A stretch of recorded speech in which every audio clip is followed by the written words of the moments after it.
authority to join him on the side. But just before we get to start the conversations around the theme for this morning session. Okay. All right, we have Mr. Roland Ijabi from NPA here already, so please let's give him a round of applause as well. Thank you very much. But by the way, we didn't even give this distinguished gentleman a round of applause when I invited him over, so we can do that now. Thank you very much. We appreciate you. And so moving on very quickly to before the conversations rather, I'd like to invite Mr. Amit Bharti. Is a vice president in the Rama Group. He has got a goodwill message for us and would like to invite him over to come and give us his goodwill message very briefly before the gentleman from the Federal Fire Service who is meant to give us a goodwill as well. As soon as he's done with that, we'll start the conversations. So ladies. Okay, thank you. Good morning, everybody. Good morning. I'll start with the protocol. So, Principal Secretary, Director Upstreams in the Ministry of Petroleum, NUPRCCCE, EC, and representatives from NUPR, Regional Coordinator, and other representatives from NMDPRA, the organizers, FOSSREA, esteemed speakers, panelists, delegates, and distinguished guests. It is an honor to address you all at this pioneering event. I would like to extend my heartfelt thanks to the organizers for bringing us together at the forefront of this technological advancement in the world of hydrogen value chain. Over the past 2 days, we have experienced an incredible journey of learning and collaboration. Are more promising in our country by leverage belief that the program from today promises to be equally enlightening and enriching. This conference is just not a gathering. It is the foundation for the development of clean hydrogen of various colors, ammonia, methanol, and the broader energy transition for Nigeria. The insights and discussions here are crucial in shaping the policy. The insights and discussions here are crucial in shaping the policy and regulatory framework for these new technologies, which will in turn attract significant investment to kickstart and grow this vital industry in our country. Once again, I express my gratitude to the organizers for their exceptional efforts in putting together this wonderfully organized conference. Thank you, and wishing you a wonderful day ahead of learning and networking. Thank you.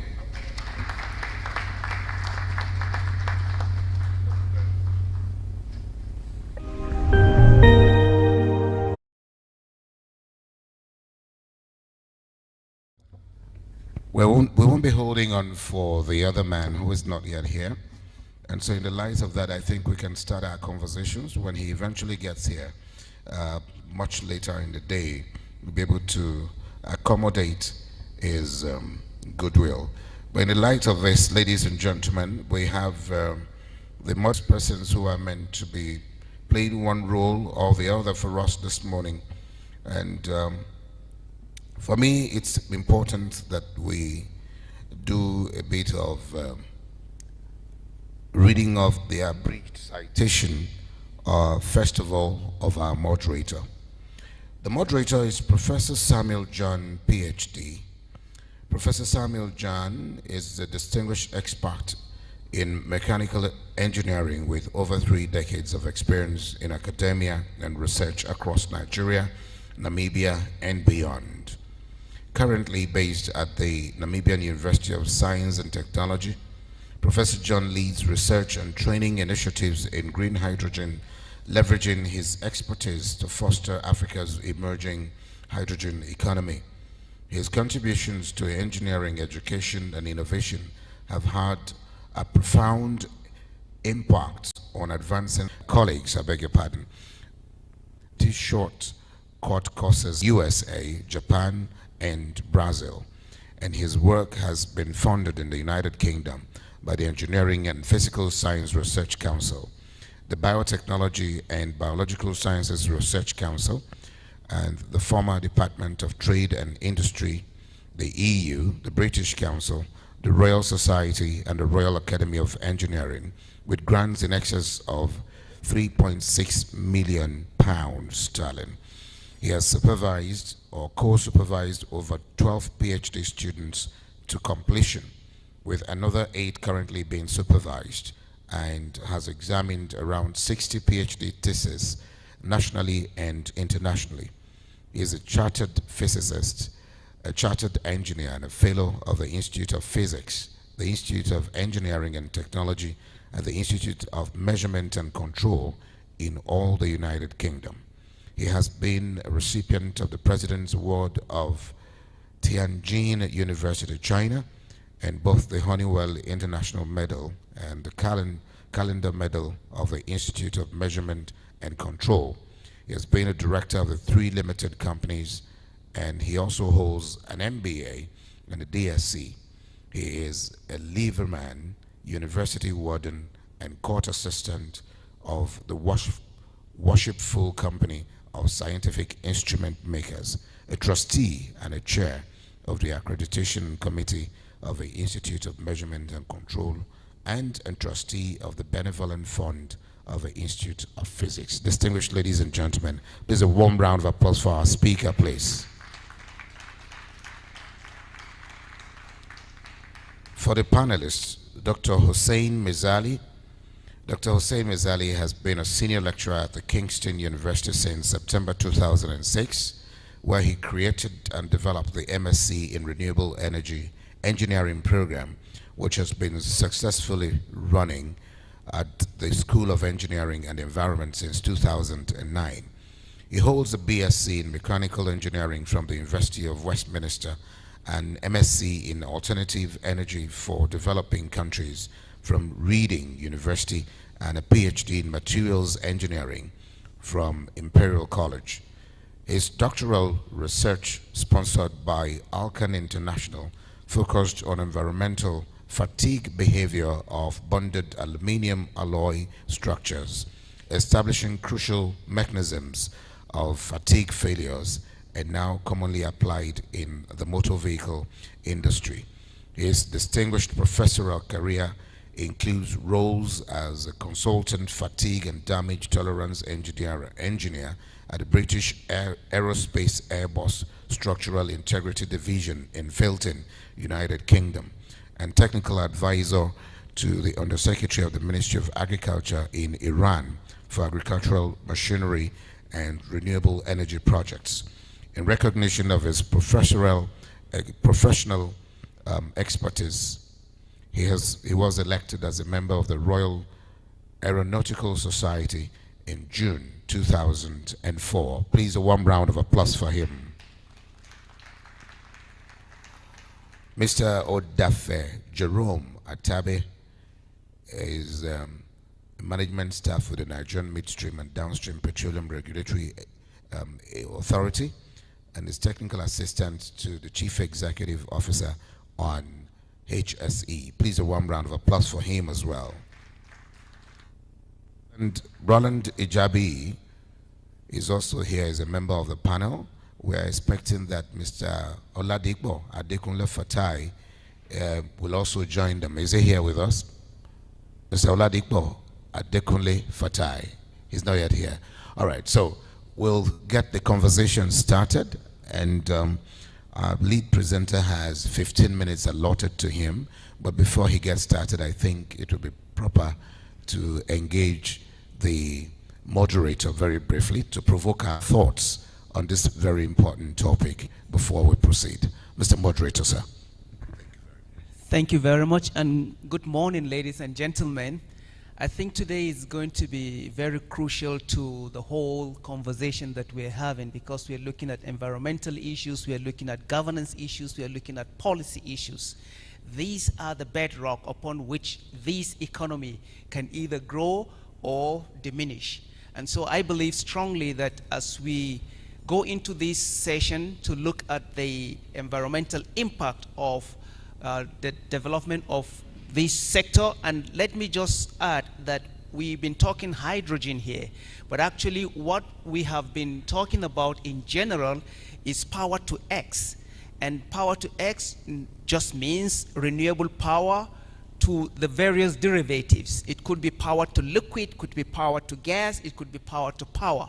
So when we look at the environmental impact, we are also looking at it holistically. If we are going to do, for example, synthetic fuel, so what are the impacts? Because this is not going to be within the oil and gas, it's going to be somewhere else.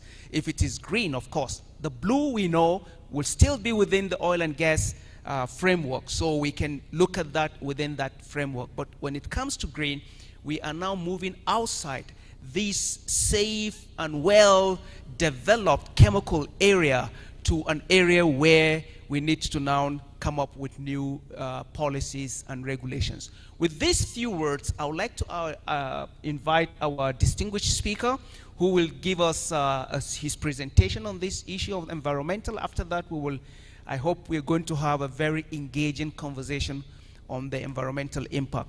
Over to you.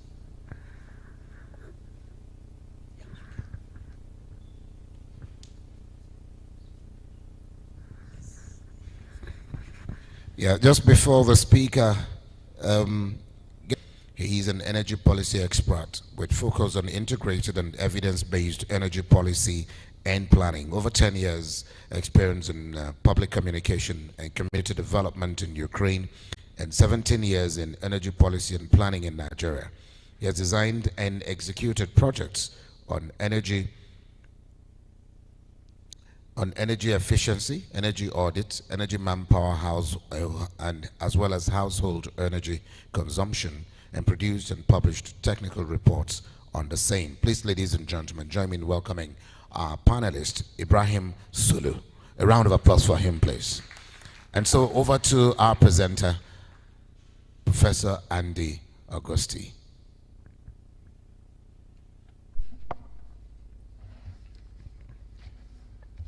Good morning, everyone, and welcome to the final day of the conference. So I would like to begin by thanking His Excellency, the Minister of State for Petroleum Resources, Gas, the Right Honourable Ekperikpe Egbo, and also Dr. Sani Mwazu, Director Technical of FOSSREA, for the kind invitation to come and talk to you today. So I'm in the position of being one of the speakers on the last day. Now, I think this is offers some disadvantages, but also some advantages. The disadvantages, I think, are that it's entirely possible that I have nothing new to tell you that you haven't already heard so far. On the positive side, it's helpful in terms of having the perspective of seeing what has been discussed already and being in a position to cross-reference or review some of those comments as well. So if we could start with my first slide. Fantastic, thank you very much. So let me move on.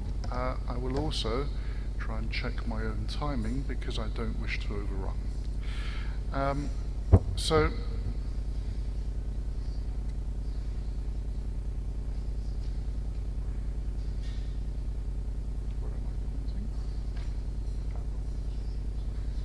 fantastic, thank you.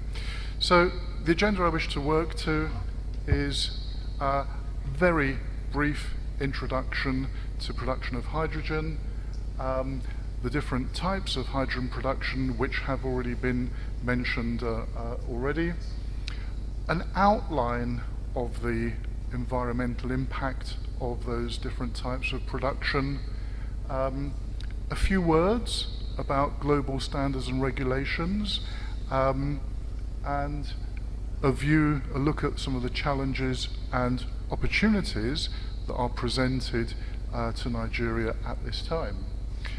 A few words about some case studies, if time permits, and a conclusion and future outlook. So that's what I would like to work to. So we have spoken about hydrogen production. I think perhaps this presentation should have come earlier in a way to define what we mean by some of these terms as well.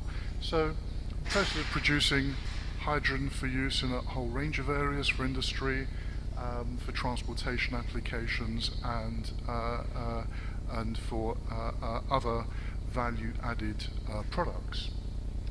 Why is it important?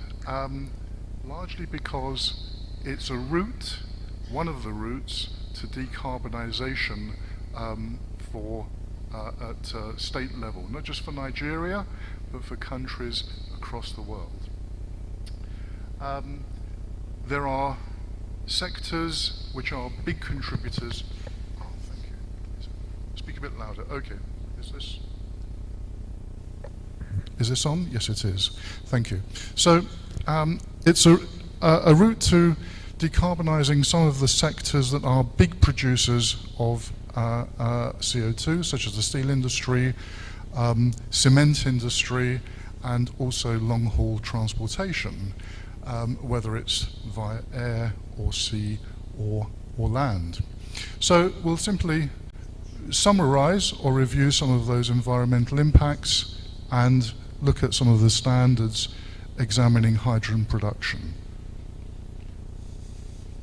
Thank you. So green hydrogen, in terms of defining these quantities, I will just leave it there. I won't talk through all of them. I think we had an excellent definition, probably the best definition yesterday from young Fatima, who defined green and blue and grey and so on. Beyond that, there is also pink hydrogen, as has been mentioned, perhaps not mentioned so much, yellow, entirely synthesized from solar power, and turquoise has been mentioned a couple of times, arising from methane pyrolysis. So looking at these in a bit more detail, the process of production of green hydrogen, typically electrolysis, this has been discussed, produced from renewable sources, so that can be wind or solar, hydroelectric. We've heard earlier in the conference the abundance of solar, perhaps in the north of Nigeria, the abundance of wind in the south of Nigeria, perhaps hydro in the middle. So there is ample opportunity for Nigeria, I think, to be generating green hydrogen. The benefits of green hydrogen production are relatively minimal emissions during the production. The challenges include the water usage and renewable energy infrastructure. And we've heard as well in an interesting presentation earlier in the conference about from Dr. Solomon where that water might be sourced from.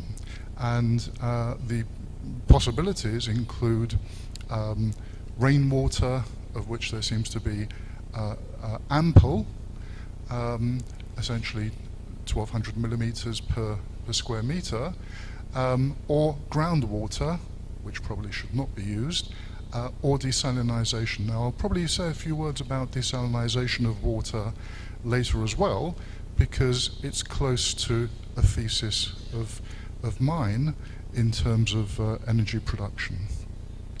The economic challenges, there is a high cost, and this is one of the challenges that I'm sure most of the delegates are already aware of, which is who should bear that cost? Where does that funding come from? What contribution comes from the private sector? What contribution from the public sector, from the government?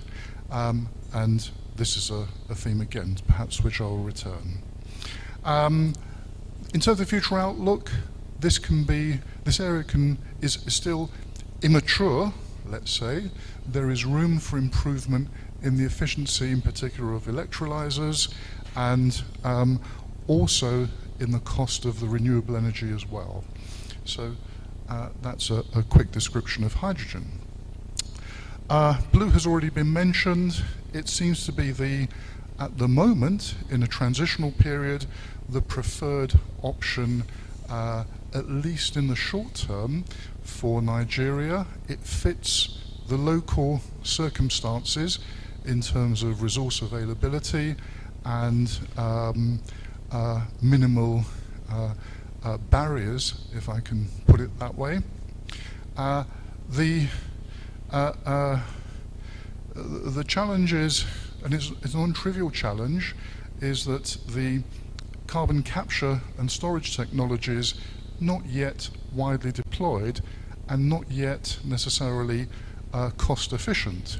Now, one of our colleagues earlier, I think Chikedgia Nweke Eze, mentioned that the cost of carbon capture is not cheap, partly because of the energy costs involved.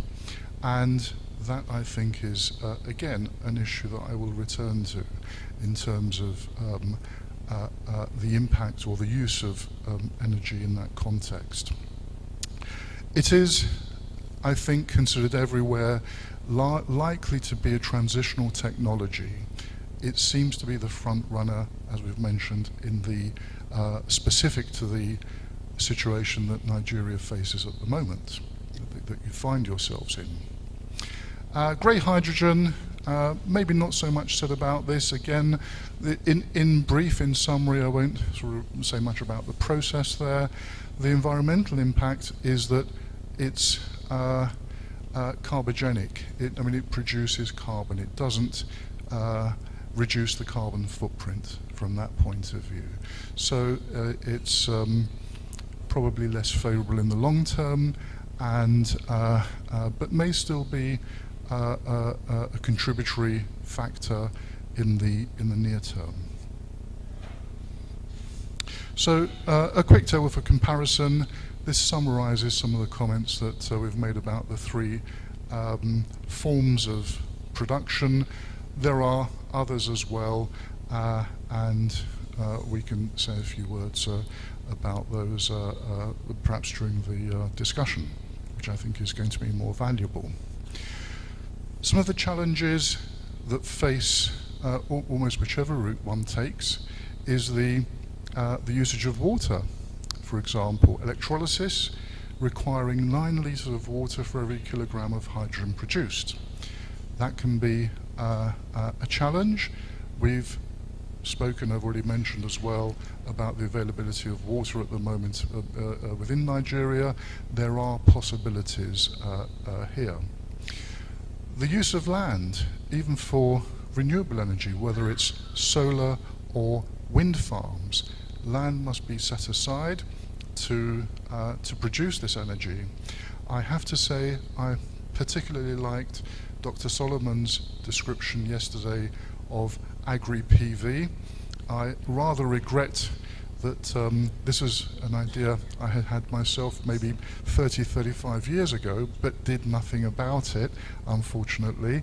But it's very encouraging to see that this is taking place, including in Germany as well, for example. So that's a great thing to see.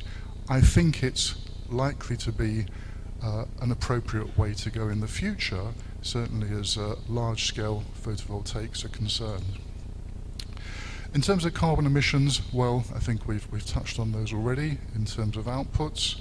And the resource extraction, some of these technologies are reliant on scarce minerals, which are also perhaps in demand for other applications as well.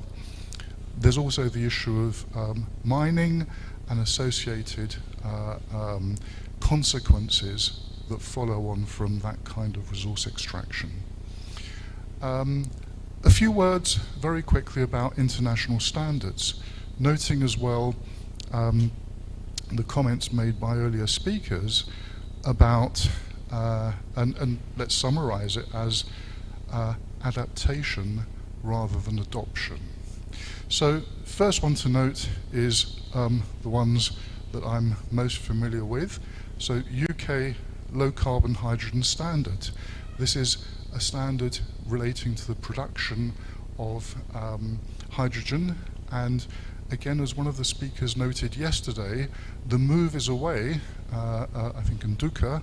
Nduka mentioned yesterday, the move is away from the use of the spectrum to classify hydrogen production, and to use the term low carbon. And I think that's a very appropriate way to go. So I'll say a few more words about the low hydrogen carbon standard in a moment. There are ISO standards that cover, for example, safety and quality and fuel cell characteristics and production. And also noting alignment with one of the United Nations Sustainable Development Goals, Goal 7, ensuring that there is affordable and clean energy for all. Certification schemes, there are some schemes around the guarantee of origin. We've heard, for example, from colleagues as well about the development of, for example, synthetic aviation fuel, maybe the use of green methanol or other forms to go into the production of various forms of fuel.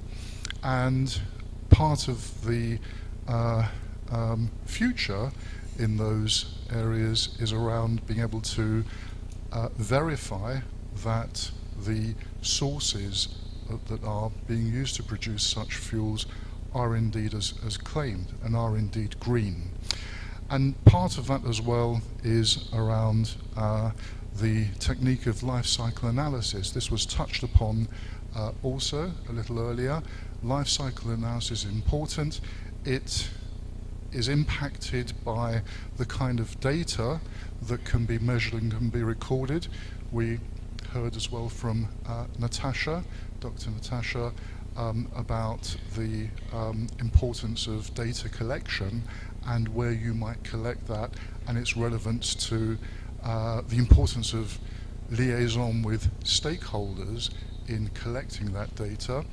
But one of the uses of such data, for example, is in quantifying values that go into life cycle analysis so that one can analyze correctly the environmental impact of these forms of hydrogen. I've just put up a couple of the cover pages of a couple of relevant standards from the UK.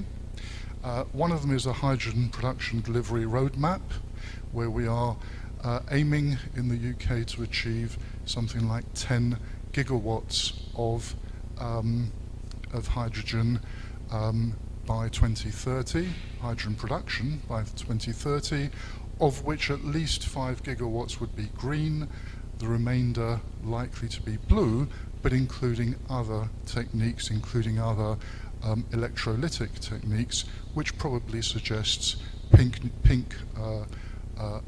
to use the spectral classifications again, pink hydrogen, i.e. formed by nuclear.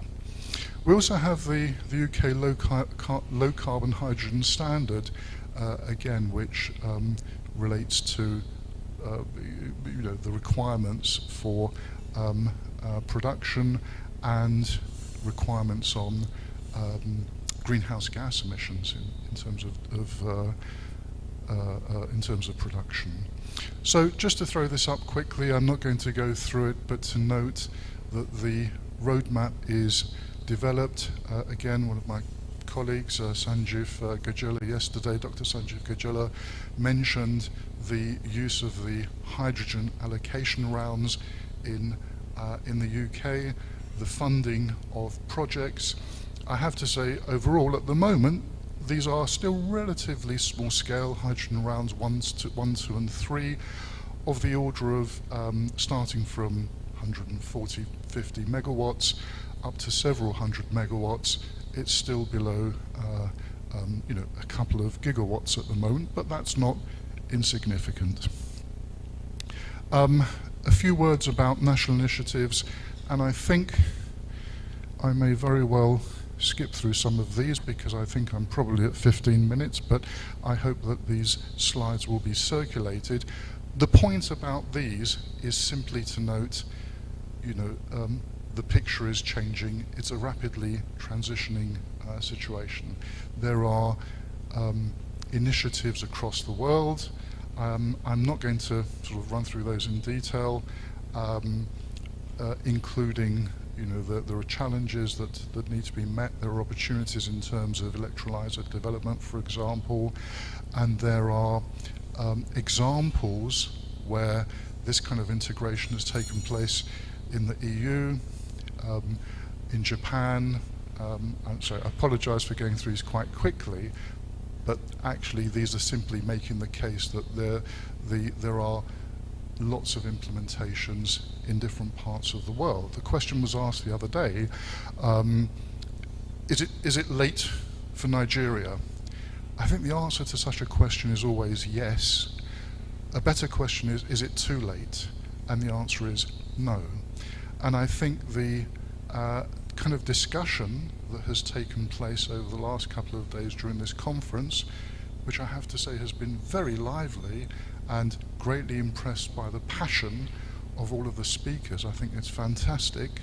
And the comment was also made about the importance of early debate so that you take the right direction and avoid, as was referenced yesterday again, I think by Dr. Aisha, the situation maybe with exploitation of petroleum, where the production, it doesn't meet sort of national demand.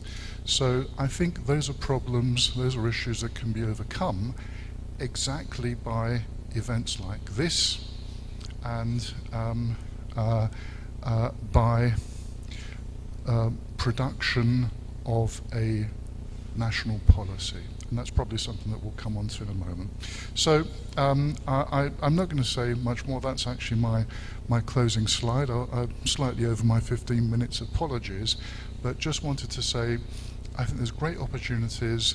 I think in terms of appropriate next steps, production of policies, the adaptation, the of guidelines, for example, some of the documents I showed you there from the United Kingdom include quite a lot of detailed steps and information, including, for example, about the nature of the data that should be collected. One doesn't have to do exactly the same. You choose, you select, you adapt whatever is appropriate to the Nigerian situation.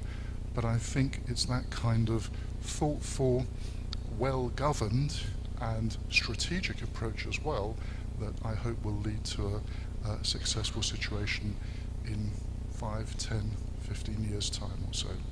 I think I'll stop there. Thank you.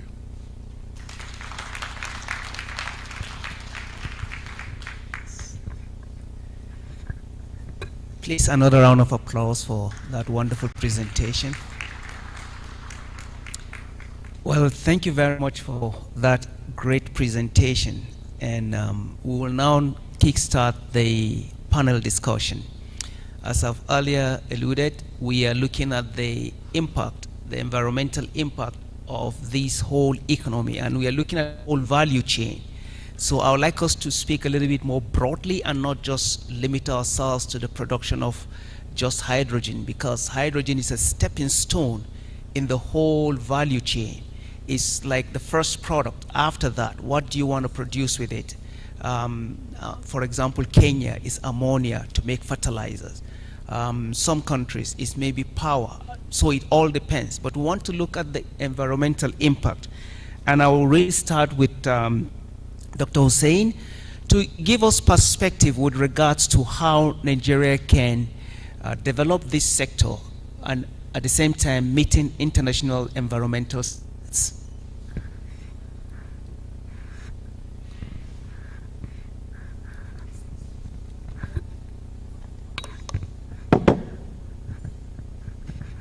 Thank you, Mr. Chairman. Thank you, Andy, for that absorbing presentation. Basically, really, I've been sitting quietly down there for the past 2 days, listening to honorable, speakers with their wide variety of expertise. I don't claim to be expert in hydrogen, but I'm a scientist and look at things from a perspective that if we have a problem, we must have a solution. And that solution is collective. So I do understand. I done my studies before even I traveled here. Energy requirement of Nigeria is an important thing, as it is for every other countries in the world. The time that we could rely on fossil fuel is running out. We have to look in the mirror and accept that our survival depends on our climate, and the environment is driven by climate. You only have to look around and see recent flood in, well, last year in Germany, which you are associated with, and just a few weeks ago in Spain. Heartbreaking what nature can do. Nature created us and can break us. We have no defense against nature. So whatever we do, we need to take environment and nature into account. That's paramount, in my opinion. Now, I do understand of all the available solution to increase your energy production, you are going for the easiest option, which is we got plenty of gas, so let's tap into it. And I think plenty of speakers just said that very bluntly.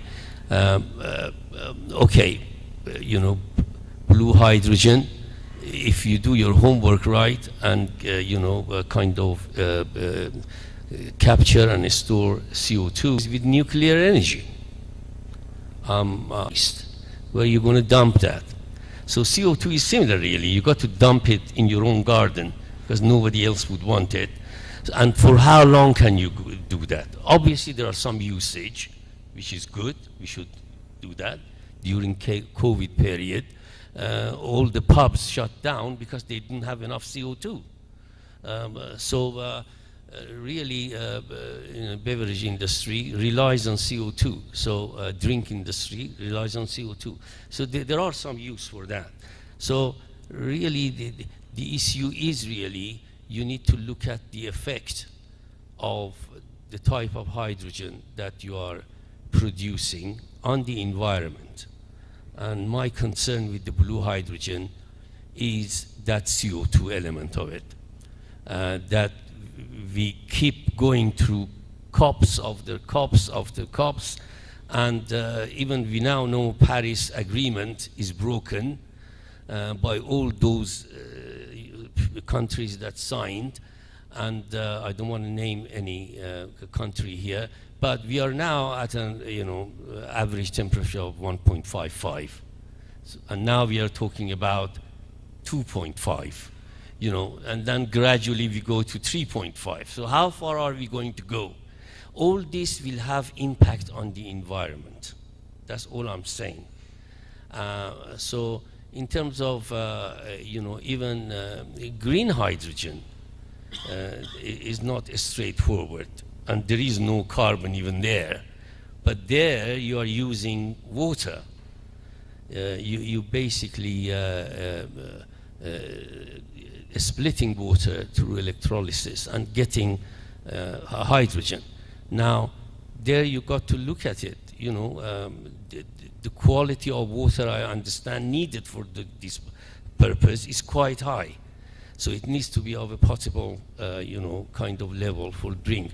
So really, again there, how is that going to impact your environment? So all these needs to be, considered. There is also issues of fugitive emission, as the British body for controlling energy and net zero is stating. In case people don't know what fugitive emission is the leaks that will happen at the production and transportation stage up to the end users stage. So all these things needs to be looked at. And somebody yesterday said research and development. Yes, it's very important. You know, the only way to look at things is really through research and development and highlight the issues. But you should not shy away from the issues, because the issues will return to bite you in the leg, as the humanity now is paying the price for it. So it's really these kind of things that needs to be taken into effect to kind of save our environment. And I hope to elaborate on that later. Thank you very much for those thoughts. And if we have the academic, the whole, there are certain things that will come up here that actually requires research.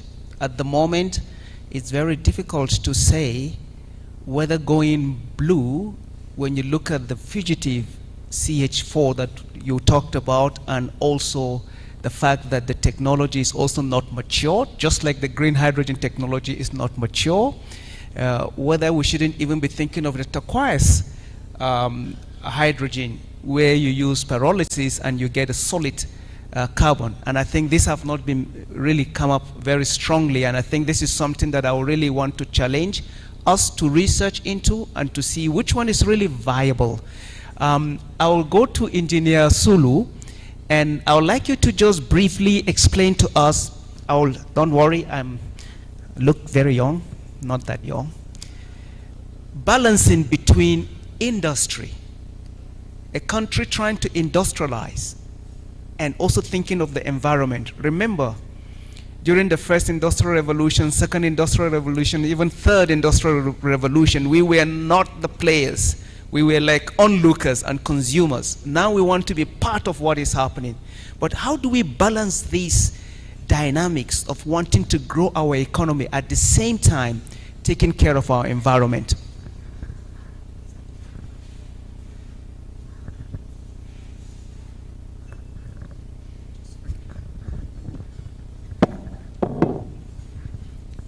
Thank you very much, and good morning, everybody.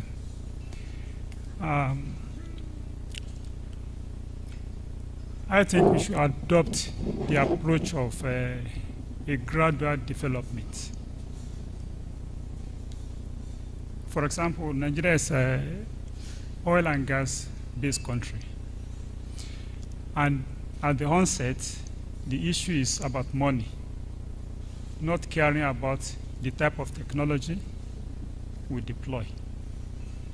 So,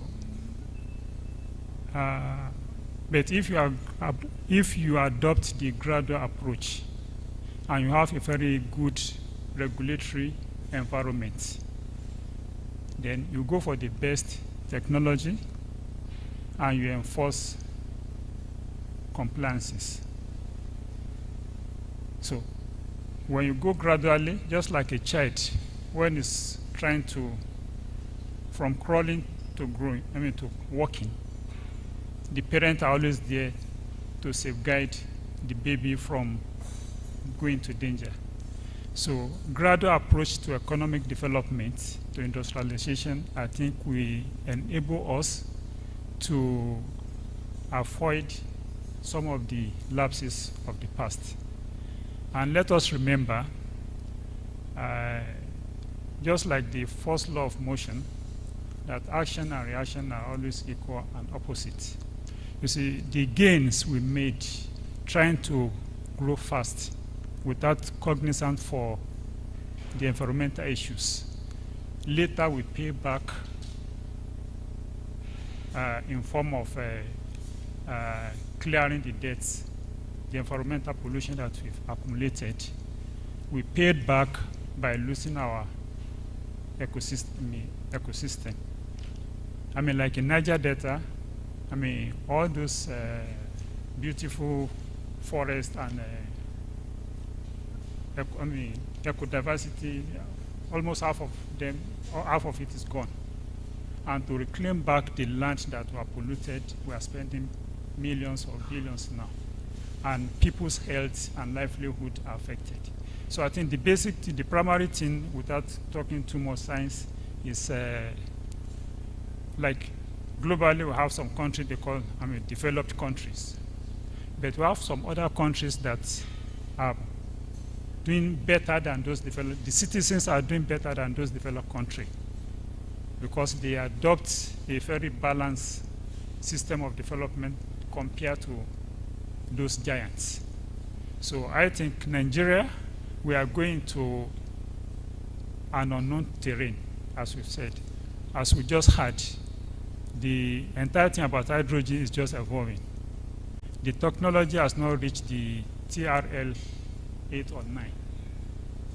So there are still many things we don't know, like the issue of adapting the existing gas and oil infrastructure for hydrogen. Now the researchers are coming up that we cannot do that because the chemical composition and the characteristics of hydrogen molecule is quite different from that of natural gas. So with time, we start to see the effect of this new technology. So what I'm saying in essence is a gradual approach to development, and we should learn from our mistakes of the laxities, some of the lapses we have in our enforcement system. Thank you. Thank you very much. So gradual development. I'll move to the, I hope those mics are working. I want to move to the regulators now.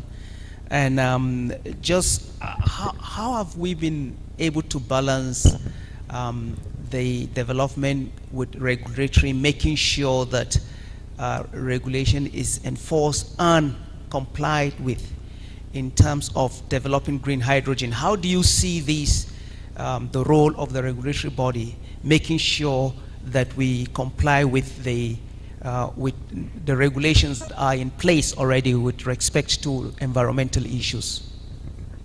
Good morning, everyone.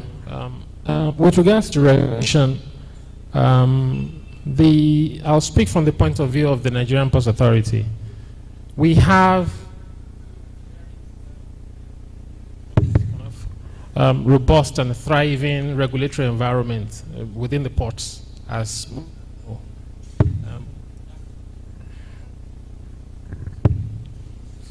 going on and off. Thank you. So we have a healthy regulatory environment. It's not without its challenges, no doubt, but I make bold to say we've done quite well with regards to how we regulate port operations, how stakeholders and the ports conduct the business of shipping, and all kinds of support services that the port requires to offer those services to shippers and other stakeholders, as the case may be. So, but with regards to hydrogen, it's new.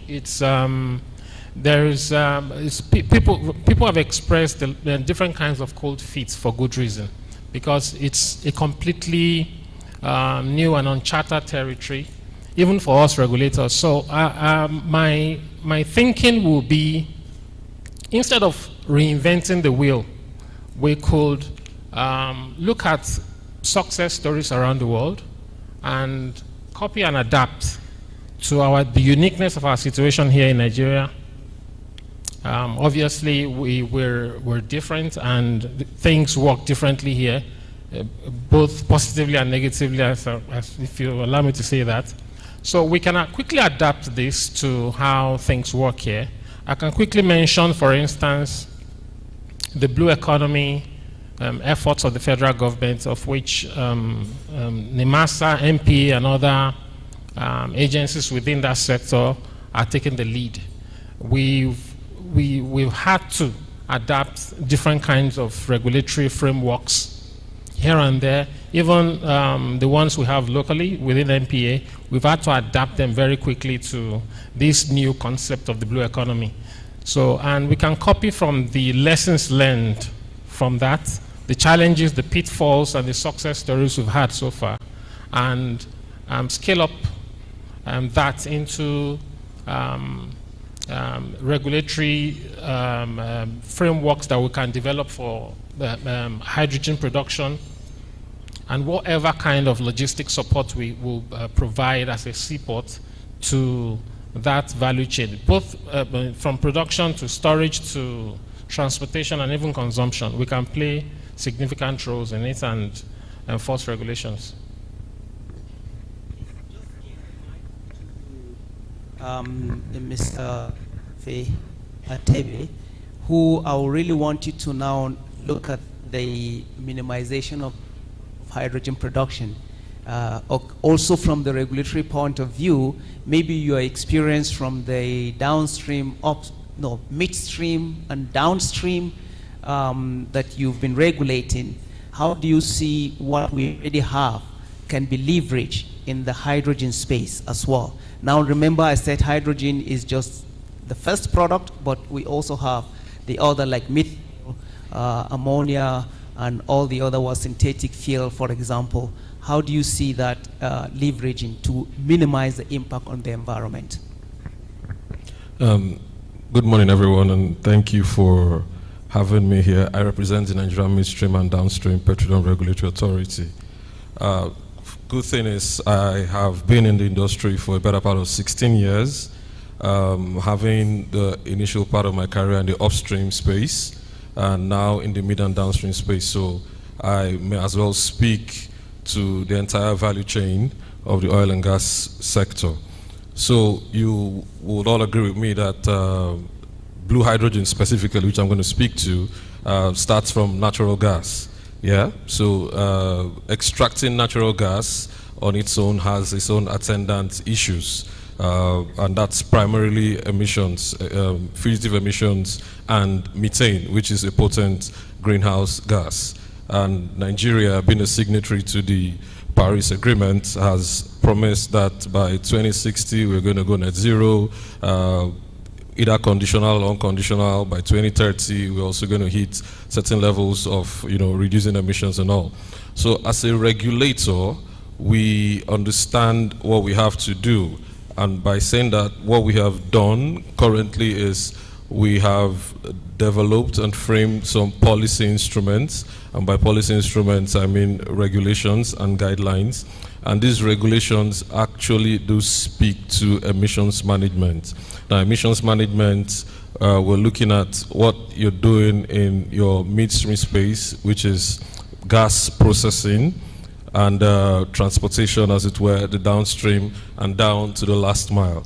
So these policy instruments expect operators to put certain things in place to ensure that they measure emissions, they report it, after verification, and of course, when you're done with measurement, reporting, and verification, then you can now conduct what we call leak detection and repair. So across the entire value chain, both at the upstream end, the midstream end, and the downstream end, we have this already in place, looking at how to ensure that fugitive emissions are managed entirely. But it doesn't end there.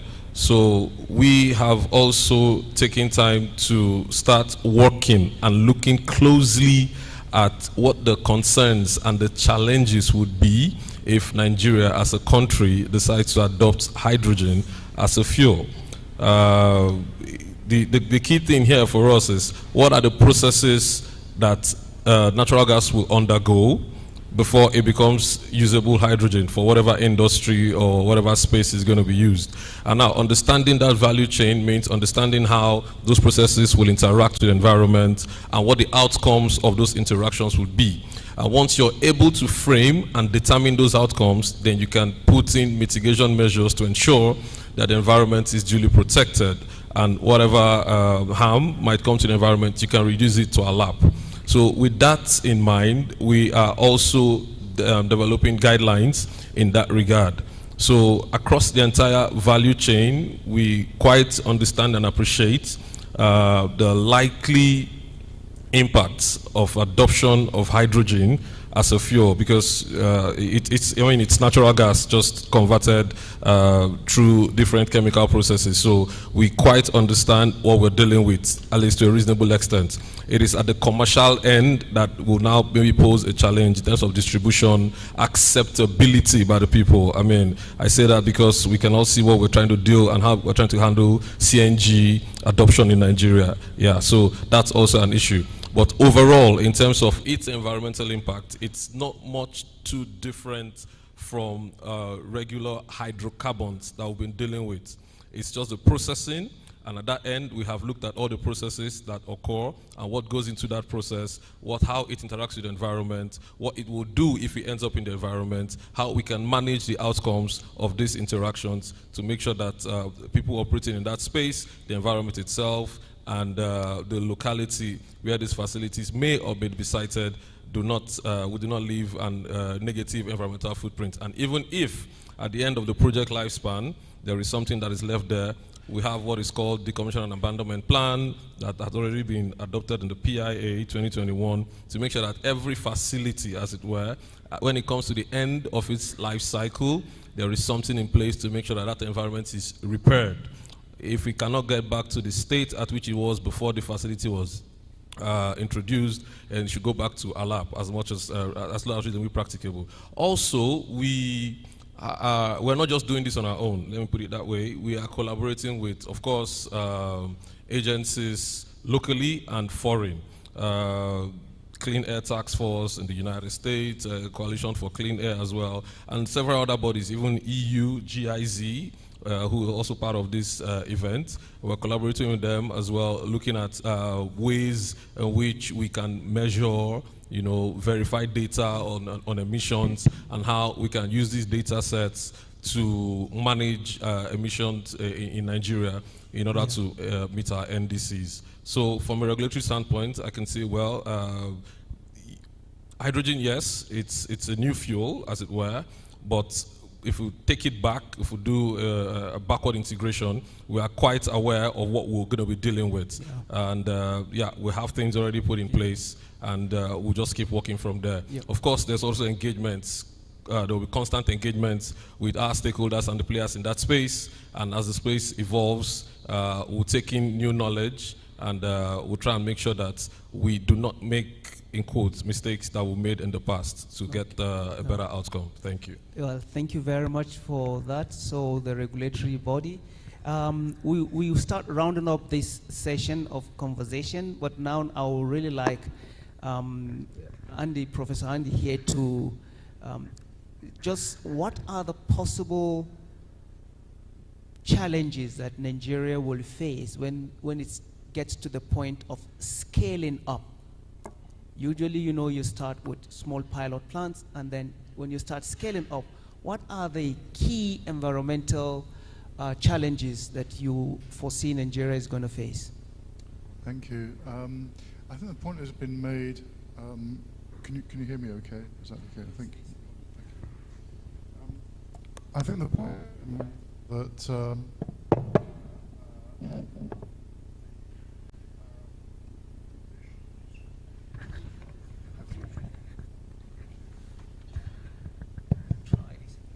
Thank you. Scaling up is not a linear process, and the benefits and disadvantages are non-linear. So if you build a plant 10 times bigger than a prototype, the likely challenges that you will face will not be 10 or 100 times bigger. They will be different in a way. What do these entail? The comment has been made about fugitive leaks. I think that's a very likely one as you scale up, and in particular as well if one is considering transportation. If I can take the opportunity as well to respond to a question that was raised yesterday, but I'm not sure was answered directly, the proximity of hydrogen and nuclear plants does not lead to the production of a hydrogen bomb or the potential for a hydrogen bomb. So there is no danger from that perspective over and above the normal danger of a nuclear facility anyway. So just wanted to respond to that, as I'm not sure it was addressed yesterday. Well, thank you very much. And just to wrap up this session, we've been looking at the environmental impact of the production of hydrogen or scaling it up. And there are usually, you look at the environment, you look at the governance, you look at the policies, and you look at all the other issues that surround if you want to scale up, because all these come into play, from production to storage to transportation. And definitely when we start scaling up, there will be a number of environmental challenges. But as today we have discussed, there are some regulatory frameworks already on the ground that we can leverage on. We are not starting from zero. In fact, I think we have learned quite a number of lessons from the oil and gas sector, which we can leverage that knowledge. Some countries do not have that knowledge. For example, in Namibia, we are developing everything from scratch. Looking at the land use is one. We're re-looking at our land use. We're looking at our water use. Because we can't use groundwater, we have to do desalination. Now, if you desalinate, what do you do with the brine? What is the policy? Should you put the brine back into the water? So we're all looking at all the other environmental issues that will go with scaling up of hydrogen. I think there was also another question yesterday with regards to the transportation of hydrogen or its derivatives. Just to say that up to 5,000 kilometers is much cheaper to transport hydrogen through pipeline. Beyond that, when you start getting to 5,000-6,000 kilometers, then you may have to resort to shipping and to other means of transportation, which again then puts our port authorities in the position where they also need to understand how do we handle this in case it is going to be hydrogen that will be transported. But I think that's not the only challenge for the ports. The shipping is hard to abate sector, and there are two possible fuels that will be used, either green ammonia or green methanol. And each of these have their own advantages and disadvantages. And so I think our port also need to start rethinking along those lines. So maybe we'll just have one closing remarks from each member, and then I will just take it like that, just one closing remark, looking at the impact of scaling hydrogen, whether blue or green or turquoise, which I will campaign for as a stepping stone to the green, of course. Just one last closing remarks. Thank you. Can I just make the case I would like to make is I think it's not appropriate to consider this kind of issue, environmental impact for hydrogen production, in isolation. I think you need to look at it in a broader context, and that includes the whole renewable energy production as well.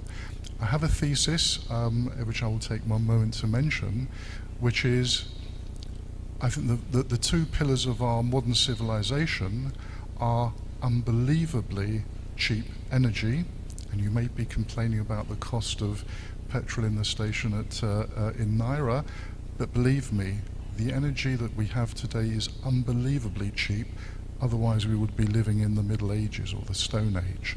And the other pillar, by the way, is antibiotics. Why do I refer to this? Because all of the energies that we've referred to here, whether it's green or blue or the others, are reliant fundamentally as a base on the production of cheap energy. And I said I would come back to the issue of desalinization. One of the reasons why desalinization is expensive is because it's energetically expensive. If the cost of any basic energy is sufficiently cheap, desalinization is easier. You then have water for green hydrogen. You then have all the other technologies which are energy intensive as well, carbon capture and so on, become viable. So that's the case I would make, is simply you can't isolate the problem. As mentioned by Dr. Aisha yesterday, Maslow's hierarchy of needs, And if you're producing energy, what's the best use for it at that time? Should you be giving it locally? I note simply that I noticed in our hotel yesterday night there were 2 power cuts overnight. Thank you.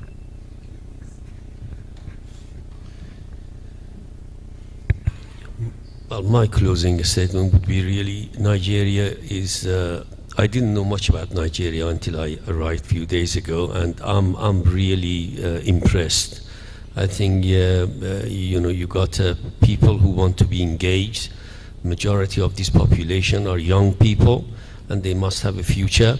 I think really the potential for renewable energy in Nigeria exceeds, you know, overwhelmingly, you know, and you should not put all your eggs in one basket and just look at hydrogen. I'm afraid you have to again look in the mirror. Your share of renewable energy is about 20 to 25%. I'm not saying this. This comes from the report on energy estate in Nigeria. And about 50% of your population don't even have access to electricity. Again, it's come from the report. So it's very important that hydrogen is a good source of energy, but hydrogen is an element, is not renewable energy. So you should really consider other sources of renewable energy.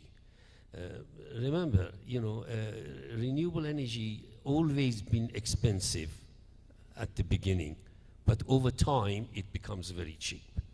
Just to give you an example, the cost of PV per peak watt in 70s was about 76 pounds. But now we are talking about pence. So that's because, you know, it's too much of it being produced. So, you know, you know, so as the demand, you know, goes up and you make available the product people need, the cost will come down. So really I would say you need to look at your south, your north, and the potential that they provide, even east and west, you know, and use that. And I think that's a very important thing, economically speaking. And one thing on the standard really should not be a Nigerian standard. And standard in my, it should apply to all, because you are importing your hydrogen to Germany. The Germans have their own highest standard as well. So really we have come to a point that the climate change is paramount to all of us globally. What happened environmentally here will have ricochet in other places in the world. So it's not fair to other people to pay the price for some other locations that don't basically care about them. Yeah. So I would say really, I wrap up by saying that, you know, be wise in the choices that you make. Thank you very much. Yes, Engineer Sulu. Thank you. Starting with, I want to advocate for responsive policy and regulatory environment. What do I mean? The governance for the energy sector is policy, regulatory, and operation. The private sector in Nigeria is very dynamic. But at times, from the policy perspective and the regulatory perspective, they don't get the required answer as at when needed. So I think from the policy and the regulatory side, pollution prevention, FOSSREA, which is FOSSREA rather, which is environmental standards, the hydrogen, green or blue, can be involved in that energy mix that's been proposed within that framework. So there are a lot of challenges that are anticipated from production and that are anticipated from production and utilization of hydrogen as a fuel. I mentioned that earlier.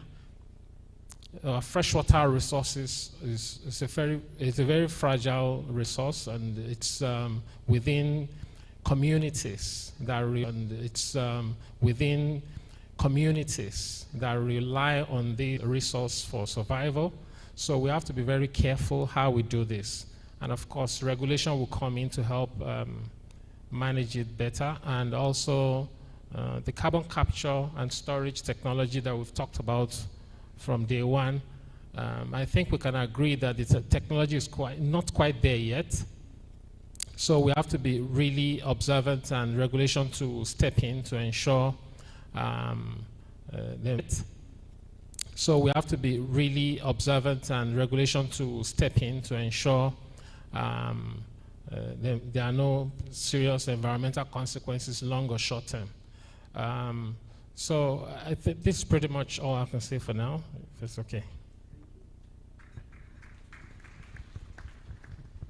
Okay, thank you very much again for the opportunity for this closing remark. So two things. Firstly, our regulations are expected to drive innovation and as well as enable businesses, because that's why we regulate an industry, to make it grow, expand it, and allow for new entrants. Because if that happens, then the country in its entirety gets to benefit from investments. However, one thing is very key. Our regulations are based on three: profit and planet. It has to be sustainable, whatever entity, whatever business that you're trying to do or trying to introduce.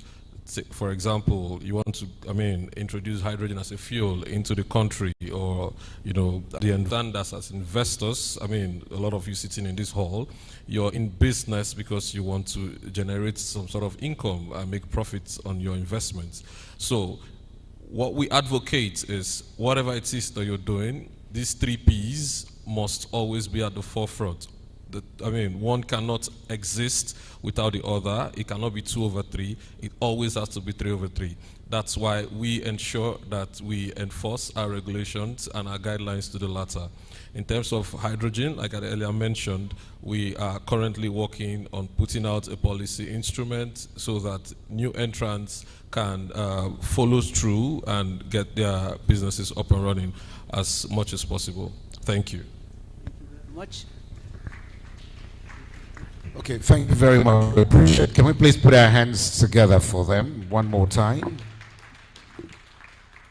And because the AC is very, very, very high, each time you clap, you get some bit of warmth. So please, one more round of applause for yourselves. Thank you very much. This side of the divide for now, as we take some very interventions from you. We'll take 3. I think 3 will do. One hand is up already from the representative of the governor of Abia. The second hand, and Prof will be giving us the 3rd contribution. Please get the microphones to them. Can I have one more mic, sir?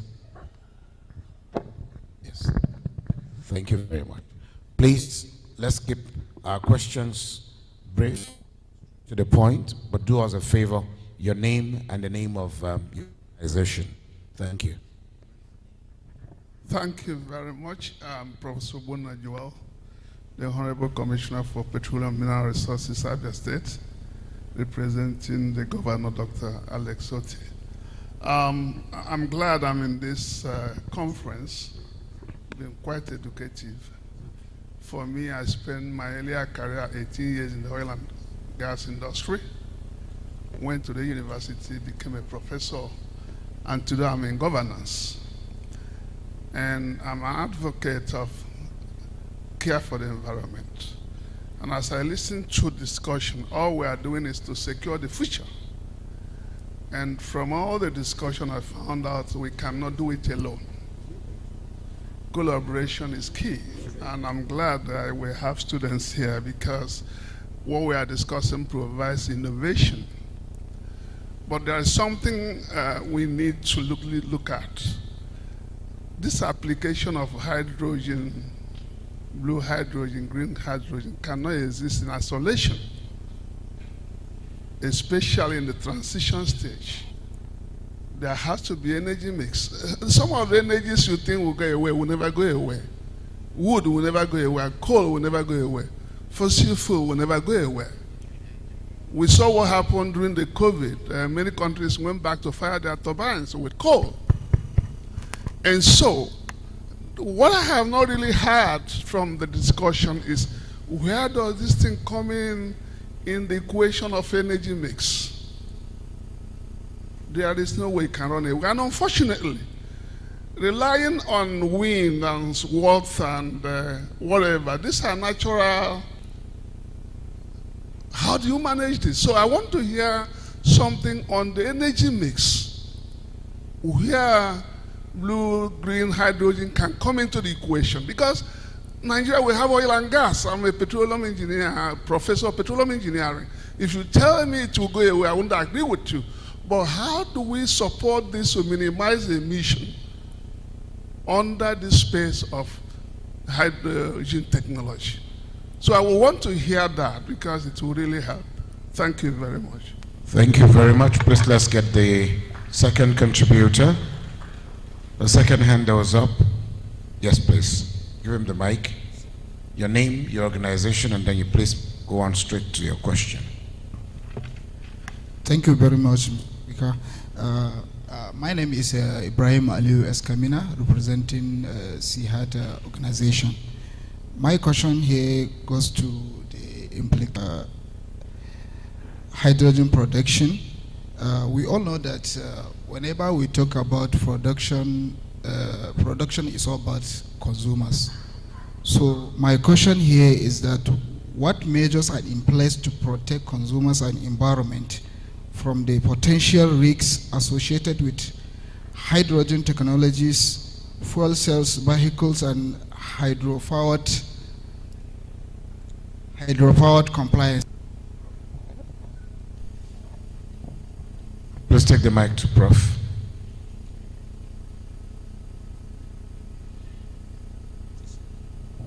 Thank you very much. My name is Badaisani, Professor of Economics, Bayero University, Kano.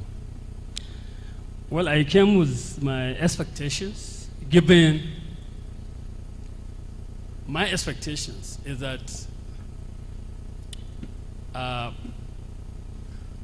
rundown of the environmental impact of hydrogen production with reference to the time frame.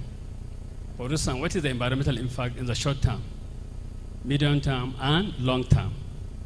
I want to establish whether minimal carbon emission, as well as close to zero carbon emission. So at the end of the day, I begin to conclude that perhaps up to now we cannot establish with precision that the renewable energy sources, including hydrogen, which is point of reference, does not have a clear-cut negative environmental impact. And the second panelist went closer to my expectations by challenging water. How does it affect the environment? So this is, I feel, the direction that we should go in. Two, in terms of standards, but I thought standards should graduate. It does not follow that whoever starts venturing into renewable energy must aim at the standard, because those that have attained the standard now must have started below the standard before they reach the position they have. So this is the little I can say to make my comments on this. Thank you very much. I think the microphone swings back to the presenter, and of course, to take us through. Yeah, so who wants to respond to I think the first question is very important on the energy mix, and I have an energy expert here, so I think he will respond to that. I think, Professor, the way we can sustain our energy requirements is really, there's no doubt, everyone would agree that the future is renewables. If you doubt that, then that's all what net zero emission is about.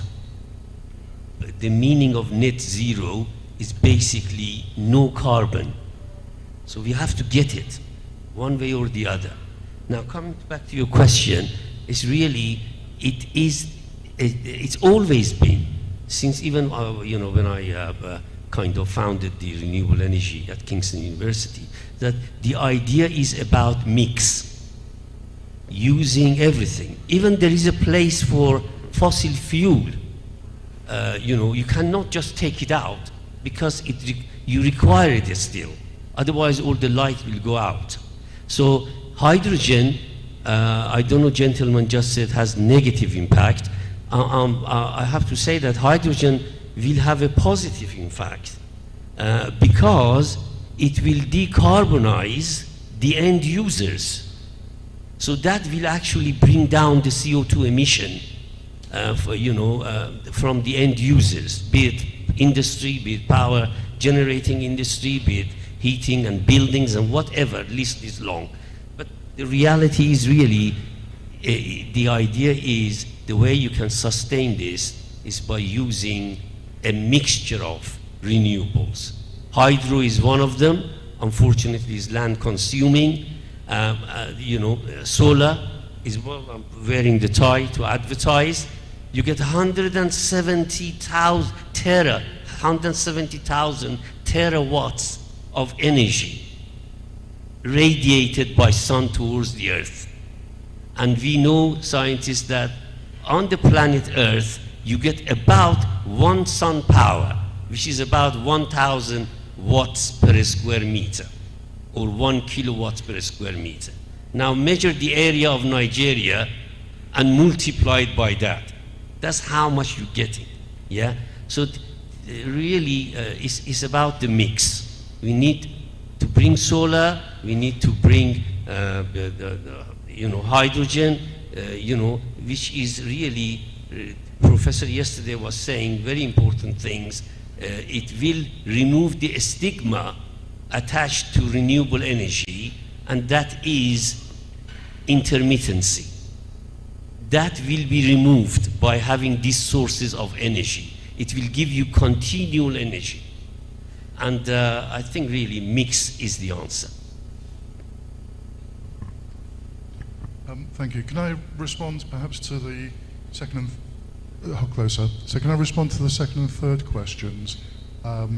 Second one in connection with hydrogen protection. My comment there, I think, is that there is no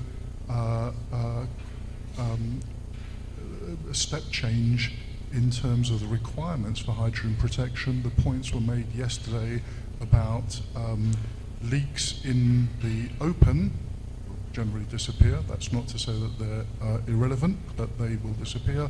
It's more dangerous in enclosed areas. All of those are, there are suitable technological fixes in terms of sensors, sensing systems, and appropriate monitoring systems, also for distribution as well. There is a cost element in technology, cost in terms of making the hydrogen sufficiently safe, technology cost in terms of making the hydrogen sufficiently safe. The third question, again, I mean, good, a simple, perhaps unsophisticated response to them, energy production is inappropriate. I think it's important to take the two together, partly because the production of energy as a whole drives the production of hydrogen one way or the other. And it's a consequence of that. And probably the environmental impact, including the additional effects of hydrogen production, are much greater upstream in terms of the generation of energy that's going to produce the power to electrolyze water or carry out the other technologies, is actually has a much bigger effect. What will that be? What will the time frame for those sorts of effects be, and the mitigations for those effects? I don't think it's known. I think we are in too early a stage of hydrogen production and usage and distribution globally to have a good understanding of that impact yet. That's not to say it's going to be very negative or indeed very positive, but I think there's bound to be some negative aspects there, but I wouldn't wish to say anything definitive from that point of view. I hope that addresses the question. Yeah, thank you very much for those responses. And just to wrap up, I think to also add to what have been said with regards to having a catalog. I think there are two things we need to consider here. If we're talking about blue hydrogen, because each type of hydrogen have its own challenges. And if we talk about blue hydrogen, we have to now go in the space of oil and gas and look at what are the challenges of even getting the gas before you now do the steam methane production, carbon capture. What efficiencies do you have? How much carbon can you capture? What are the fugitive emissions? What is the land use and all of that? But when we come to green hydrogen, for example, let's say you want to start producing green hydrogen in Gombe. You need a huge land of space to put, let's say, 5 megawatts or 10 megawatts of solar renewable energy. So you need that. So land use. And yesterday, we keep making reference to our Professor Agbo's presentation yesterday, where we saw that we are already looking at mitigation. Instead of just having solar panels, you can also have agriculture. In fact, they do this a lot in China. Huge solar panels where they grow all kinds of crops. So land use becomes an issue. Right now in Namibia, where the 3 giga project is going to be installed, is a protected area. Most of it is a UNESCO protected area. Now we have to start debating the insects and the rare animals that are there and developing our economy. So there are also other socio-economic aspects that you have to look at. It's not a straightforward thing, and you cannot, so it's quite difficult. The second thing, as I mentioned, is the water for electrolyzers. You need about 9 to 10 kg of water or 9 to 10 liters of water to produce 1 kg or 1 liter of hydrogen. Now, we have to do a lot of desalination. And we also have to consider the fact that fishing is about the 3rd income earner for Namibia, fishing. We have tourism, we have the mining sector. And so we have to also look at our laws that regulate all the marine and the blue economy. Everything now comes into play. We have to look at that. So there are indeed several aspects of environmental issues that we can look into very carefully. But this we cannot do in a short conference like this. Is the first one, and I really want to thank the organizers. I think I really, it beat my expectation because when I met them in Namibia, it was quite a big one. We also had a very big global conference, and this is almost as big as the one in Namibia. I said almost, But yes, one last thing to the academics. Blue, green, turquoise, hydrogen. There is the need to get the actual figures. If the technology for carbon capture is not yet mature,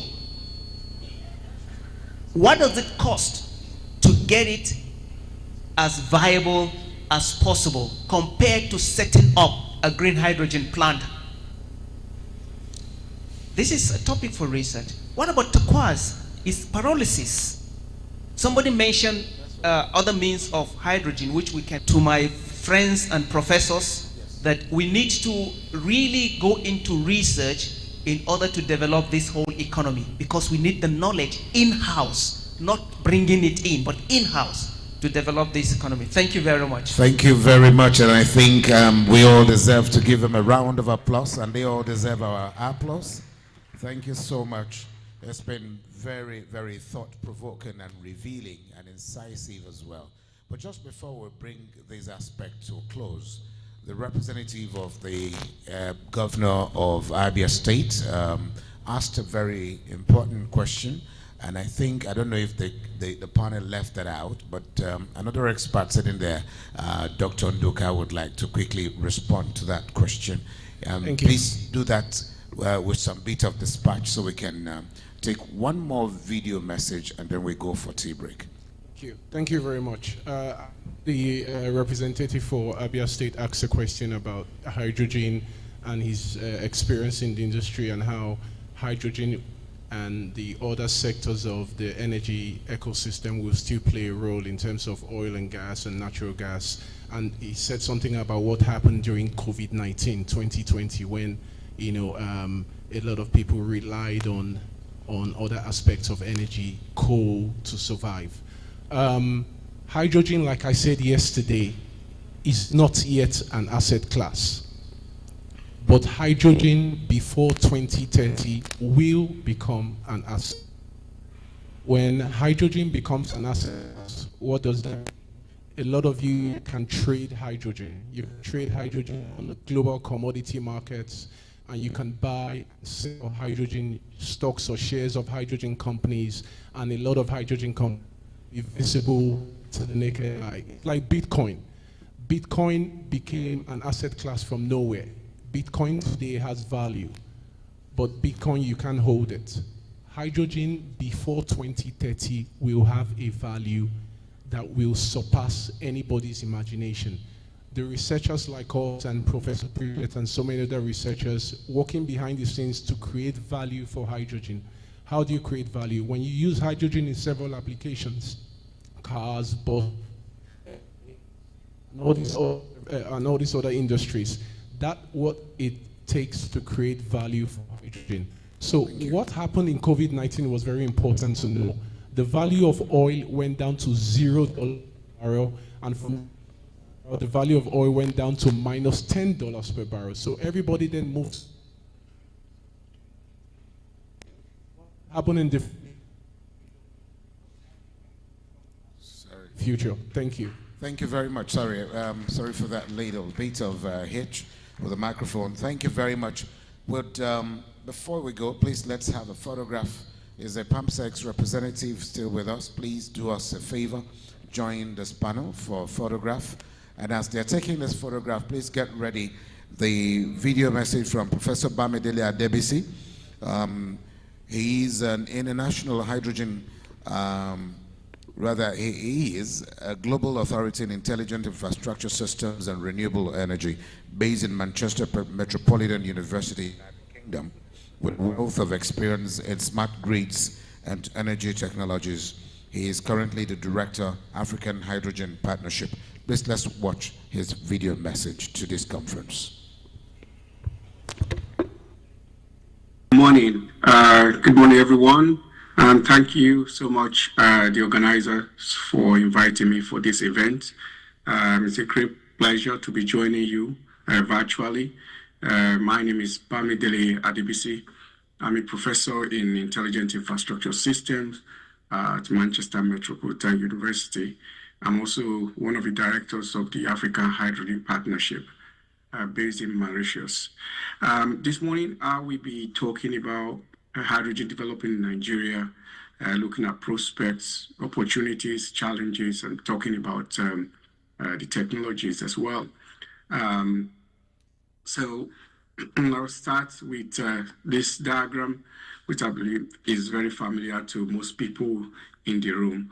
This is from the Department of Energy. This diagram basically shows us how we currently generate energy and how we utilize them. So this is something we've done over the years.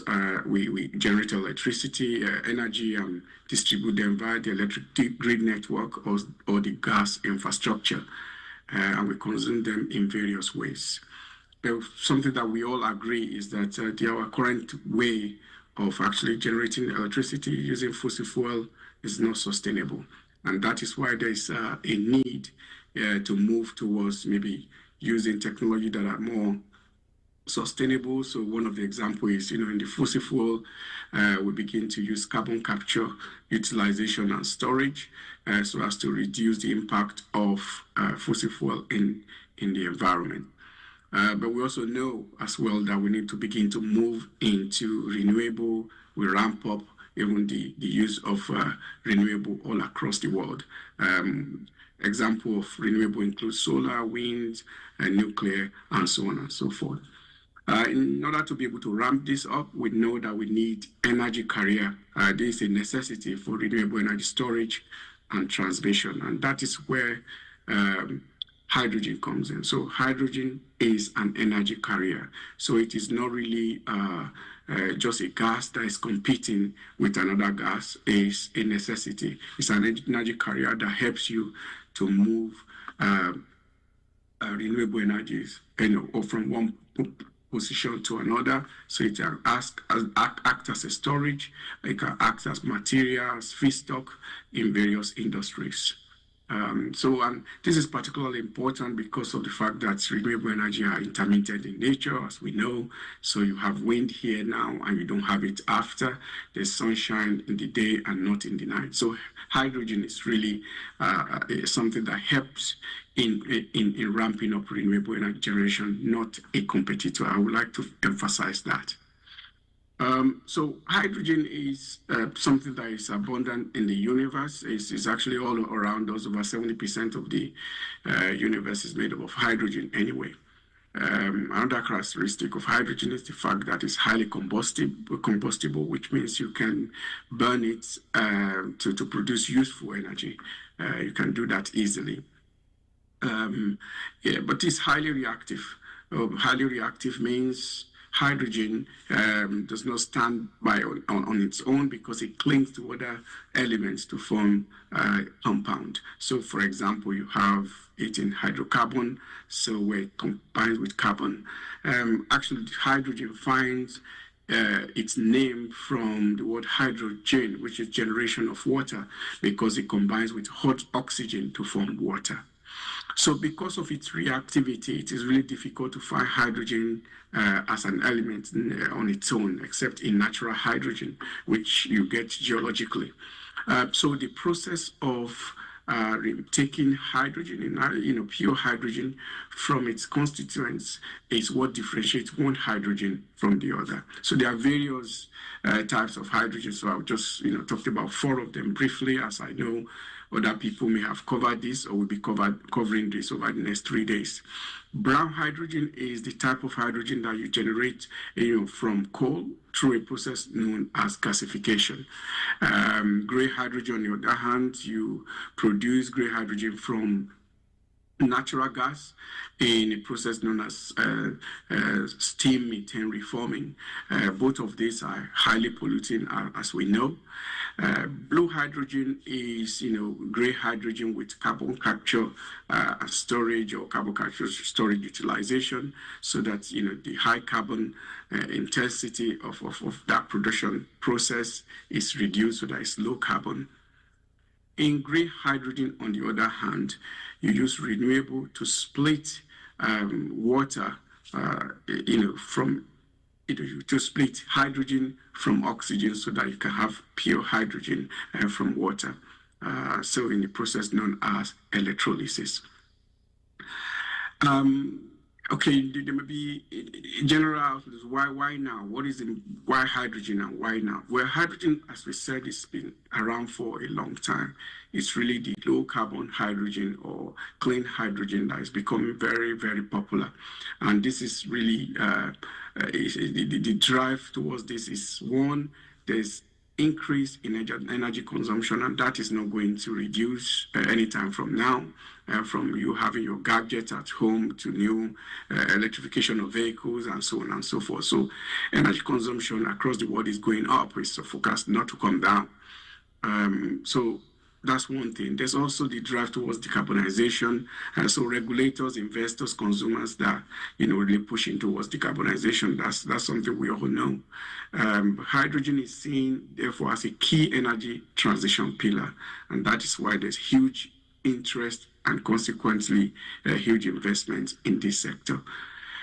We've seen falling cost of renewables, which is really very good for green hydrogen. Electrolyzer sales, for example, has quadrupled this year, and that is expected to even be much better next year and years to follow. So countries with hydrogen strategy and policies, they've increased significantly over the past few years, because it's really the hydrogen strategy and hydrogen policy that drive hydrogen economy. We see that happening, and we believe that Nigeria as a country is also in the drive towards having a hydrogen policy and strategy, which is really good. So in green hydrogen, two main components to look out for. The many of them, one that will stick out for you is like electrolyzer, which I mentioned earlier on. So it's basically, a machine that helps you to break or, to split water into two so that you have your hydrogen and you have your oxygen. So using renewable energy. So that's what electrolyzer is. So on the other hand, you have fuel cell. So fuel cell takes in hydrogen, and at the output, you have electricity and water as the byproduct. So you have electricity, from renewable energy used in generating hydrogen from electrolyzer, and then the electrolyzer you can put it into fuel cell so that you use it to drive even for heating or for mobility in electric vehicles, in electricity for baseload energy, and so on and so forth. So road ahead is really, as we generate hydrogen, hydrogen production, we also need to begin to think about hydrogen utilization, because we need a balance of demand and supply. So as we supply hydrogen, we need to create, a different sector of the economy that will utilize the hydrogen being produced. And because of all this, we need to move hydrogen around. And distribution, you need to store hydrogen. So there are various different technologies that are required for this that needs to be developed. So hence, a huge investment is required for huge infrastructure, which is really very important for hydrogen economy. One other aspect of hydrogen that is very important is the competitiveness of hydrogen. Today, it's much higher, more than double the cost of an average competitive energy. But that is, projected to be reduced over years to come. There's also the need for research and development to discover new and more efficient electrolyzer, more efficient fuel cell, new way of making sure that the hydrogen infrastructure is safer, and so on and so forth. And we need new people, new skills in this different area. An example of new technology that may be required is traceability system.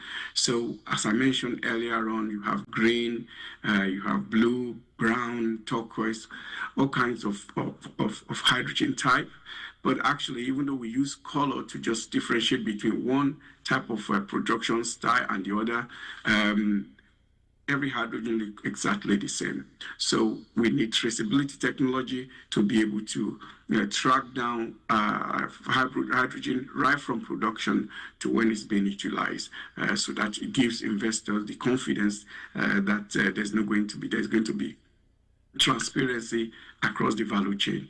Because currently green hydrogen is more expensive compared to blue hydrogen, and blue hydrogen more expensive compared to gray and the brown hydrogen, and so on and so forth. So we want to be able to differentiate between one and the other. So traceability technology is something that my team at Manchester, we are looking at using blockchain and other technologies. So this section of my talk is really around the prospect of hydrogen in Nigeria, and I think this really is something that there's an easy way to really present this is to look at the report that was sponsored by GIZ last year around hydrogen valley in Nigeria, the potential for hydrogen valley in Nigeria. So just to give context, hydrogen valley is a geographical location where you kind of have those who consume hydrogen and companies that produce hydrogen. You have them together, very close together, which is really good. It helps to make the management of the whole process easier and cheaper. So, for example, you have the trucks, the ships, the vehicles, and both the commercial and domestic consumer, really closely linked to the production of hydrogen itself. So in that report, so the title of the report is actually Local Hydrogen Valleys Potential Study, which I happen to co-author with other people. Please download it and read it. It's in the public domain. You can download that on LinkedIn.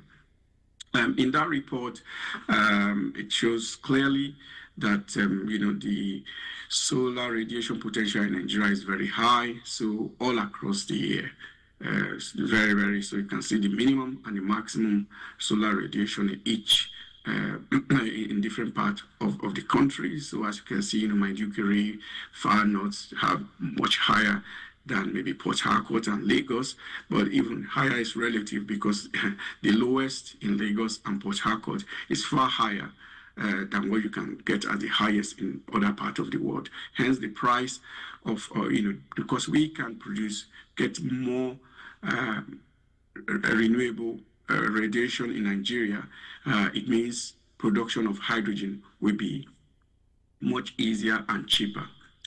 So this, in that report, this one shows the levelized cost of solar energy in Nigeria in different parts. So we have Port Harcourt, Jos, Minna, and Lekki in Lagos, Babalola University in Ado-Ekiti, Agbara in Ogun states, and so on. I mean, the summary of this basically is that the price is very, very similar. By 2020, looking at 2050, that price will be reduced by more than half, which is something to really be excited about.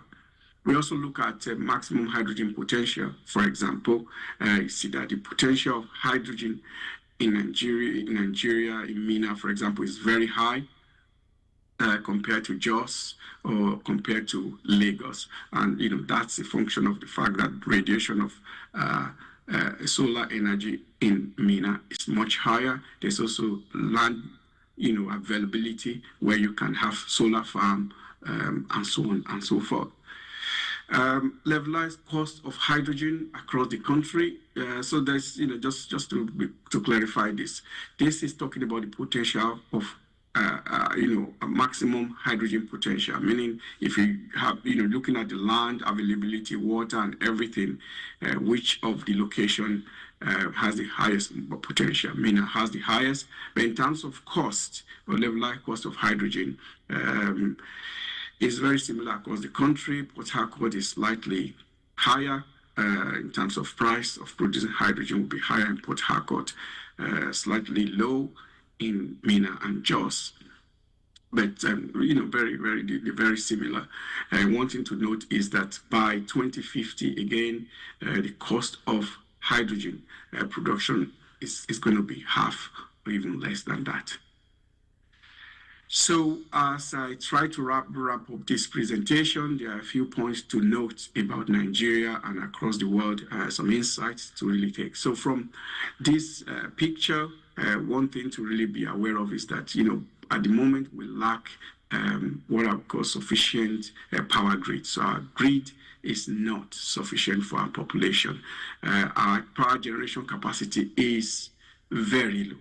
So, and a good example is if you look at industrialized world, like in Europe, Germany, UK, and France, and you combine these the population of these three countries together, it's 218. Compared to ours, around 213 today, it's very comparable. So almost, you can basically say very, very comparable. But when you look at the power generation capacity of these three countries, it's 423 gigawatts. Compared to ours of, let's even call it 10, let's call it 15. It is nothing to compare when it comes. So if we're talking about industrialization, then we really need more energy sources. So if hydrogen is a great opportunity in Nigeria, something we should embrace. It's not really a competition with natural gas and any other source. It's the fact that it is a necessity, something that we need in order to industrialize. This is something I want us to take away, from this conference. Another thing to consider is the fact that as we move from now, say 2022 to 2060, what you will see with the fossil fuel is that there's decline market share, there's a lot of risk, there's shrinking liquidity with increased cost of capital for fossil fuel. But green energy technology, particularly green hydrogen, you see the market is growing, price is coming down, project will become more and more profitable, and gain market share, and so on and so forth. So these are facts that we can't really run away from. Therefore, we need to begin to look at opportunities that we have. How can we begin to use our current natural gas in a very effective way, and begin to use hydrogen as a transition, energy.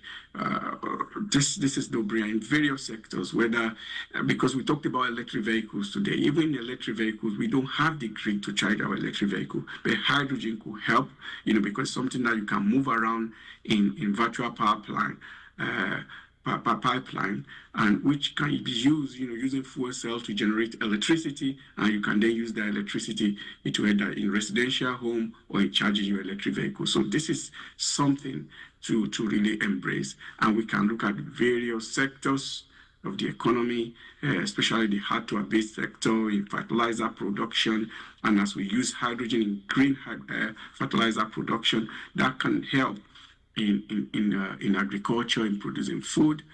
One thing with hydrogen is also the fact that you can begin to use desalinated water from the sea, which in terms of the cost it adds to hydrogen production is not significant. But when you scale up the desalinating plants, this plant can be used for fresh water, which people can have access to in production of bottling things, in wine, in drinks, and so on and so forth, and in irrigation for agriculture. So hydrogen is an enabler of economic growth. In the short term, we can look at the local market in Nigeria, domestic market, how we use that for base load, how we use that in fertilizer production, in mining. In the medium term, we can look at how to attract investment so that we attract a lot of industry here, where countries all around the world that find it difficult to decarbonize because they don't have the kind of solar energy that we have, could come here to site new companies. Some of the companies that have left because we don't have enough power generation can come back. And in the long term, we can begin to see, as we have excess hydrogen, how we can export that across the world. So thank you very much once again for this great privilege to be able to present to you about the prospects and opportunities, as well as the challenges of hydrogen, which is really about driving the cost down and having new technology to make all this happen. So thanks for that opportunity. And if you want to reach me, LinkedIn is really the best way. Just Google Bamidele Adebisi MMU. And thank you. All the best. Thank you very much. Please, those hands can come even louder than that for Professor Adebisi. Thank you very much. And Julie will bring us this very first session, and we'll be going for our tea break. We're resuming in 15 minutes time, so we'll need to approach the tea break with some bit of dispatch so we can resume and then take the next session and of course continue. But those of you that are in charge of churning out our communiques, please do us a favor, begin to put pen to paper so before the end of the evening session would have a communique ready for presentation.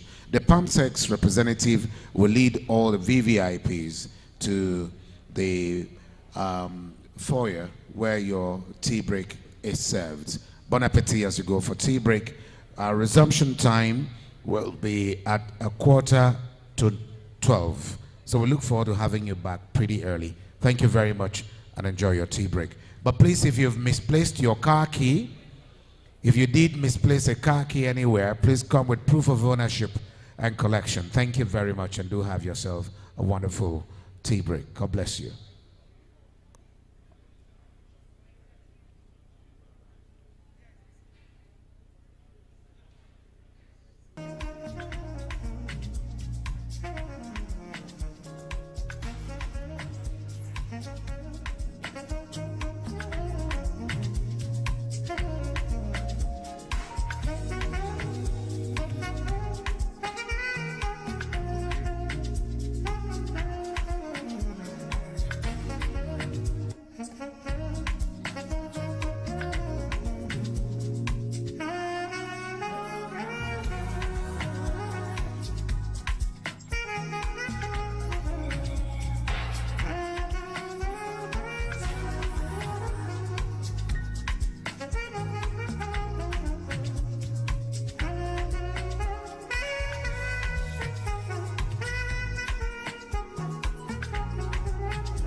we've reconvened and we want to get the business of his mid-morning session started. It's almost 12 noon, 5 minutes by my timepiece, it might not be correct. But I hope that we can get started early.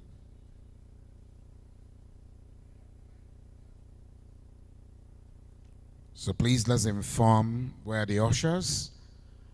Please inform all participants at the adjoining room and those of them at the foyer that we've reconvened for business.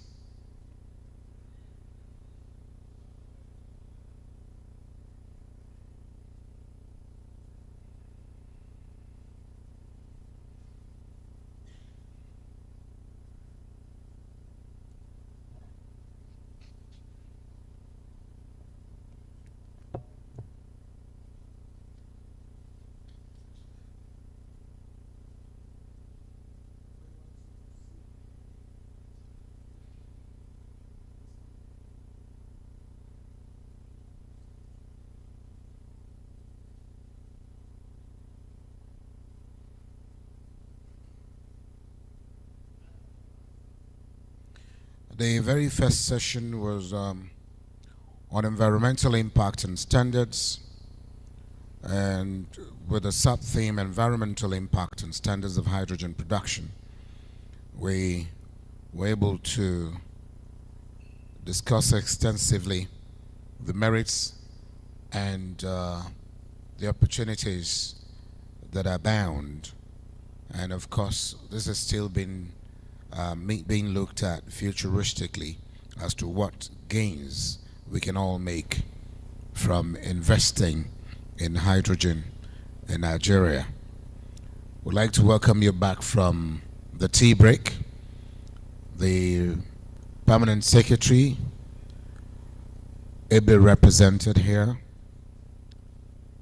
heads of other agencies, our resource persons, moderators, discussants, and the rest of our very distinguished guests. As soon as we reconvene for business proper,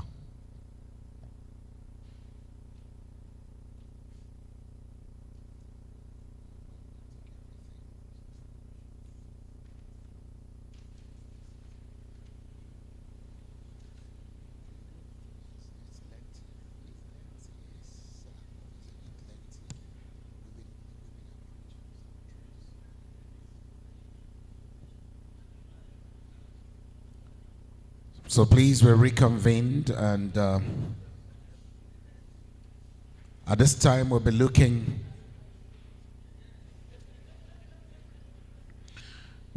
at hydrogen supply chains. That's the mid-morning session, with a sub-theme, design and implementation of hydrogen supply chains. The moderator for this session is one that is very, very experienced, and is also a force to reckon with when you talk about renewable energy and the very many things that he's been able to do. So we'll take that, and then of course our speaker, the main speaker, will be talking on design and implementation of hydrogen supply chains. He's equally a very, very resourceful person in this business. Then we have our panel of discussants that we'll be inviting over. And I hope that these persons are around. Mr. Okechukwu Nwankwo, Dr. Mala Mohammed of NUPRC. Okechukwu Nwankwo is of NMDPRA, while Professor Mokhtar Abdulkader was one of our moderator yesterday, but he'll be here today as a panelist. So that's exactly where we are at this point. We just want to be sure that these persons are around so we can get started early enough.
the Chief Host,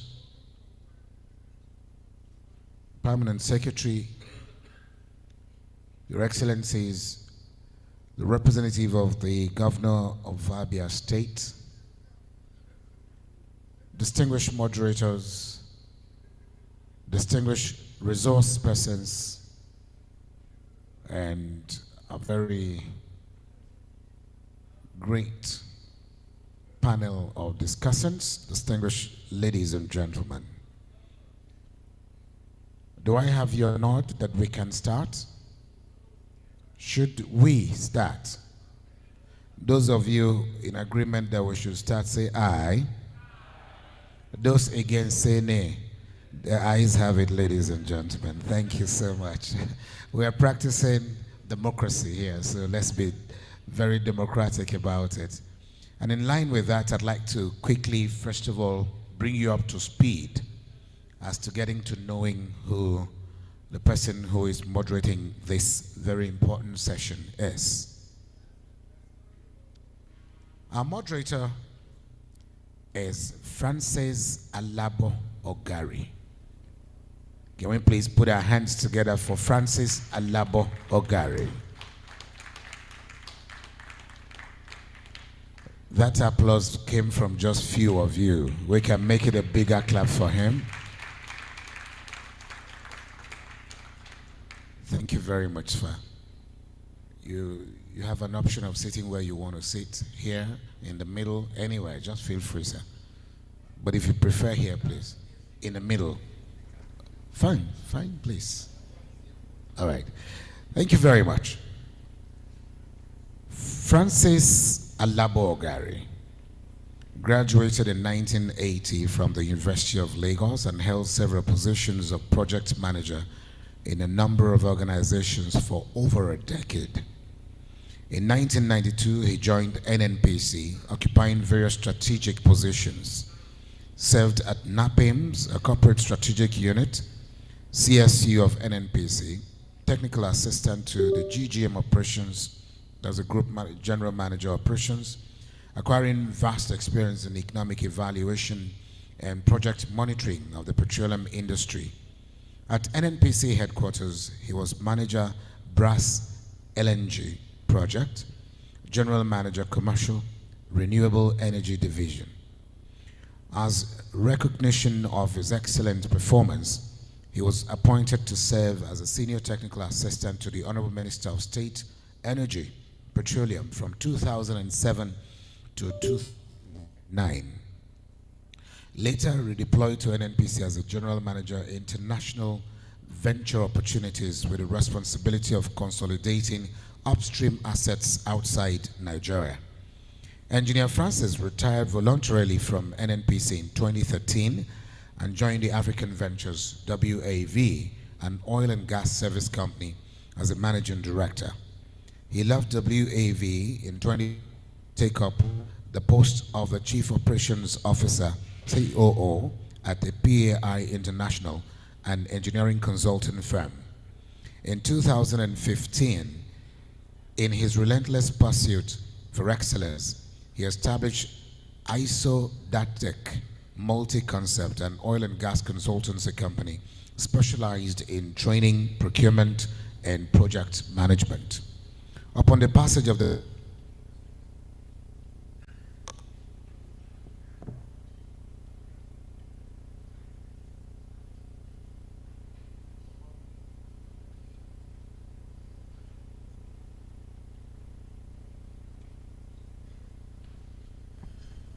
Can you check the spikes? Thank you. Upon the passage of the Petroleum Industry Act in 2021, leading to the creation of the Nigerian Midstream and Downstream Petroleum Regulatory Authority, NMDPRA, Engineer Ogari's professionalism, dedication, and qualitative work earned him another opportunity to give back to the country. He was appointed Executive Director, Hydrocarbon Processing Plants, Installations and Transportation Infrastructure by the President, Commander-in-Chief of the Armed Forces as at then. He currently occupies this exalted position. Distinguished ladies and gentlemen, he holds a BSc degree in Civil Engineering from the University of Lagos, 1980, MSc degree in Construction Management 1990 from the Ahmadu Bello University Zaria. He has attended numerous intensive training executive programs, several write-ups and presentations on topical issues covering the upstream, midstream, and downstream areas of the oil and gas industry in Nigeria and beyond. He hails from Rivers State. He is happily married with very lovely and God-given, very intuitive and creative children. Please put your hands together for him. I'm not done yet. Thank you, I'm not done yet. He's got quite an intimidating citation here, but I'm trying to abridge. He's also, apart from telling you about him, he has won for himself awards, laurels, and accolades and encomiums from around the globe. He prepared metrics for reviewing field development plans 2002, prepared handbook for project audit teams 2002, prepared guidelines for identifying the essentials to project framework. He prepared the formats for monitoring projects 2002, contributed to the numerous presentations on local content maximization in the industry 2003, contributed to other write-ups on related topical issues in the oil and gas industry, specifically on deep water development, prepared the handbook for NAPIM's Project Participation Plan 2004, jointly prepared the handbook for NAPIM's Project Participation Policy, prepared a draft copy on coordination procedure for the implementation of Nigerian content in 2005. He also prepared a manual for project cost control, audit exercise, prepared the materials for the setting up of NAPIM's website, designed formats for capturing Nigeria content measurement, prepared the manual for international venture exercise, and ladies and gentlemen, this will blow your mind.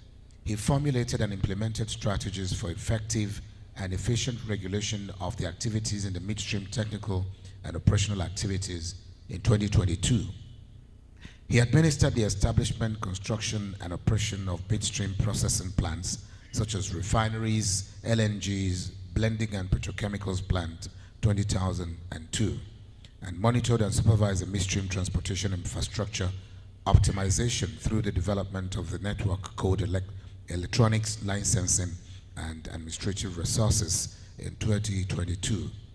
He also supervised the development of 20 regulations in the authority to facilitate the operationalization of the PIA, developed and implemented capacity building programs for hydrocarbon processing plants, installation, transportation, infrastructure, and directorate of the authority.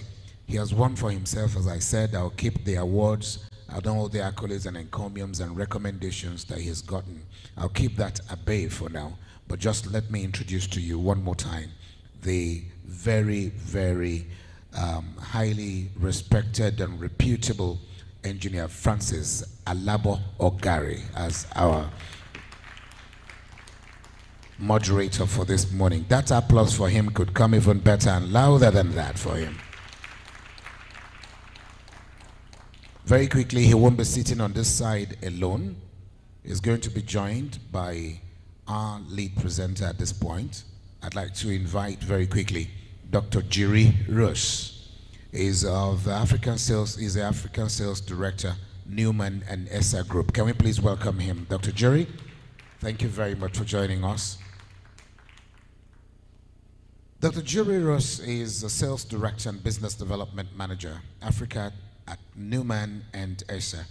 He studied mechanical engineering and PhD at Technical University in Czech Republic, focusing on thermal heat exchangers. The MBA studies at Hallam Sheffield University complemented his strong technical education also by managerial and business perspective. More than 20 years ago, he started to work in a segment of reciprocating compressors in both sales of new systems as well as on aftermarket. He started as a project manager and design engineer, and by the time moved more to the sales as appreciating the work with end users of their products. He developed during those years several markets, large key accounts, and worked on many large projects. And this is what makes him fun and see it as his mission. Having these preconditions, passion to new development and being in love to Africa, his main task came at Newman Essa to develop markets in Africa. The energy transition, where reciprocating compressors are the same importance like in traditional oil and gas, and that took him also to the segment of renewables. Ladies and gentlemen, please a warm round of applause for him, please. I then want to introduce and welcome Dr. Mala Mohammed, who is also on this panel. Dr. Mala Mohammed, are you with us in the hall? Please, can we have you join us here? Please put your hands together for Dr. Mala Mohammed as he moves over to this side of the divide.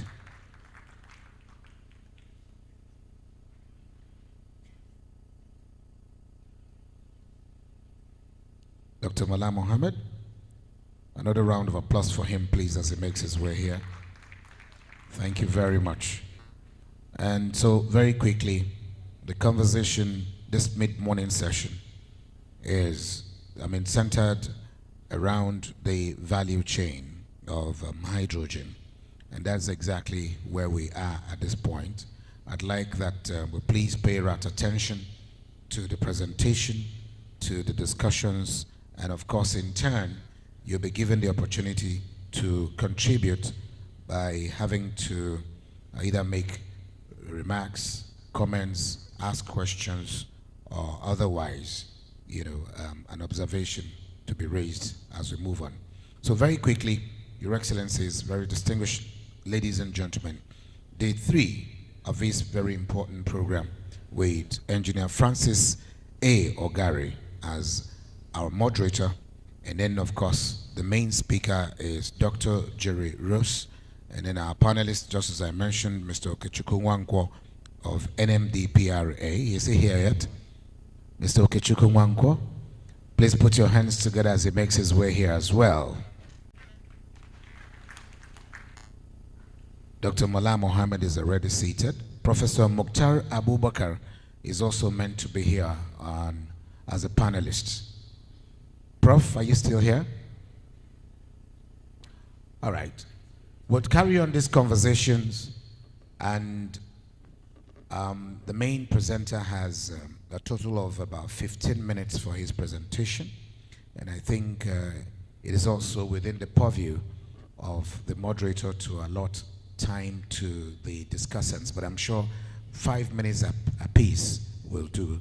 So please, to provoke our thoughts on this very important topic, which centers around hydrogen supply chains with a sub-theme design and implementation of hydrogen supply chains, I then want to hand over to the expert. Let's please welcome Engineer Francis Alabo Ogari.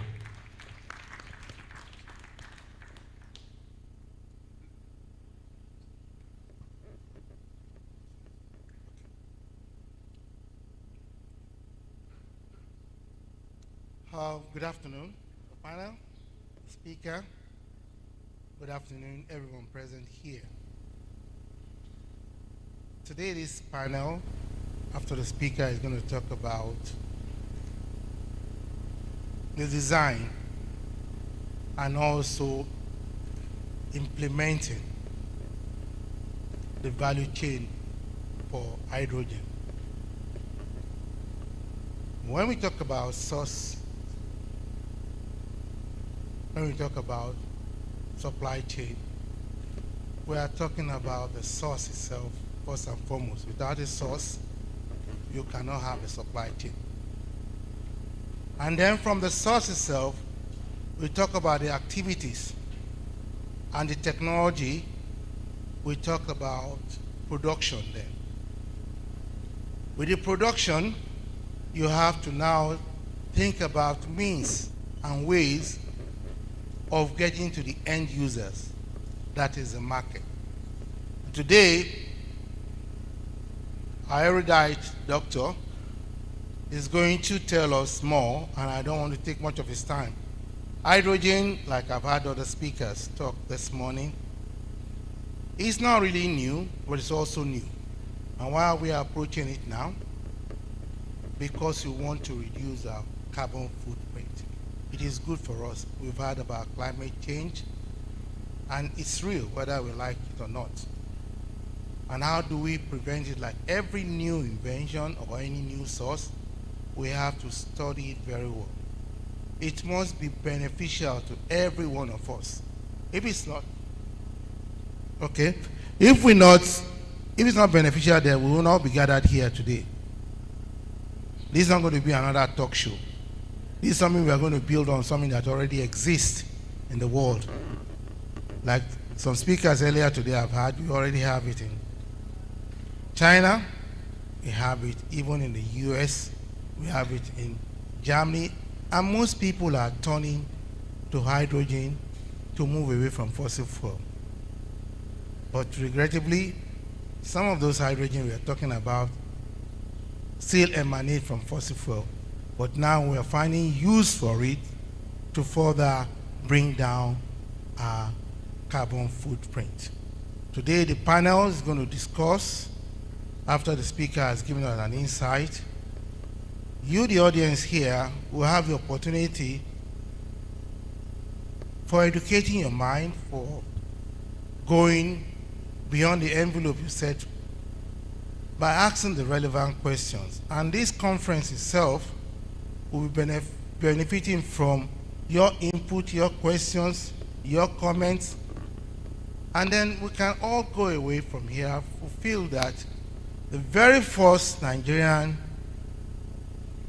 conference on hydrogen is a success because of you, the speakers, and the moderators that have come here today. So I would like to invite to the podium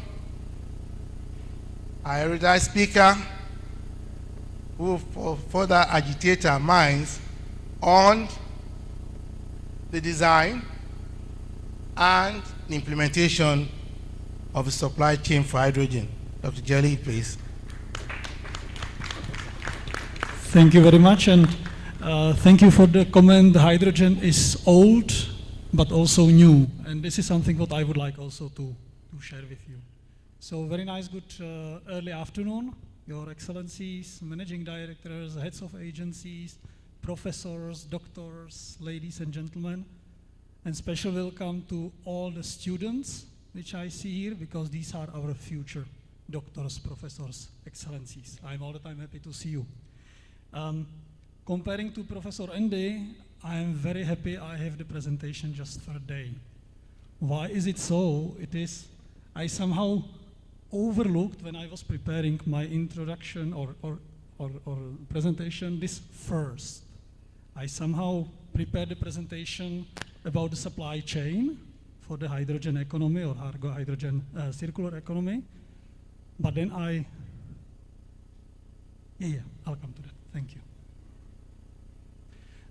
But then I realized the discussion about blue, green, whatever kind of hydrogens, and during yesterday panel discussion, I liked the comment from Dr. Chinan that he said, actually, I don't care about color of hydrogen.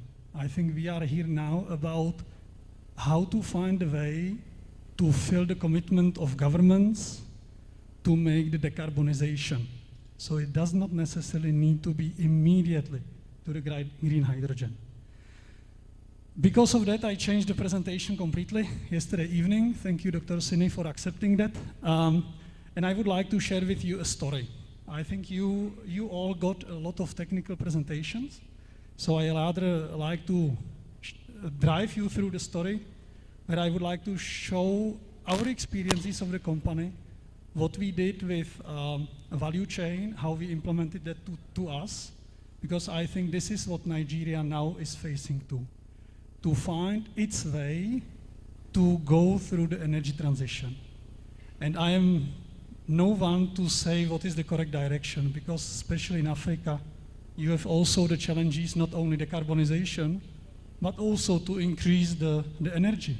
Because out of 1.2 billion people, 600 million people are without any energy access. This is something we have to do hand by hand, increase the energy, availability, and also the decarbonization. The story starts in 1830, almost 200 years ago, when our company was established. We are a German-based company, close to Netherlands-Dutch borders, Düsseldorf, Cologne, if you know. We are having 4 production sites in Germany. And I will need to ask you for using your memory, because story is important that you remember some things. So I will announce all the time what is important to remember. So as I said, our story started in 1830 when those 2 gentlemen established the company. And in 1891, Mr. Peters bought the company, left the name because of the brand already. And since that time, we are in family Peters' hands. Why Mr. Peters bought the company was, at that time, started a boom of compression technologies. Because this was, I would say, second energy transition, energy revolution. We were moving from steam to liquid fuels. If you remember the pictures from the very first panel discussion, 1903, Fifth Avenue in New York, all horse carriages and 1 car.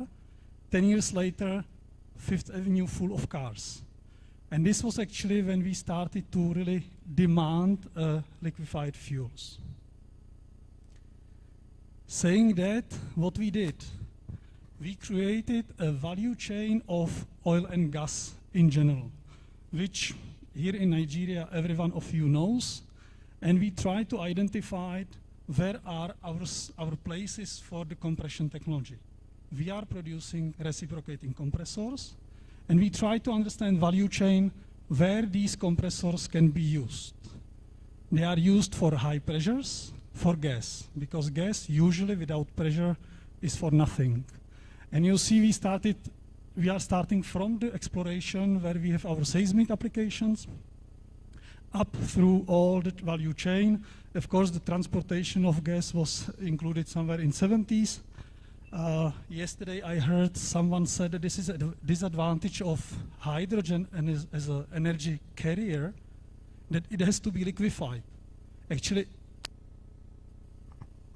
each gas which is transported is liquefied. Also LNG is liquefied. And I specially marked, you see 1 circle, and this is about refinery.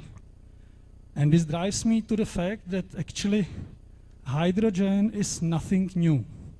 Since we started to use fuels, we started to have a demand for hydrogen, because hydrogen is an essential backbone gas inside of refinery process. You need to have it for all the desulfurization, hydrocracking, hydrotreating, different levels of pressures you need when you are following the different, in Africa, Afro standards. And because of that, maybe remember your colleagues in refineries, but I also see here representatives from Indorama. They are also using hydrogen. This is a traditional in petrochemical and for fertilizers. So when we are looking for the safety, which was also the question during today, these guys are working with hydrogen more than 100 years. So we know how to treat hydrogen safely. And also we, as a Neumann Esser, we know how to compress hydrogen efficiently and safely. This actually guided us to, by time, development of all the kind of piston compressors, reciprocating compressors. So whenever you are talking about high pressure gases, then you need to use these compressors. And those compressors are very good for all the chain which we were facing so far. Of course, mainly you are using in refineries for hydrogen the horizontal machines, usually described by API 618. The beauty of those machines is you can increase the frame, you can increase the number of cylinders, and then you are increasing the capacities. In petrochemicals, for example, the vertical machines. Being so much focused on oil and gas and downstream, we of course started to question mark ourselves 10 years, 15 years ago with all the energy transition discussion. What does that mean for us? But before, we had to learn something about these machines. These are so-called bar shaft compressors. This is what we are producing in Germany.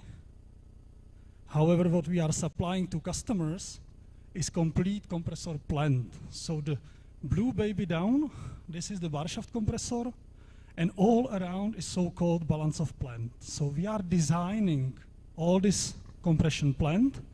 We are designing size of the motor, of the dampeners, of the coolers, oil unit, etc., etc. And then based on these parameters, we are buying this. And I said about the story, so I kindly ask you to remember this picture, because this is very important that we are designing plant and then packaging. Having such a big focus on oil and gas,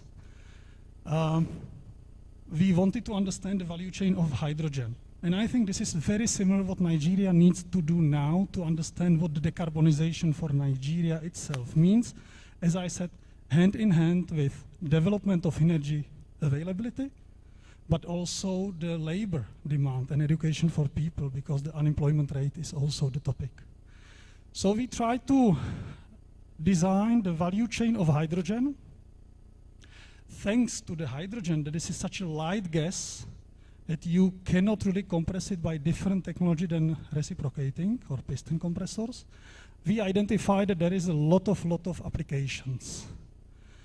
Whenever you need to transport, whenever you need to store hydrogen. Yesterday we heard about the white hydrogen or natural hydrogen from salt caverns. We are right now installing very large machine to operate one salt cavern in Netherlands. These salt caverns were used for natural gas. Now they are converted in Europe to hydrogen also. Of course, you need application for then liquefaction, whatever it would be. For shorter distances, even liquefied hydrogen makes sense because you don't need to go to synthesis to methanol or to ammonia and then fraction back to hydrogen. So again, application for our machines. But when seeing this picture, we said, okay, what do we want to do? We want to be specialists on molecules. We don't understand electrons, but if we want to say we are specialists on molecules, we identified we need to support with a solution how to produce, how to convert electrons to molecules, and also how to cover very specific application.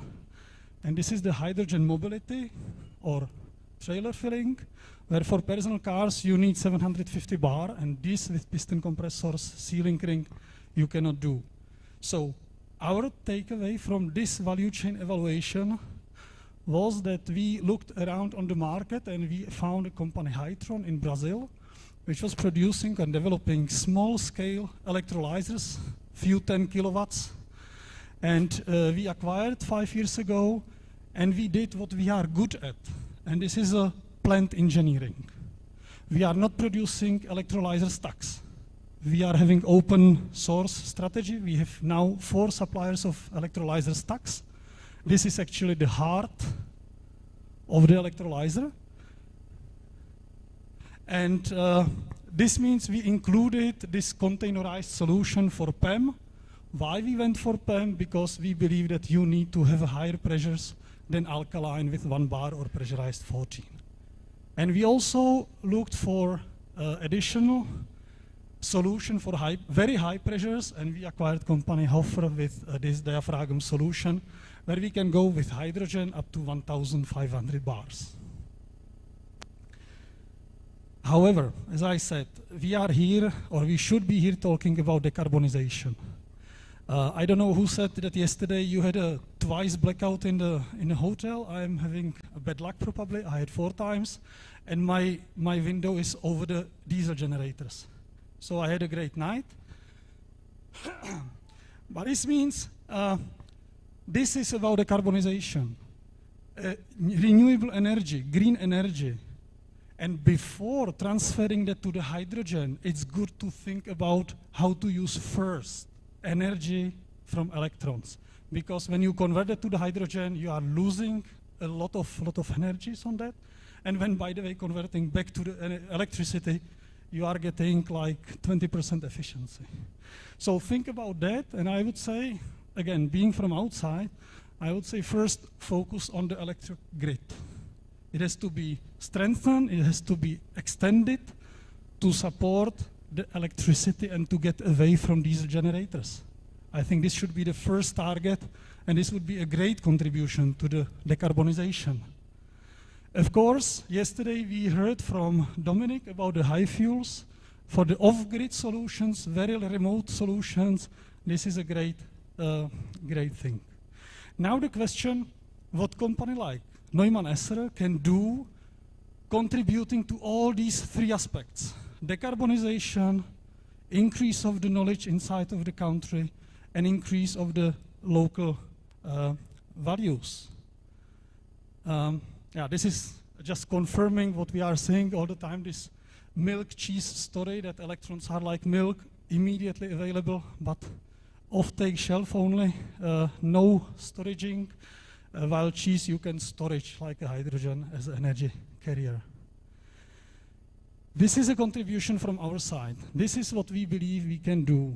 We started to develop a network of our business partners, and we started to develop them. So we are in Nigeria, so let's take as an example our business partner in Nigeria, Millat Company. They are having a service center in Port Harcourt.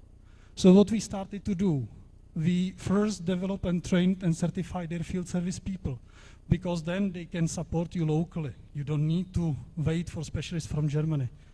We are supporting them to also establish the service centers, so you can service components of these machines. Because all that what we are talking about is not only CapEx, not only about CapEx, you need to live with your equipment for next 30, 40 years. But we are going even farther, and we are also training and developing the program how to make the packaging. If you remember that picture, I said, remember, blue bar shaft compressor. This is too much know-how and specialized tailored solution we produce. But all the rest we can package here locally.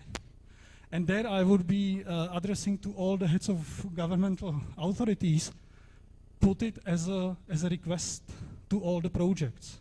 Otherwise, if you put the project then award to international EPCs, they are not following this demand. So this is what we can offer. And the last point what I would like to share is what do I see as a great input for Africa or opportunities is for some countries in Africa, it is the chance with green hydrogen to come to the energy map. Countries like Morocco, Mauritania, Namibia, Djibouti, no one cared, no one recognized as energy suppliers. This is a chance for them. This is a risk for you, for Libya, for Algeria, to realize, is it going to be there a demand for natural gas or not? And this is what I really appreciate, that you are having this initiative. We are happy to help you, and we have to think about. Yesterday we heard from, first day, from Dr. Amire about invest to the blue hydrogen. Sure, but for local demands, no one will buy blue hydrogen in Europe. Because if blue hydrogen, then we will do it ourselves from natural gas. I see it also as a great opportunity for development of downstream. If you will be in a green hydrogen business and you want to export that, then you have to make the synthesis to ammonia. You are adding more value. So this means you are not only exporting oil and importing fuels. Why you let others to create the value added? It should be avoided. And once you develop such a competencies, use the ammonia already here internally for fertilizers. Don't buy them. Get it here local, domestically. And of course, what I said, I see a great opportunity for packaging, because these equipments are pretty standardized. It has to be standardized. Compression technology, electrolyzers, otherwise they will be too expensive. And the packaging can be done here. And this is my last word. Thank you very much. Thank you. Thank you, Dr. Jerry, for your incisive presentation. Can we put up a round of applause for Jerry again? I think the only thing that didn't do justice to his presentation is the audio from here. And I believe you guys hardly pick up most of what he said, but the presentation tells it all. He has gone through the value chain from the upstream through to the midstream and to the downstream. He emphasized on production itself using the compressor from Newman and ESA experience. You've been out since 1930, right? That's quite a long time. That experience we can all lean on. And he has also told us that there are opportunities for us in Africa to lean on what you already done. So we are late bloomers, but some of you find out about Nigerians, we catch up very quickly. And that's why all over the world we are renowned that what you do, we can easily turn around, but we'll still leverage on what you've done. So you've also told us about opportunities in the refineries. We have quite a lot of refineries we are trying to bring on. Most of them are in the establishment stages, going into construction, some of them. So we can learn from this, and we know what hydrogen does a lot for the sulfurization and for other processes, especially now that we are pushing for more PMS to come out. So we also have people who are interested in becoming investors here. It's not a black box from what he has presented here. It's very, very clear. We have flares, we have methane, the source, for mostly blue energy. The process he has shown in terms of compression itself, and earlier on we heard from last session about leakages and safety approaches, because without safety you cannot have a right investment. We've also seen from his presentation some of the production design. Again, after this session and during the breakout time, you might want to see Dr. Jerry to want to expand, but we have things to still do. Dr. Jerry has made a presentation.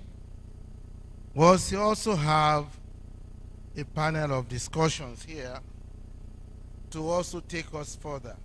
We have here Mr. Okechukwu Nwako, and I believe we have Dr. Mohammed, am I right? They will have one or two questions that might bring more enlightenment to the session today. So let me go in line with what we have here.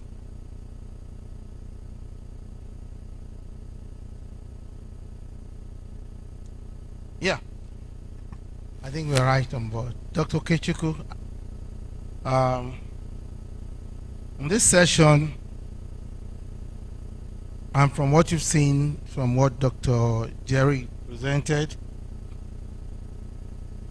what infrastructure upgrades do we think is required to create efficient hydrogen transportation networks in Nigeria?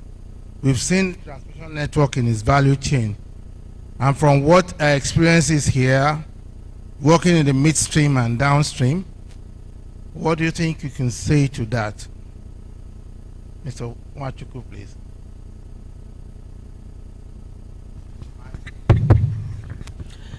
Thank you very much, sir. A wonderful presentation, though we struggled a little bit with the audio. So the first thing I wanted to pick from your presentation was where you mentioned that in getting energy, it's good to utilize it first before even trying to use it to make hydrogen. So that makes, from my own opinion, the blue hydrogen more of a pathway for Nigeria. Because while we lack a little bit of electricity, we have natural gas in abundance.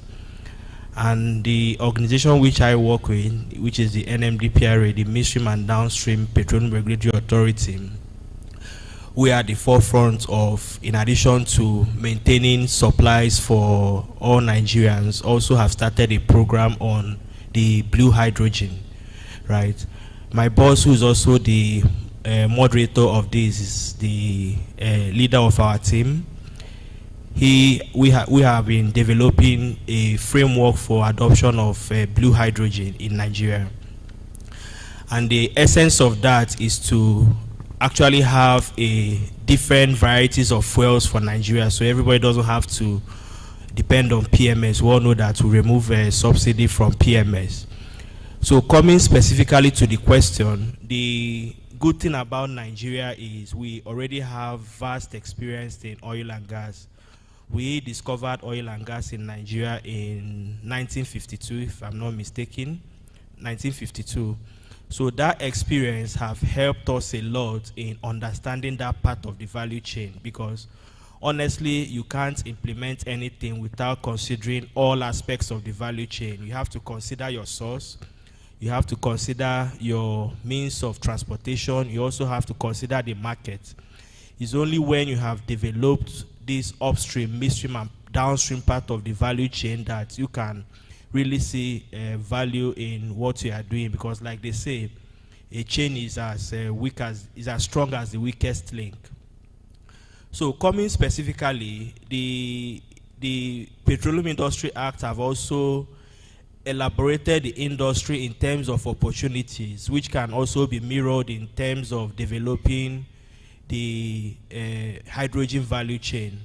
So the Petroleum Industry Act, for instance, have introduced the issues of open access. So in developing facilities, it's possibly not just for yourself. There's that capacity utilization that must be established in terms of development of infrastructure. Also on the NMDPRA part, we have outlining clear regulations, because what an investor wants in terms of putting his money in an infrastructure is clear regulatory terms. And in NMDPRA also, we have done about 20 regulations thereabout to help the industry, and then that will also help in development of infrastructure. Also, the Petroleum Industry Act in its wisdom have introduced the equity funding, the midstream and downstream gas infrastructure fund, which the actual purpose of the fund is to go into equity investment in high-risk investment areas. So being that hydrogen is a new area, it's high risk for any investor. It can provide an opportunity for the MDGIF through government to partner with you in terms of that investment, to give that investor the assurance. Because once government money is part of an investment, you can also give certain level of assurance in terms of investment guarantees. So with all this, I believe that we are on the pathway towards adopting hydrogen, as a part of the energy mix of Nigeria. And as NMDPR, we have already had an experience. My colleague here in the morning also mentioned, in terms of experience, in terms of stakeholder engagement, introduction of new policies, how do you get people on board, how do you put everybody together so that together we can all march forward towards the development of infrastructure. Thank you very much. Okay, but I'm going to tax you further, because the audience here want to know specifically the installation infrastructure we need to do, the infrastructure, the transmission infrastructure that need to be there. Because so when you have those infrastructure, you can talk about the market, because the value chain, as Jerry presented. The installations we have now, are they adequate? If you are going to take into hydrogen, it has to be another set of infrastructure, or building up what we can in terms of evacuation, because those are the infrastructure we have. The infrastructure we have right now are pipelines, isn't it? Yes. That was shown in Jerry's presentation. But you also have virtual transportation in evacuation. So the audience, from your experience, yes, we're doing regulations. We are giving guidelines to bring them to know that there are opportunities here. That's why NMDPR is an enabler. That you can come with a policy and the policy of government. And again, the president, Mr. President, has come out with executive degrees to move all those things forward. It's for the audience to catch up on it and to buy into these opportunities. The assurance is you can invest in infrastructure. That's why we do have in the PIA what? Open access, isn't it? So this forum, know that building of infrastructure is there. No, I understand it better. Okay. So maybe you want to look at what we have, and that's the installations we are talking about, are the processing plants you have there. You want to say something? I want to. Okay. Okay, thank you. Thank you very much. Yeah. So that you want to take in mind, note, or do you want to say something more before I go on to Dr. Mohammed?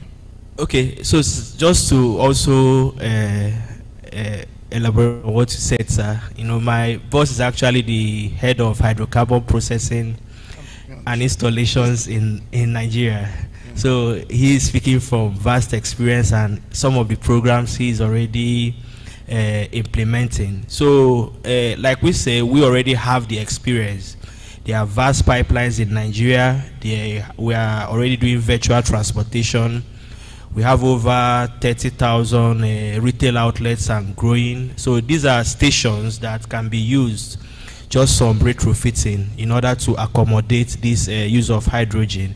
Because at the end of the day, what you want is, you know, a customer has variety, because even the variety will drive down costs when people have choice as to what they can do. Thank you very much, sir. And then finally, to add to it, we are talking about the issue of bulk storage. Bulk storage is very important for a distribution system and for the supply chain. Without it, Dr. Jerry will agree with me, because I saw in his presentation the bulk storage we are talking about. We are talking about bulk storage that can hold metric tons, because it's hydrogen. So as we elaborate further during discussion, and maybe from the question and answer, it will be a two-way learning for all of us here. So, okay, you want to say something? Yeah. Fine. If I could a little bit, you know, to your comments. Again,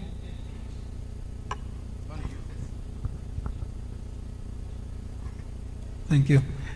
You know, I am outsider. I am visitor. I value very much for last 5 years to have a chance to come here, and of course, I'm all the time in oil and gas in Nigeria. So I know very well your expertise. We are working on the revamping on one refinery with our partner in Nigeria. Just coming to the blue and green, you know, you said that you are having resources, you want to go for the blue hydrogen. I do fully understand, and yes, you have a lot of infrastructure. The issue is, if you want to make hydrogen from natural gas, you need infrastructure, which means energy. How do you get that energy? So the electricity, probably you will get it by gas engines, which is again contribution to the carbon footprint. So this is that and again, I am not here to judge. I am just saying, for the beauty of green hydrogen, if you have enough resources of the electricity, means renewable power, that you are using that electricity also for the production and for the transportation. It's one topic. With the blue one, previous panelist, I don't know who said that, okay, but at the end of the day, you have CO2. What do you do with that? And yes, putting that under the ground, a solution, expensive. What I see more as a chance for Nigeria, instead of trying to think about green hydrogen and compete with really blessed countries like Morocco, Mauritania, Namibia, think about being a downstream hub. Build up the refineries, using then blue hydrogen already for existing refineries. It is decarbonization. Using this one for the fertilizers, build up fertilizers. And as I said, off-takers in Europe or US will not be interested in blue hydrogen. But off-takers around you to help them to develop downstream business again for fertilizers, to avoid importing fertilizers from Ukraine and Russia and whatever countries. This is the value added, and this brings also the employment for your people. This was my message on. Okay, thank you. A round of applause. Dr. Mohammed, your question will be, how can Nigeria's hydrogen supply chain leverage renewable energy sources to minimize environmental impact? Do you want me to repeat the question? Did you get it? No, it's fine. Huh? So how can Nigeria's energy supply chain use renewable energy sources to reduce emissions, right? Thank you very much for that question. And I think it follows from what Dr. Jerry was just saying. There doesn't have to be a competition between blue, green hydrogen, because anyway, for blue hydrogen, you need to pair the production of natural gas with CCUS, which is carbon capture and storage. And there are examples currently around the world. We have in the Netherlands, the Northern Lights project in Norway, where they're producing blue hydrogen with green hydrogen alongside. And what they do is they attach these renewables. So at the end of the day, you have a net zero emissions. So this is very possible and doable. So how can Nigeria achieve this, since we already have existing examples of this? The technology is there, as just presented by Dr. Jerry, and it's a field that's matured now. So how can Nigeria leverage this and make sure that, or ensure that when we are producing blue hydrogen, we also don't add to the emissions? Because at the end of the day, it's all about reducing the emissions, decarbonizing the sector as a whole, in line with Nigerians' net zero 2060 ambitions. So one of the good things is that we need good policies, frameworks, which my co-panelists here have said. The NMDPRA has developed good policies, networks around the infrastructure, around the transportation, around the storage. We have the regulations, we have the guidelines. So this is the number one step, is having the good policies and regulations in place. Then you need to have the technology by collaborating with jurisdictions or organizations that have this technology on how to adapt this technology to our local environment. And we, just like Dr. Jerry have said, they already have a hub in Port Harcourt, and we have other players as well. And when you collaborate to introduce these technologies, you also need investment and financing, which it's the third step, because you need it's capital intensive. One of the greatest barrier now for the hydrogen adoption is the cost. And we have had, through the Petroleum Industry Act, a robust framework which also considers this fact by establishing the Midstream Downstream Gas Infrastructure Fund, which Mr. Okechukwu here has mentioned. And this is where also when these investments come in, because it's capital intensive and high risks, so the government also wants to play in this to reduce the risks through the MDGIF, to ensure that the cost for this is minimized and also the risk is shared. So we have this. Also, another step is to awareness. Through awareness, which I think this is a good forum for that, bring about awareness about this, collaborations, partnerships, awareness. So just to summarize, I would say we need good policy frameworks, we need collaborations, partnerships, we need sources of financing, these investments to reduce the cost and share the risks. We also need to create awareness around this. but the pairing of renewables with blue hydrogen production is very possible and achievable. Thank you. Thank you, Dr. Mohammed. A round of applause for Dr. Mohammed, please. So summarizing what you've said here, the baseline is a well-articulated policy Absolutely. that takes cognizance of the design all through to the supply chain itself, as Absolutely. you have said. So the organizers of this conference will put in part of their submission a well-guided, a well-articulated policy that will come up and encourage both, not only the profitability, because I heard about the 3 Ps someone said earlier on today, but to also energize the industry, the society, to know that though Jerry told us it's not a new thing, but to us, we want to catch up and overtake. So thank you very much, Mohammed. So this is a question actually meant for Dr. Chigozie Nweke Eze, who unfortunately is not here amongst us. But I want to throw it as a bonus question to the panel here. So anyone who wants to take the pick, like what they show in TV, you just let me know. I'll give you the stage. What are the economic implications of investing in hydrogen supply chains for industrial growth in Nigeria? You want me to repeat the question again?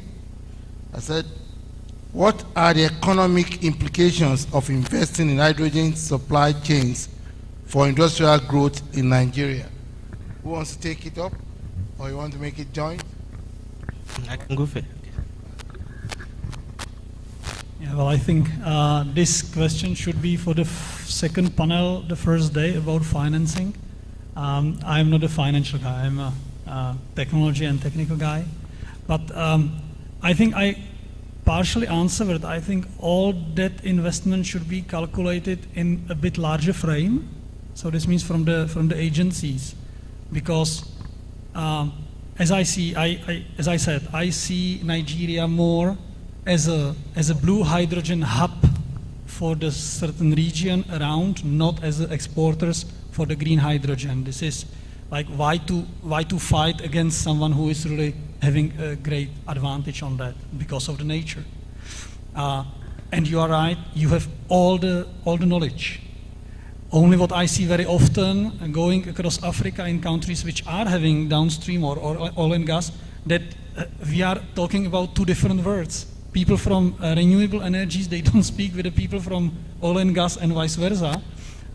So yes, I believe that all the know-how is here, and the financing, or let's say payback, would be by that you will utilize for your own demand, you will create your own hydrogen circular business, means downstream, you will leave all value added to the final products here and not repeat the mistake, or let's say lesson learned from the oil and gas, exporting crude oil and importing 70% of the liquid of the diesel and petrol. This is for me a nonsense. So I think this would be the self-financing process, and also utilizing the possibility to give a work for the people, which is again value added. So this would be the financing model. Yeah, to also add to what he just said, which is also in line with the topic of this presentation and as earlier made, you know, the economic implications for Nigeria are quite enormous, right? If you look at the derivatives which you make from hydrogen, which he highlighted some of them, like fertilizer and all that. In fact, Nigeria can end up being, in addition to our natural gas, which we already have over 209 trillion scoff and all that, we can end up being a net exporter. You know, we have the jobs, we have variety of petroleum products all around. You know, the multiplier effect of all this are quite enormous. You know, and like he also said that it never makes sense to, you know, export the raw material and also import the petroleum products. You know, it can never make sense to anybody. You know, so it actually has a lot of economic excellence is going to bring to Nigeria. Thank you. Just to add to that, picking on his last point, you know, the whole hydrogen value chain is about value addition. And of course, when you add value, it impacts the economy. So, but maybe in terms of policy, when we think about it in Nigeria, we may try to think about maybe self-sufficiency first, try to activate the use of hydrogen in our industries, in our steel, cement, and all of that. So because you have along the value chain where you have production, storage, transporting and distribution, but I think for the production side, we are more or less up to the task.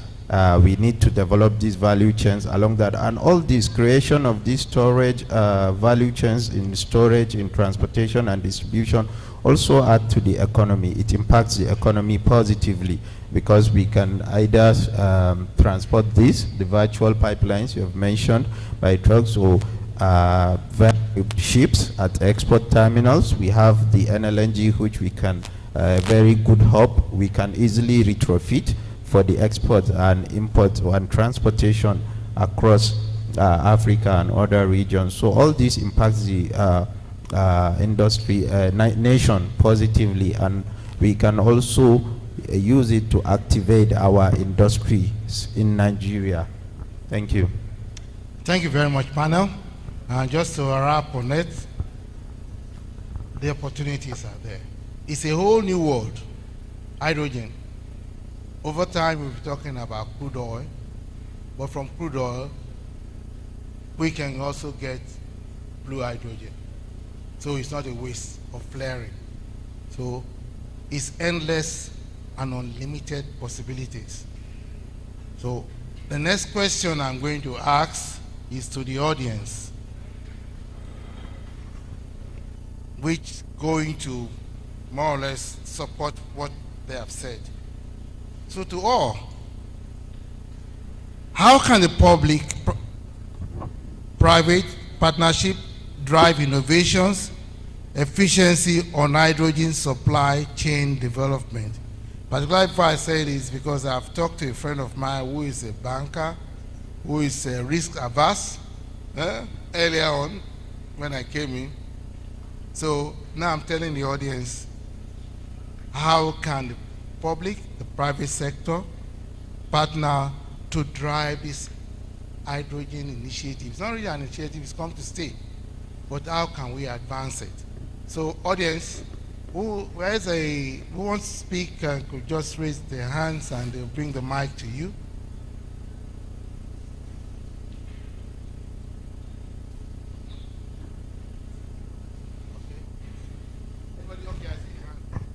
Okay, we have 1, 2. Is that all? Okay, 3. Okay, so let me give the number. Please let me see your hands again. Okay, 1. All right, 1, 2, 3, 4, and 5. Okay, where are my ushers? Please help us with the microphone.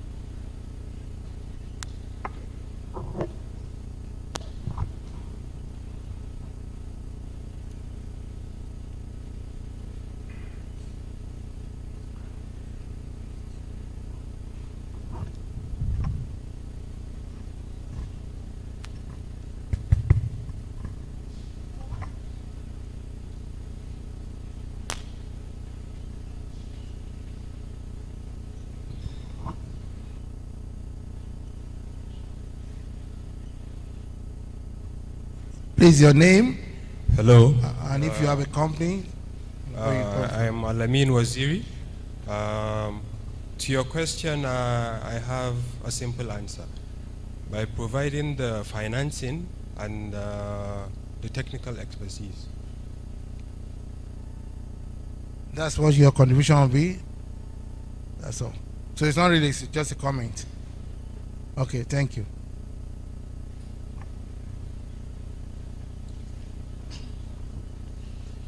Hi, thank you for this opportunity. My name is Stephanie. I'm a climate advocate. So for me, the way forward will be more capacity building and strengthening, especially when it has to do with the... To the mic, please. Particularly the students, because they are the driving force of the nation and they really have this momentum. So since this is the first ever conference that we are having on hydrogen, I think it's a great move. I want to really commend the organizers. I think that for some of us that are from different backgrounds, especially for me, that I'm from the legal background, and we are very passionate about driving sustainability, I think more training and capacity building for youth, particularly students, will be a way forward. Thank you. So from what I hear, your partnership is going to be based on increased knowledge, right? Because for education for you, your first knowledge of awareness of hydrogen. And in growing up for you, what I always said, because awareness brings about knowledge. Knowledge brings about better understanding, and better understanding brings about your skill. So this is just your first phase. By the time you leave here, you want to read more about hydrogen from the presentation of Dr. Jerry on design of supply chain. Because what you probably want to take in school is, how do I improve my base on this? And then you can convince your other students that this is the real new thing that is going to create more opportunities for you as you go through school and come out to get your job opportunities. So what in effect is, this is just the beginning of a social, economic impact using hydrogen as a driver. Thank you. Anybody else who wants to talk? Thank you very much. The question, not answer to your question. Please, your name first. But the Isan is my name. Professor of Economics, Bayero University, Kano. Okay. Now my question is, since the theme is design and implementation of hydrogen,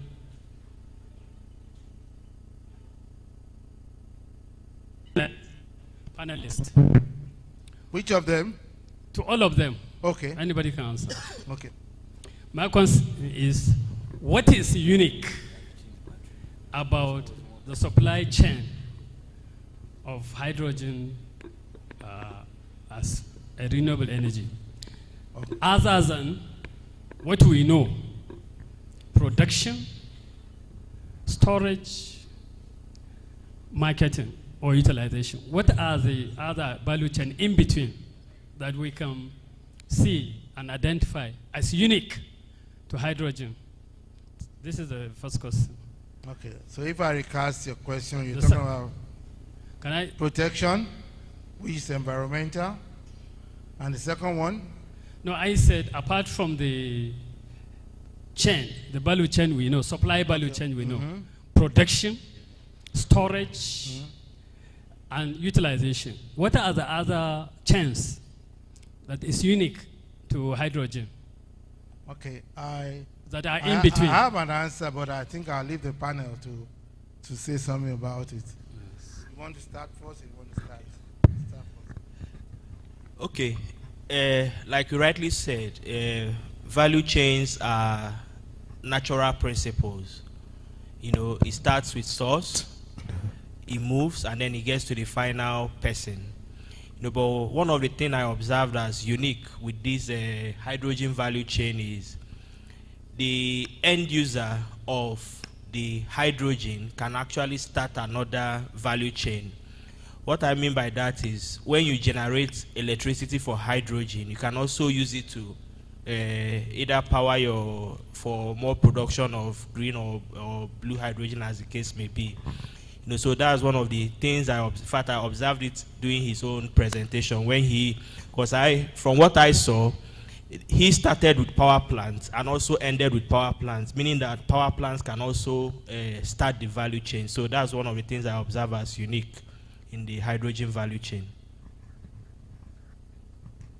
I would like to, if you don't mind, first reaction of the discussion or question about know-how. Definitely, this is about know-how. It's about technology and scientists. So you are right. Sorry, I don't see you there. So it is a reaction to your question. But what I believe is that this is not only about the scientist question of know-how, but this is also about hands-on. And you know, from the companies like us, you hardly can expect that we can help on theoretical, academical education. We are supporting different programs, but what we are doing is kind of hands-on know-how. So with our partners, as I said, with Milad Nigeria, we are developing and training their field service people to be locally, their workshop to be able to repair your equipment, which you are going to live with this equipment for next 30, 40 years. It's not just few years investment. So this is a contribution from us. And now to the second point, what is unique on value chain of green hydrogen? There is nothing unique. Value chain is value chain, and you can do value chain for nitrogen. It will be unique for nitrogen. Unique on green hydrogen is that you are starting with renewables and then you have electrolysis, and then the rest is again the same. Therefore, you need to, and green hydrogen is not a renewable energy. It's a carrier. It's as I said, the cheese. This is where you are storing renewable energy. Renewable energy is the source on upstream where the electrons are produced. Wind, solar, hydro. Now you can also have on the sea these buoys which are generating kinematic energy. So this is more about to create a hydrogen circular economy, and unique on it is at the beginning a source. Otherwise value chain for any kind of hydrogen is the same. Our machines are completely colorblind. They don't care and they have no different performance as it is green or pink hydrogen.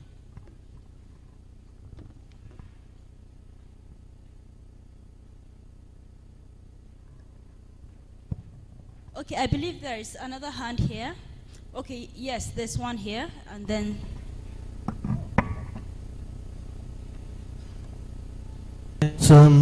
Did you raise your hand initially? I'm sorry, sir. Please hand it over to the lady behind. We will come back to you later if we still have time, but she raised the hand and it was counted. I apologize for that. Please give it to the person that was counted. Thank you. Okay, good afternoon, everyone. My name is Omobolanle Atobatele from Aradale Holdings. I have a question for Mr. Nwak, or maybe Dr. Mohammed can also chime in. I remember one of the presenters on, I think, day one, mentioned that in terms of the pipeline infrastructure, the existing gas pipeline might not be adequate, and I remember the PSI range was almost about, I think, times 50 or times 100. But from what I'm hearing you say, you're saying that we just need like a slight retrofit. So it would be good to maybe just spend a few seconds just to shed more light on that, so we know the extent of the work that is required in regards to putting the adequate infrastructure in place if we do, go into optimal production. Thank you. Okay, to answer your question specifically, so when it comes to pipelines development in Nigeria, like you rightly said, they are largely inadequate, and that is part of the reason. In fact, that's one of the priority projects of the midstream and downstream infrastructure funds, and if you know about AKK and the rest. But when it comes to pipeline, it's not just about the PSI or even the, what's it called now, the hardware. The process of getting pipelines in Nigeria involves things like getting the right of way, engaging the communities, doing all those processes. So bringing hydrogen on board you can use the same right of way and all that in order to, fast track the process. So that's what I mean, that we can leverage on what we have already, what is already existing, and largely even on the experience, because we already have the experience. Like I said, we discovered oil since 1952. So we largely have the experience of how these things can go in terms of the engagement towards getting it done. So that's the exact answer to your question. Okay, I think we spent the last one. Okay, and who is that? And while the microphone is reaching, just sorry, a first of all, comment. I apologize for being away for I had to do something. Okay. Can I just comment to the pipes? You know, I like the answer that you are looking for the specifics of here. I experienced 2 pilot projects in Africa where we are installing 1 and 2.5 megawatt electrolyzers. They allocated 2 kilometers of pipe, and they want to look and investigate an impact of hydrogen to different materials. And I am seeing that I am happy to sell the equipment, but I see it as a complete waste of resources, because in Europe we are already making and then installing hydrogen pipes. So for me it's like redundant research, and I'm happy that I heard the answer where you don't go this reinventing the wheel. That's very good. Congratulations. Okay, good day everyone. So my name is Adeze and I'm a first year. Thank you. I'm a first year student from the University of Abubakar Tafawa Balewa University. I want to actually answer your question. You spoke about means through which hydrogen can be better produced in the country. Now, this is something that has been reiterated, I think, from day one, which has been green hydrogen, but basically from renewables, right? And when I was in high school, I was always told by my math teacher that in order for you to finish a whole elephant, you have to basically chop it into small sizes.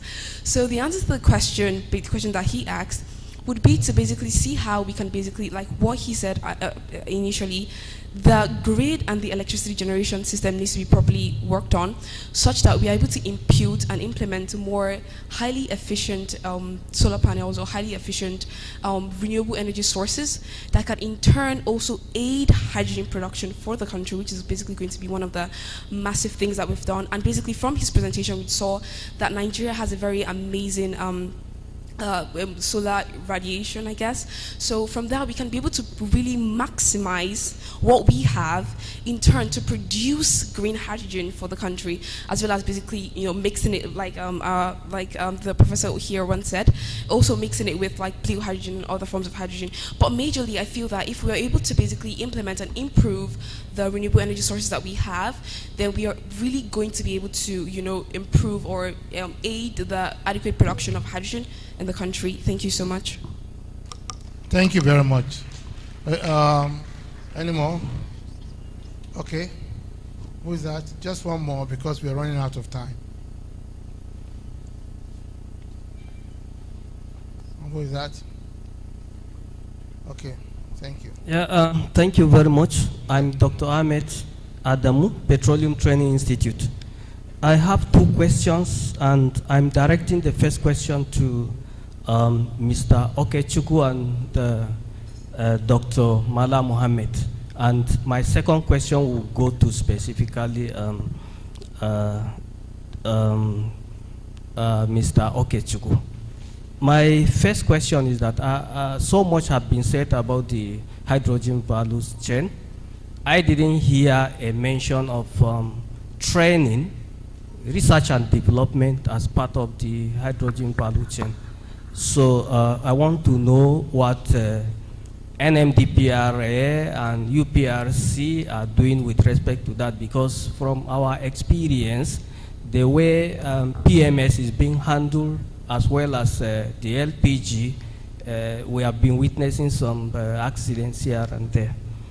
The second question is Mr. Okechukwu mentioned the role of NMDPRA in the hydrogen value chain. I want to get clarification whether it is with respect to regulation or some other activities. Thank you. Can I indulge in answering the question, the first one instead of Okechukwu? PTI, Petroleum Training Institute, that's what it represents. And I throw the challenge back at you. You are the one to set up a curriculum and models that will attract people from NMDPRA and UPRC to come and see, because it's talking about theory and practice. The issue of hydrogen now could be one of the things you set up a syllabus for, because I also come from an academic in my earlier life. So, okay, you can still answer your question, but the challenge you want to go back, because I've had a few students here. You can set other modules, people will come, just like they do in Harvard and everything. They take a topical issue and develop it that you can even monetize it to the benefit. And that's what I talk about, private, public sector contribution. Well, we're going to answer it from a regulatory point of view, but the issue of training is what we get because we outsource our training. Our staff are trained by people like your organization and other organizations who submit to us those training needs that we take up. So with that, Okechukwu, please answer the question. Okay, thank you very much. I think my boss has answered the first question absolutely very well. So if you also look at some of the, in terms of safety, you can hear you mention about safety. The NMDPR also has this minimum industry safety training for downstream, which we are trying to use to upgrade the safety awareness of our downstream sector to meet up with the mid and upstream, because largely over the years we've observed that most of the accidents in Nigeria from our petroleum industry come from the downstream. So there's that effort to bring them up to speed. Also look at the Industry Act in terms of training. There's also provisions for training in respect to licenses and issued by NMDPRA and industrial attachment, things like that. To answer your second question, maybe that takes the first, the NMDPRA is uniquely positioned in terms of regulation, especially with the passage of the Petroleum Industry Act 2021.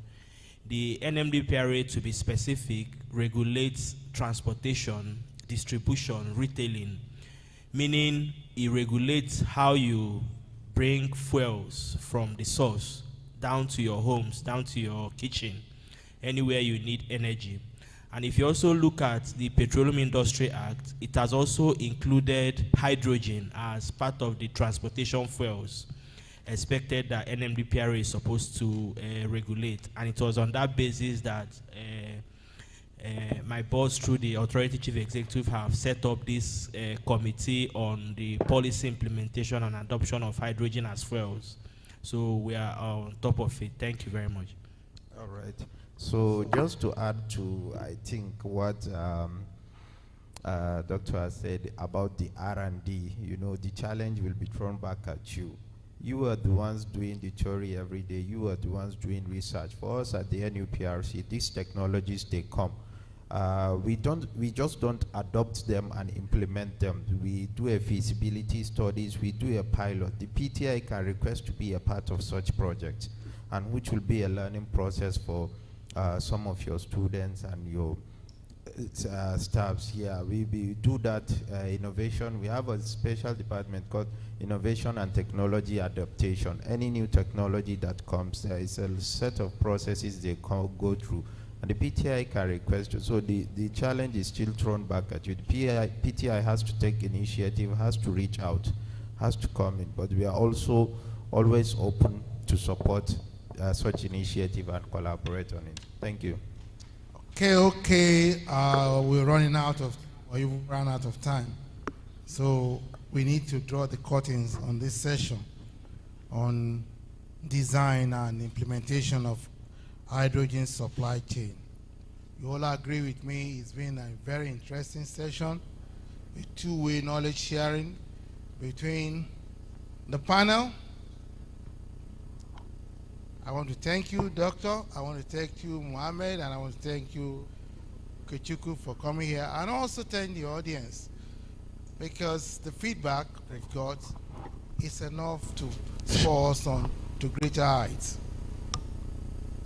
This session, again, is the first time we're discussing it, and this conference itself is the first time it's coming on board. That's what they call learning curve. My brother, being in PTI, you agree with me, we do that summit all the time. And like I said, second time around, sometime next year. we will have built capacity. This topic itself will be redefined and approached in a new way. So, like everything we've learned, we want to thank the organizers, the Nigerian Conference on Hydrogen. We want to thank them for giving us the unique opportunity of me being a moderator. Like I said, I'm a timekeeper. That's why I was urging Dr. Jerry that his time was up. I even had to show him a piece of paper, 5 more minutes. To the audience too, thank you for listening.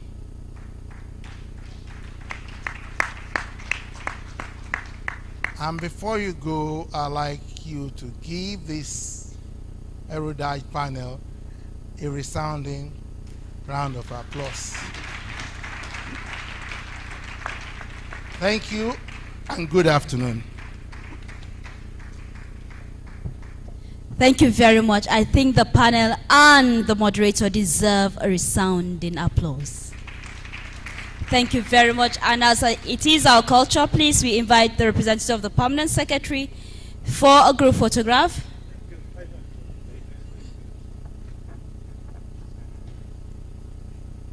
We have the group photograph and we're going to the next session.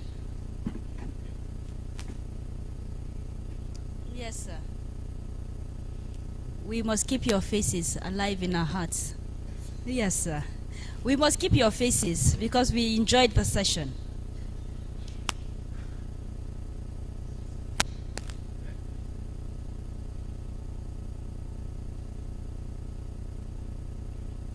And while that is happening, I want to acknowledge the presence of the Deputy Controller General of Nigerian Federal Fire Service, and he'll be coming up for a goodwill message. I'm talking about Mr. A.A. Ashafa. Please, a round of applause for him as he comes forward for a goodwill message before we go into session.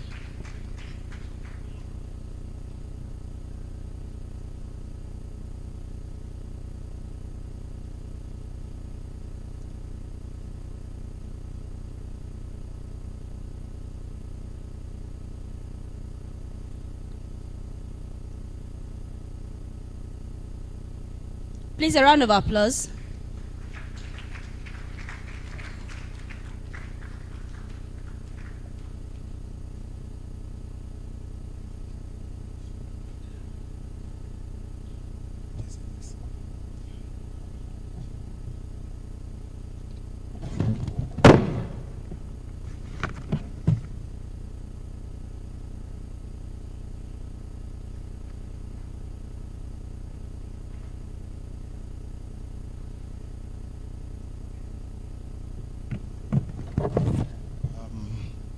Permit me to stand on the already established existing protocol. The name is Chief Superintendent of Fire, Serki Abdurrahman. I'm representing my boss, Engineer A. Ashafa, who sent me here because he's unavoidably absent from this place. Basically, I've listened to the discussion ongoing, and I'm going to speak from the perspective of somebody who is from the fire industry. The fire safety industry is interested in basically anything you are doing, because since the creation of the world, God created the earth, man created the world, and in creating the world, we created the built environment. And in the creation of this built environment, we end up introducing hazards because we have processes. And as of today, as we are discussing here, man's built environment, in the process of sustaining it from time to time, we introduce hazard into the environment. One of the hazards is the material you are talking about today. It has some characteristics that is of interest to those in the fire industry. Hydrogen is a source of fuel. And in my industry, we don't see hydrogen just as a fuel. We see it as something that is capable of causing explosion. And when something is capable of causing explosion, we treat it at a different level, because when you have fire, you can easily outrun a solid combustible organic material fire, but when you have a gas fire, it's not something you can escape. Now, because of this, there are a lot of things involved when you want to handle something of this nature. You have to have an act, you have the code, you have standard, you have everything that you put in place. Well, as a country, anytime you introduce a new hazard into your system, you have to bring something commensurate to take care of that hazard, to address it in such a way that you will reduce the risk that people will be exposed to. I will agree with you when you discuss here, you are talking of environment. But the environment is just like a universal set. In the environment, you have businesses. In the environment, you have people. And in my industry, the priority is what? First, human being, then your property, your business, and the environment. Now, you may think the environment is more important. It is more important, but because the cascading effect of what you do as a human being and as a business is what goes into the environment. And it's always garbage in, garbage out. And from the beginning of sovereign states, people came together and decided to delegate responsibility of governance to some authority. And when you say you are governing people, you provide protection. Protection involves security and safety. Now, in our society, we know the level of development we have. So if you are discussing, you are going to design, you are going to install, you are going to operate, you are going to do commissioning, you are going to decommission, you are going to occupy all this hydrogen infrastructure. From my own perspective, as a plants examiner, as a mechanical engineer too, what I'm looking at is, do you have enough provision to ensure the safety of the hazard you are producing? Because to a firefighter, whenever what you people see as something ordinary, I look at it, is it combustible or not? It's simple, two things. Whatever you are bringing, is it combustible or not? Once it's combustible, I'm looking at it, at what level? If it is going to be explosive, then automatically we have to extrapolate it to a higher level. So please, what I want you to do is to look at the code, look at the standards, and be sure that you have enough infrastructure, you have enough training, you have enough equipment to be able to handle the hazard you are introducing into our society. Thank you very much.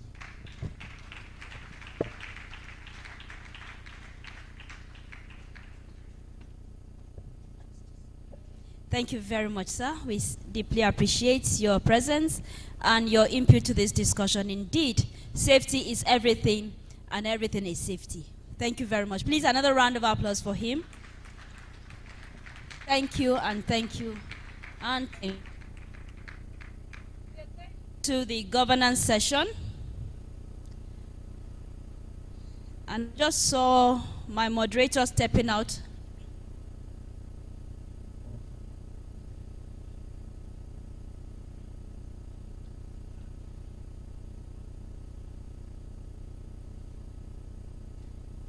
But I will invite the other guests, the other speakers, while the moderator comes in to continue from there. I'm sure he will do a proper introduction of the other speakers when he comes up.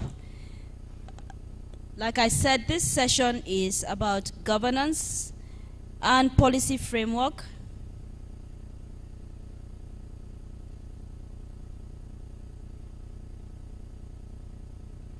And we have, I somehow believe that this is going to be a very interesting session, because it seems to me that we have reserved the best for the last, because this session seems to be more of my gender. And you know, when my gender are talking, they talk from the bottom of their heart.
Okay, thank you very much for that contribution, and I apologize for the little break in transmission. Like I said, we're going into the governance and policy framework, and the moderator for this very important session is Engineer Kamaru Oladimeji Busari, fellow Nigerian Society of Engineers. Please, a round of applause for him as he comes up. He has been the man in your face from yesterday till today. Oh, for the past 3 days, he has been on your face, doing a great job, talking and representing the minister and the permanent secretary, and he will be moderating the session. Other members of this panel include Dr. Mrs. Onome Lisa Ejenavi. Please around.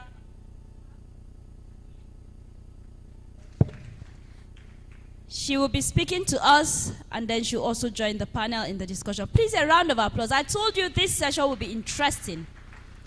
Your husband told me what you said the other day, and I apologize, but it is okay. I can look for your trouble. I'm happy, I'm excited, because most of the sessions have only one lady, or just none at all.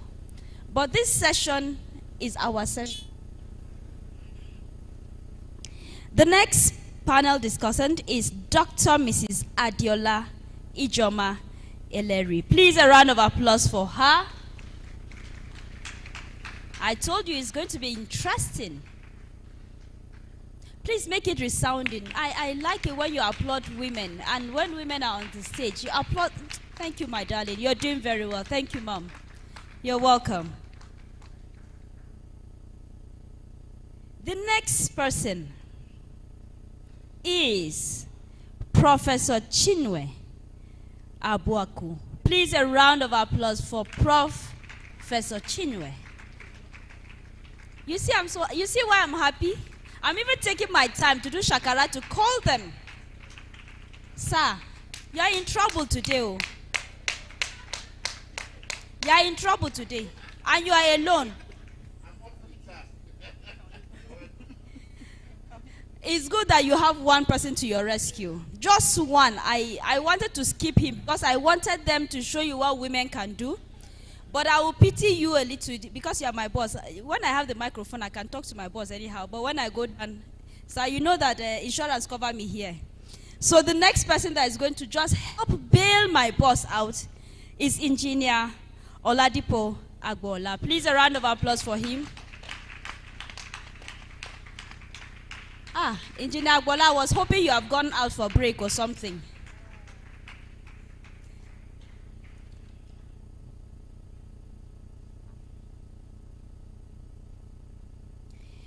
Engineer Busari Oladimeji Busari, Engineer Kamaru Oladimeji Busari is the Director Upstream Department of the Nigerian Ministry of Petroleum Resources. He is a seasoned technocrat with over 30 years experience in the Nigerian public service.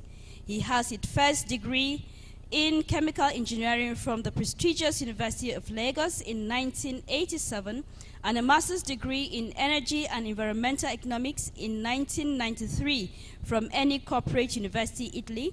He has attended several professional trainings such as International Gas Business Certificate Program, USA, hydrocarbon fingerprinting of Nigeria's crude oil at London College of Engineering and Management, UK, mini MBA oil and gas and energy management at Petroknowledge London, UK, oil and gas contract also at Petroknowledge UK, among others.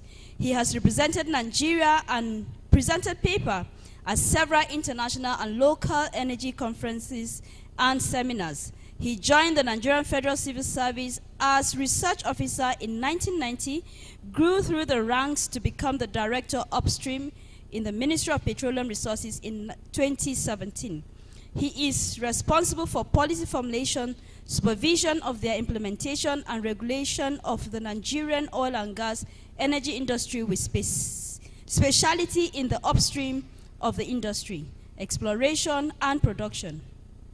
Engineer Busari was appointed as a pioneer board member of the Nigerian National Petroleum Company Limited, NNPCL, from April to October 2022.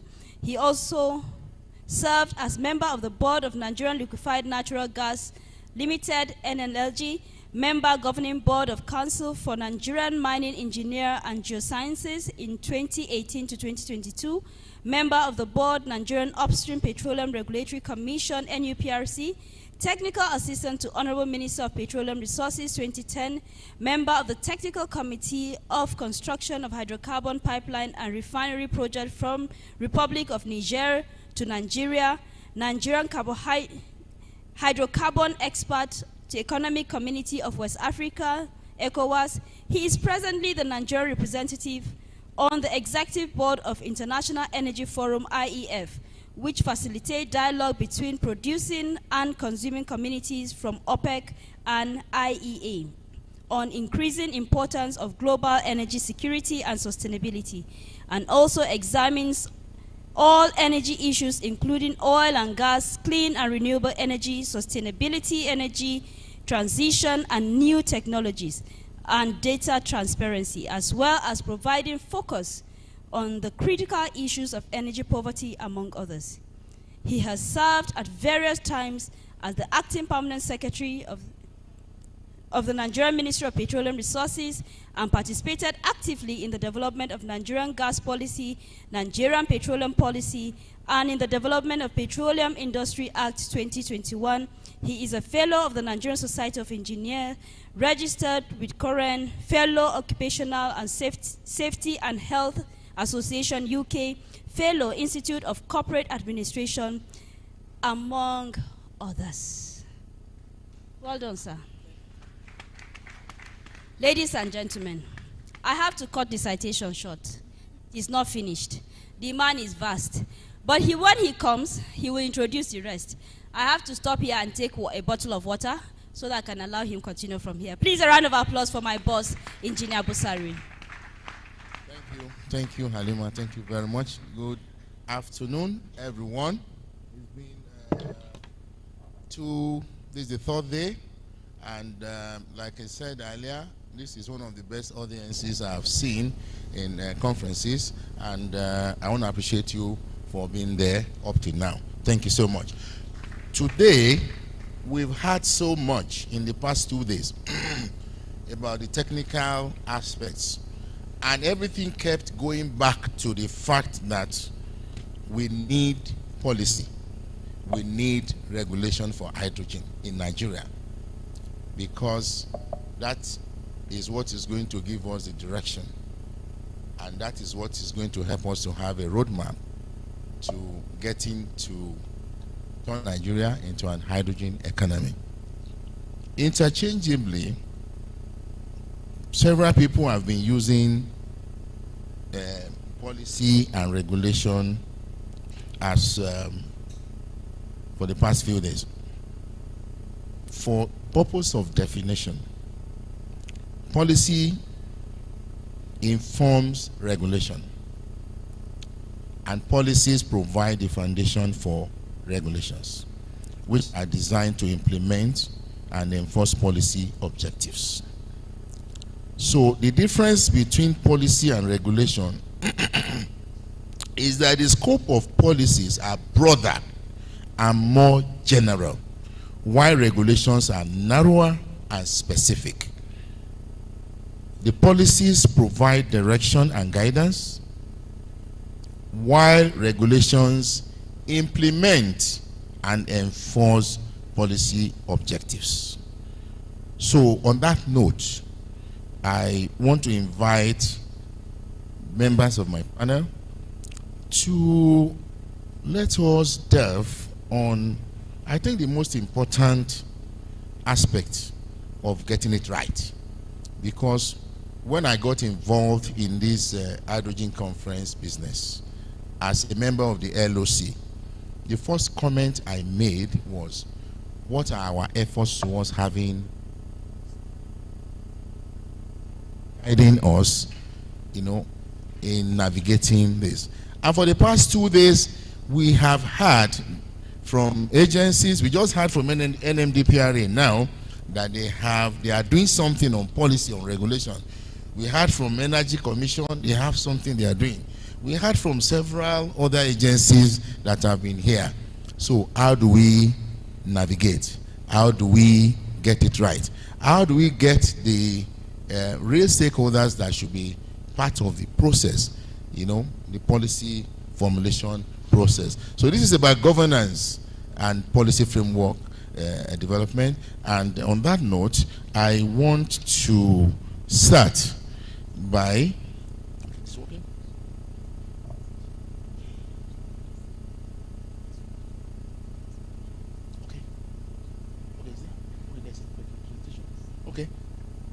Dr. Lizzie. Okay, fantastic. Okay, thank you very much, sir. You are still in charge of this session. So there is a paper that will be presented by the speaker, and then afterwards we will continue with the conversation. I understand that there's another speaker that is supposed to join this panel, and I'm sure he's on his way. That's the DG of the Energy Commission. Yes, I understand his presentation is here, but when he comes, he will join the panel. If not, I'm sure, yes, we have Dr. Onome Lizzie Ejinavi is here, and she's a distinguished legal practitioner and academic with over 2 decades of experience across governmental, private, and corporate sectors. She holds an LLB from the University of Benin and LLM from London and a PhD from Lancaster University. As CEO and Managing Director of Dr. O. L. Ejinavi and Associates. She specializes in energy consulting and corporate legal advisory services. Her expertise spans international environmental law, energy law, law of the seas, oil and gas law, and maritime law, with a particular focus on sustainable development and SDG implementation. An accomplished academic, Dr. Ejinavi has taught law at undergraduate, master's, and doctorate levels at prestigious universities both internationally and in Nigeria. She serves as a peer at the Center for International Law and Human Rights at Lancaster University Law School and is a fellow of the Environmental Law Management Disaster and Risks Assessment Institute. Her professional affiliates include membership in the African Bar Association, Nigerian Bar Association, International Federation of Women Lawyers, and the Chartered Institute of Arbitrators, UK.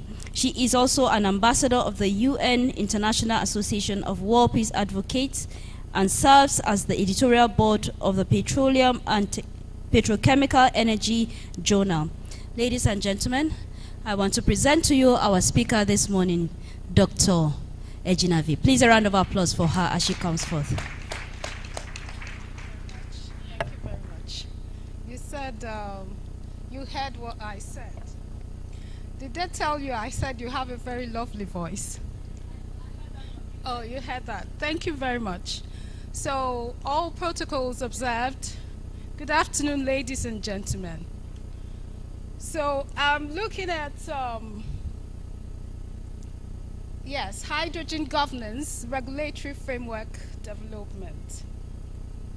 So, I hope I won't be taking too much of your time, but like all the speakers have already said, hydrogen is important because it is the energy of the future. But not just that, laws to make sure that we do not make the mistakes of the past with other energy sources have to be in place, have to be very clear from the word go. So that is why I'm here.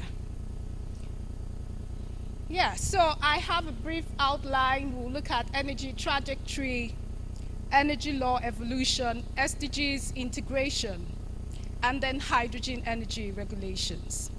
So from my graph here, you'll notice that energy has moved from solids to liquids and now to gas. And not just any kind of gas, we're here because of hydrogen gas. As a result, the laws targeting all of these areas have to evolve, and key considerations for law remain safety, energy security, economics, energy infrastructure development, energy justice, and climate change. Man would still have been wallowing with all of those solid fuels, biomass, and coal. But because of the planet, for sustainability of the planet, we're talking about climate change and the impacts and why we need to target net zero by 2050. So this brings us to the major reason for hydrogen regulations. Climate change as afforded by specific goals of the sustainability paradigm. Now, climate goals or climate action is covered by Goal 13 of the sustainability paradigm. And then we have affordable and clean energies for all, targeted by Goal 7. These two have to harmonize. They have to integrate properly. And this brings us to why we have to have the rules and regulations or guidelines in place to make sure that the disaster from petroleum exploration and production all across more than 6 decades of oil and gas production, so that we do not have those same fallouts, negative fallouts from previous energy expenditures, so that those don't reoccur in our drive for cleaner energy forms. What are hydrogen energy regulations? In simplistic terms, they serve to govern, modulate, or modify the use and expenditure of hydrogen energy or related gases. So what this means is that if we're going to have a regulatory framework for energy, hydrogen energy in particular, it must establish the rights, the duties, the privileges, and ensure stability and predictability for all stakeholders. So this means that our laws or guidelines or rules for H2 energy must regulate not just hydrogen energy use, but its exploitation, production, supply, and distribution. That is the entire value chain of hydrogen energy. So we are also saying that the regulations must also target the completion of agreements relating to H2, hydrogen energy. So these must target the contracts affecting siting, extraction, licensing, etc. Why do we have to go into all of that? Just like the previous speaker said, do we have adequate laws? Do we have adequate protocols in place to ensure that our society and the overall well-being of not just the environment, but the people concerned, they are protected as well? So the aims of these hydrogen rules or regulations or guidelines that regulators must keep in mind is that we have to regulate the methods of technology use, its acquisition, whether it's via the electrolysis approach or the hydrocarbons optimization approach. We have to look at all of these specifically. And then hydrogen regulations should accommodate hydrogen infrastructure initiatives that will ensure that the framework from the origins are well spelled out, clearly defined, and for avoidance of doubt or confusion that will lead to legal complications in future, the regulations must target that. Okay, so hydrogen regulations should cover clean energy initiatives, whether your aquatic sources. Our hydrogen production should not undermine life on water or life on land, because the SDGs are designed to harmonize. There should be integration to prevent trade-offs across different competing goals. Okay, so Some countries are already in the forefront of hydrogen governance regulations, but there are some commonalities amongst some clusters, maybe from Europe or the United States. We find certain trends. However, we must bear at the back of our minds that energy in general is not cheap, likewise hydrogen energy, and as such, making rules that will make it available, accessible, and affordable to the end users is important. And we're hoping that as this form of energy kicks off, over time, the cost implications will begin to minimize as more stakeholders buy into this particular energy stream. So the idea is that Goal 7, targeting energy security, should be adequately catered for. So what that means for us in Nigeria is that other countries are already having competent regulations to monitor hydrogen energy. Us here should not be left or caught napping, considering our vast reserves and our geographical positioning, which is quite favorable to hydrogen production. Now, what is clear is that many countries lack dedicated hydrogen regulations. So you find a mix of hydrogen energy included in gas regulations. So what is evident is that in Europe, where you have more vibrant economies and more mature jurisdictions, where they are advocating for electrolysis approach, they have competent regulations to monitor that. So you have specific regulations for hydrogen in most of the vibrant jurisdictions in Europe. So, for instance, France has up to 3 definitions of hydrogen in its energy regulations. Germany has included regulations targeting hydrogen as well as gas. So what you have in some other countries is more of a transitional or functional set of regulations, which hopefully will be modified as the market improves or becomes more buoyant. Some other countries, just like us, have multiple levels of authorities or lack unified or central permit systems. So some authors argue that this might be counterproductive. However, what is important, what is clear is that international collaboration is a must, especially for us at this end of the globe and in this part of the planet. Collaboration to drive financing, technology, infrastructure development are required. So regulatory templates to engender all of these factors are crucial for us to be able to push hydrogen into the front burner of the energy mix within our jurisdiction. So I'll quickly just say that Australia already has released a set of standards on hydrogen quality, storage, transportation, and they are already applied. So it covers rules governing the entire value chain of hydrogen energy. China has published 31 national standards regarding hydrogen. South Korea already has advanced codes for refueling stations. And the Netherlands also possesses codes just like that for hydrogen specifically. Now, back home to our host country, Nigeria, what are the regulations we have in place?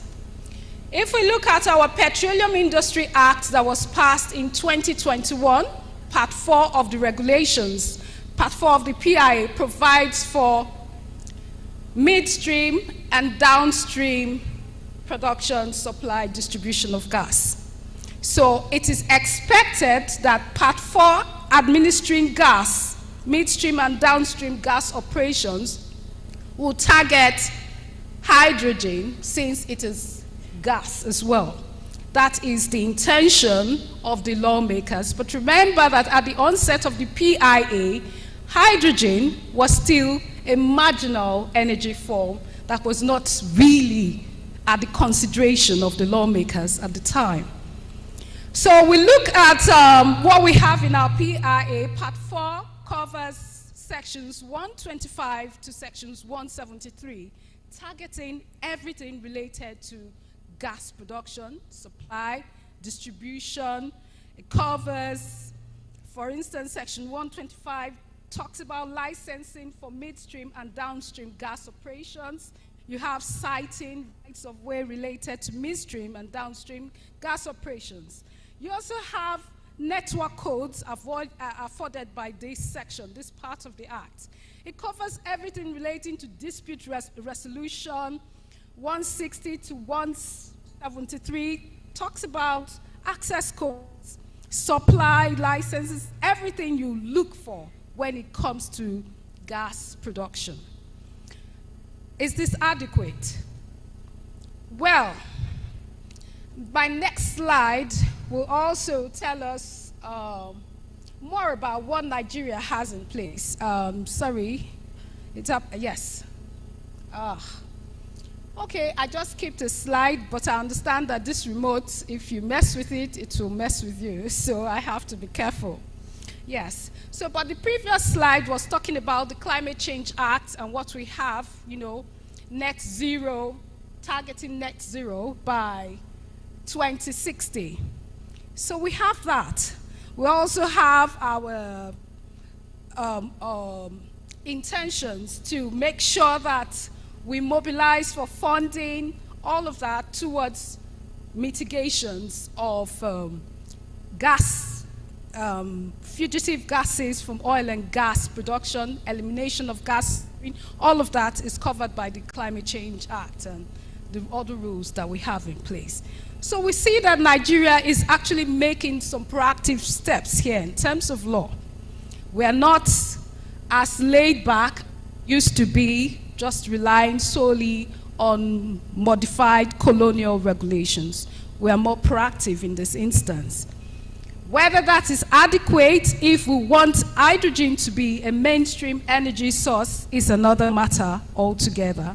We also have Nigeria for Hydrogen Project, which is a policy initiative of the Ministry of Innovation, Science and Technology.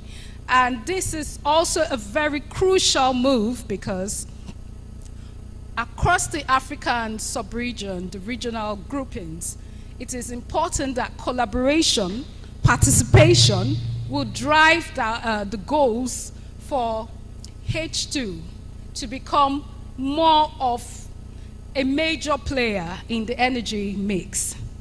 So it's no longer in doubt that hydrogen is a viable transition fuel and shows significant positive potential in the area of heavy transportation and industrial applications. However, moving hydrogen energy supply spectrum would require targeted steps towards government and IGO participation, because governments remain the core strategic partners, and they have to engender good policy and regulatory framework that is accommodating, that will incentivize H2 production and make it more appealing to investors. So I would like to say at this point that I agree with some of the other speakers that insistence on green or blue or gray forms of hydrogen, or whether the electrolyzer approach or whatever, would not be a key consideration for us at this part of the globe. What is most important is that since we consider that we have higher energy poverty profiles, lower funding access or capacities, then cost should be our major consideration and key drivers.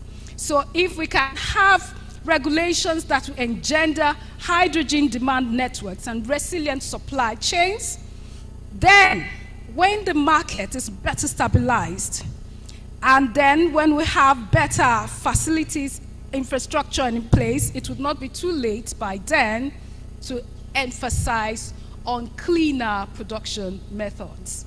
So in the interim, we can go with our combined regulations, whether gas or what we have in place, just like the United States or the UK that have patchwork of regulations targeting these different areas of the hydrogen value chain. We can go with that in the interim until we have a stabilized energy demand, hydrogen energy demand and supply equilibrium, until such a time that it is no longer jurisprudentially or logistically or economically viable to do so. Thank you very much for your time, ladies and gentlemen. Thank you.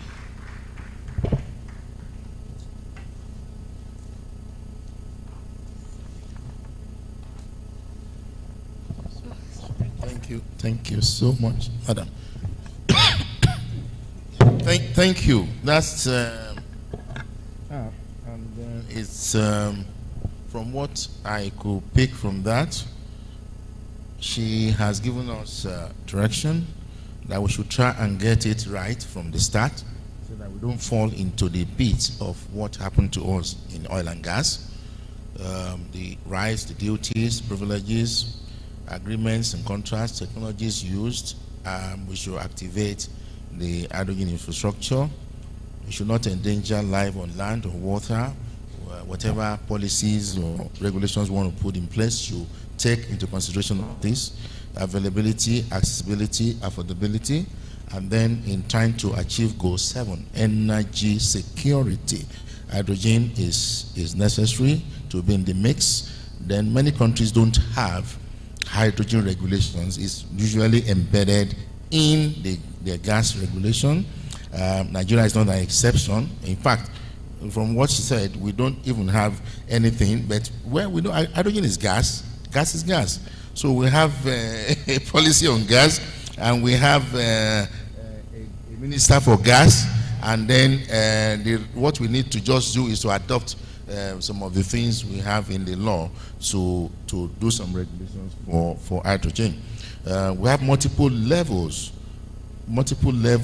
of agencies that have something to do with hydrogen, and then the PIA, we said there's nothing separate for hydrogen. Nice paper, nice paper. Thank you so much for giving us insight into this governance and regulatory framework development. So on that, I want to go into specifics now, so that the audience will have something to plan for. For example, now I think I'll start with 1 second.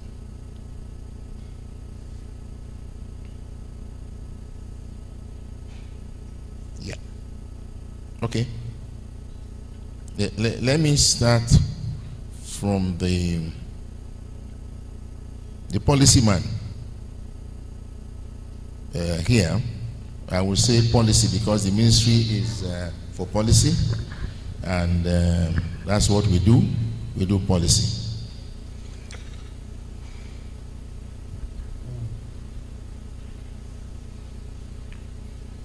That's Engineer Dipo Agbola. Let me just ask you straight, what key governance structures will you say are required to support Nigeria's hydrogen economy, and how can these be effectively implemented? To Engineer Dipo Agbola. Thank you, Moderator. Good afternoon, everyone. I think the first thing that we need to do as a country is to harvest what has been done by each of the respective ministries, departments, and agencies. The Ministry of Science and Technology is working on something through the Energy Commission of Nigeria. What are they doing? Rather than we working in silos, is to come up possibly like a national hydrogen steering committee where everything is being done. ECN comes together through the Ministry of Science and Technology. The NMDPRA, NUPRC comes together from the Ministry of Petroleum Resources. the Ministry of Power also comes together. Then we are able to now fashion out what we need to do in that direction to come up with a policy or a regulation in that direction across the different sectors, which is power and the oil and gas, which you can actually use renewable. REA too can also join. Another key thing that we also need to do is to build institutional capacity. Now, capacity needs to be built across, because this is a new horizon where knowledge is not that deep in that much. In building that, we've done something of such with the carbon market, in which after one of our engagements with the International Energy Forum, where we actually directed the Petroleum Technology Development for Nigerian content development on how to work towards building capacity along the carbon market. So as a key output from this conference is that we direct Petroleum Technology Development for Nigerian Content Development and Monitoring Board of having to see that training and capacity building, they build along the hydrogen value chain. That way we are able to improve the capacity across the. Then when we talk about funding mechanism, already in place, the Bank of Industry in October this year signed an agreement with an international partner, with an international partner, and with what they've signed is to ensure that they also push the carbon finance initiative across to people where they can access finance through the Bank of Industry.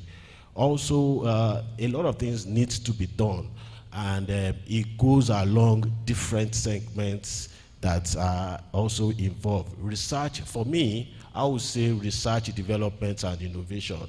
We work on research, we develop, and we innovate. Thank God, NUPRC has an innovation unit also.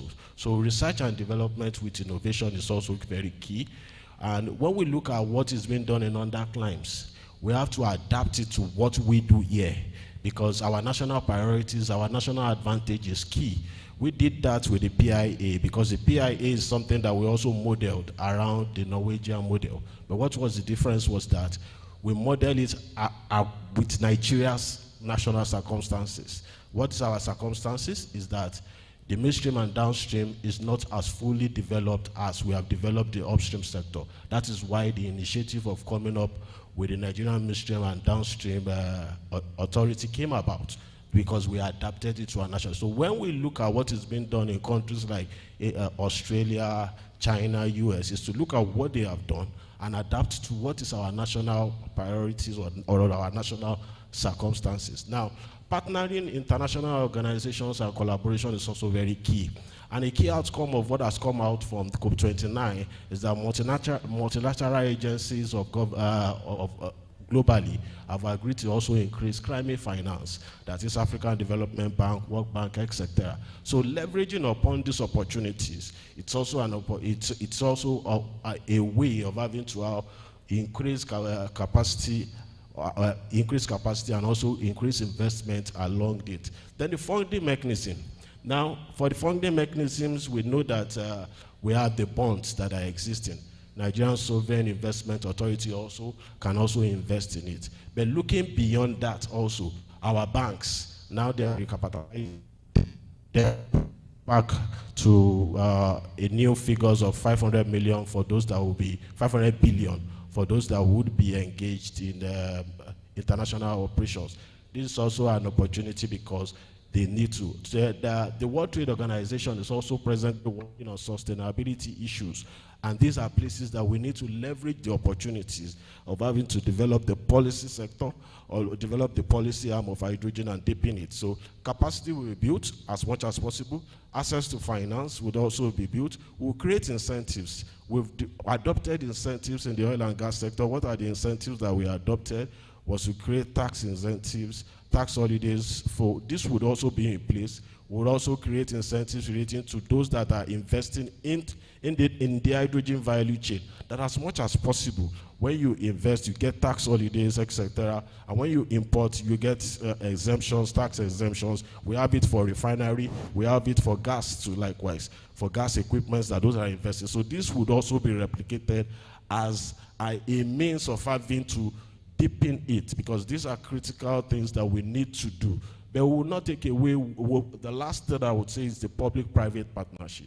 Now, public-private partnership, the government of Nigeria is driving public partnership, and that is why if you look at the National Development Plan, the National Development Plan has said that the private sector will be driving development. About 86% of that planned funding is coming from the private sector. It is because we have identified the private sector as key parts of what we need to do as a nation. So in that regard, as a government, we create an enabling environment to ensure that private sector is able to thrive and deliver on a thriving hydrogen nation as an alternative energy source. Thank you very much.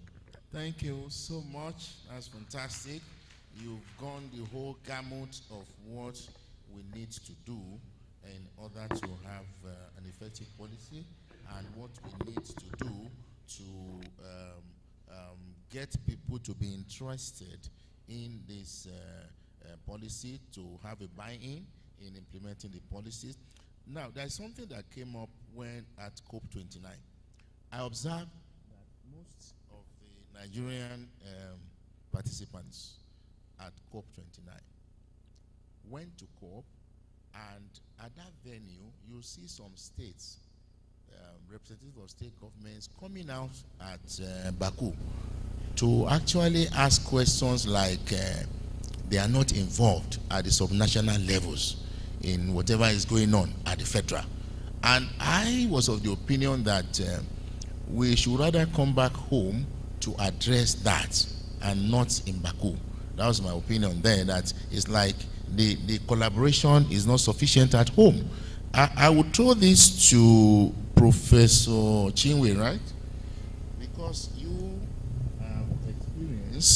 have experience in the public sector, and I want to ask you, from your experience in the sector, reforms, how can state governments align their strategies with the federal hydrogen policies to foster collaboration and synergy? Professor Chinwe, please. Okay, I think this is what. Hi, good afternoon.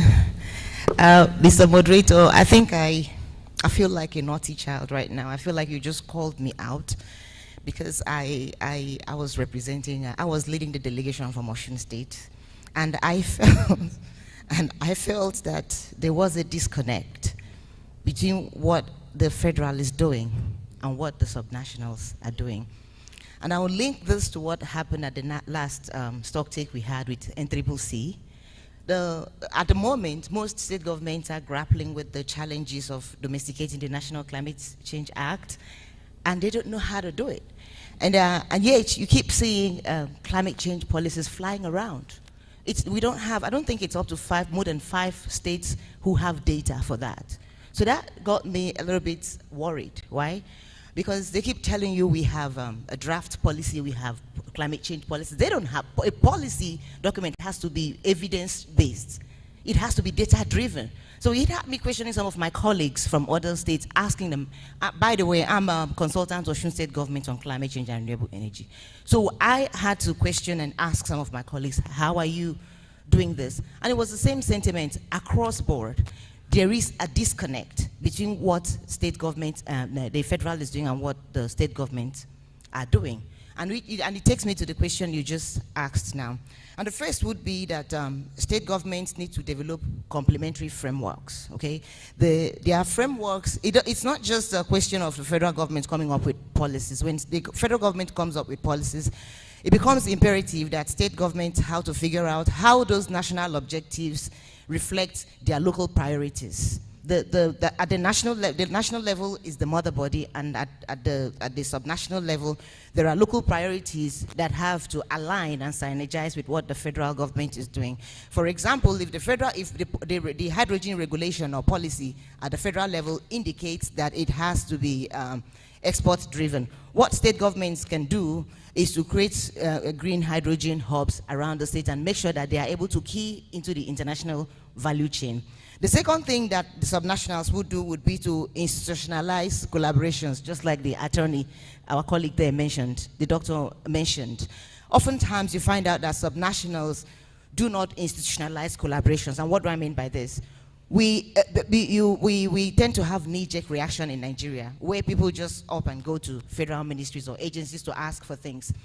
Because why? Because the regulations, the policy framework is there. But they don't understand that there is a need to institutionalize it. What do I mean by that? Create MOUs, create task forces, and perhaps, and make sure that those MOUs are purpose-driven. Even create stakeholder dialogues that just to enable coherence in decision making. The third one would be leveraging local strengths. I believe that the first things that subnationals need to do is to have a capacity audit. When you have a capacity audit as a way of tying into the national vision and the national goals, you are able to understand as a state how you can strategically place yourself to leverage what is available at the national level. There are states who have renewable energy resources, there are states who have academic institutions, like in Osun State we have a lot of universities, and we've understood that the academia has a role to play in our domestication of the National Climate Change Act and in creating policies for our net zero emissions. The fifth one would be capacity building.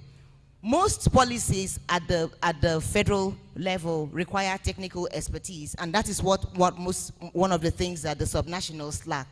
So it is important that subnationals are able to leverage what is available at the federal level. They are able to create relationships, solidify relationships, and synergize and mainstream whatever they are doing to ensure that they are able to ask for help when needed. It's not okay to keep asking for funds all the time from the federal government, but we can ask for technical support. And it brings me to one of the things I noticed that has been missing here from day one. We do not have CSOs. We have CSOs represented here, people at the grassroots. I've seen students, I've seen academics. It's just like us professors talking to other academics, but there is no representation from the grassroots, and that is really necessary, because in order to build capacity, you need to start it across all levels. You need to do it at the individual level, at the institutional level, at the societal level, and at other levels as well. The fourth one would be funding and incentives and subsidies. The state governments must understand, subnationals must understand that there are subsidies, that for every policy that is being enacted at the federal level, there are incentives, there are subsidies, and there are actually grants that they can tap into. Now, and again, it takes me back to what I said earlier about capacity building. But you have to have your capacity built and strengthened in order for you to be able to tap into that. The sixth one would be creating an enabling environment. If you look at the subnationals, most times you realize that there are policy gaps, and those gaps have to do with their own bureaucratic processes. So in order for them to be able to key into what is going on, it is important that they look at the infrastructural gaps, make sure that such gaps are closed. Also consider looking at other bottlenecks that exist within their systems, such as maybe obtaining local licenses, and so on and so forth. So to summarize, I think part of the way forward for most subnational governments is to build a collaborative effort, particularly with people, with the agencies, government agencies, and at the federal level. Thank you. Okay, thank you so much. Thank you so much. And if we go by all you have said, it will look as if there is really no serious issues between the federal and the state. But what I observe is that, for example, I have a national council on climate change, and I know the council meets, and despite that, it assumes, or it seems, that the states are not really taken into the council, because the way I heard people speaking at COP29 is as if they don't have any input whatsoever in what is going on. I don't know how we're going to forge this, but going to the environment, because it's a big issue. The reason why we're all here is about climate change, carbon net zero, all the commitments we have made to ensure that we decarbonize by 2060, for example, for Nigeria. And that is the more reason why we are keen into anything 60. And the Ministry of Petroleum Resources is bringing this up to the forefront now as one of those things that can help us to decarbonize. So now, as we move in this direction, I want to ask those that have expertise on environmental issues, Dr. Adeola, right? Yes, Dr. Adeola. Ijeoma. How can the framework balance the interests of environmental sustainability, economic growth, and energy security in the hydrogen sector? I think you should be able to address that. Hello.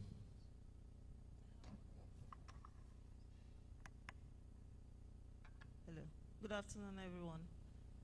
My name is Adeola Ijoma Ileri, and I work for the Energy Commission of Nigeria. My background is on energy policy, actually, not environmental specifically. But what I want to say is, at the Energy Commission, we're in charge of strategic planning and policy coordination. So if you look at our national energy policy, we have hydrogen there. And in the Energy Master Plan of 2022, we also put in some strategies on how to go about developing the hydrogen aspect of our energy mix. So we do recognize the importance. If we had had the presentation from my DG, you would have seen how far we have come on hydrogen in the research and development. Currently, we are setting up a pilot project on hydrogen because we want to look at the technology and we want to build the capacity in-house and in the country. So I don't want to flog the issues that others have raised concerning how we develop the hydrogen sector so we don't make the mistakes of the past. But it's important that we focus on research and development. It's important that we do the advocacy and the public awareness that is needed. And it's also important that we build the capacity. So I'm sitting here in this room for the past 2 days and I'm like, this is a really good conference. It has brought in a lot of people, and we have academia, we have the students. We need to put in more money into research. We need to fund people, BScs, Masters, PhD, and if we start next year, by 2030, we'll have expertise, a lot of expertise in this area. So we need to look into that.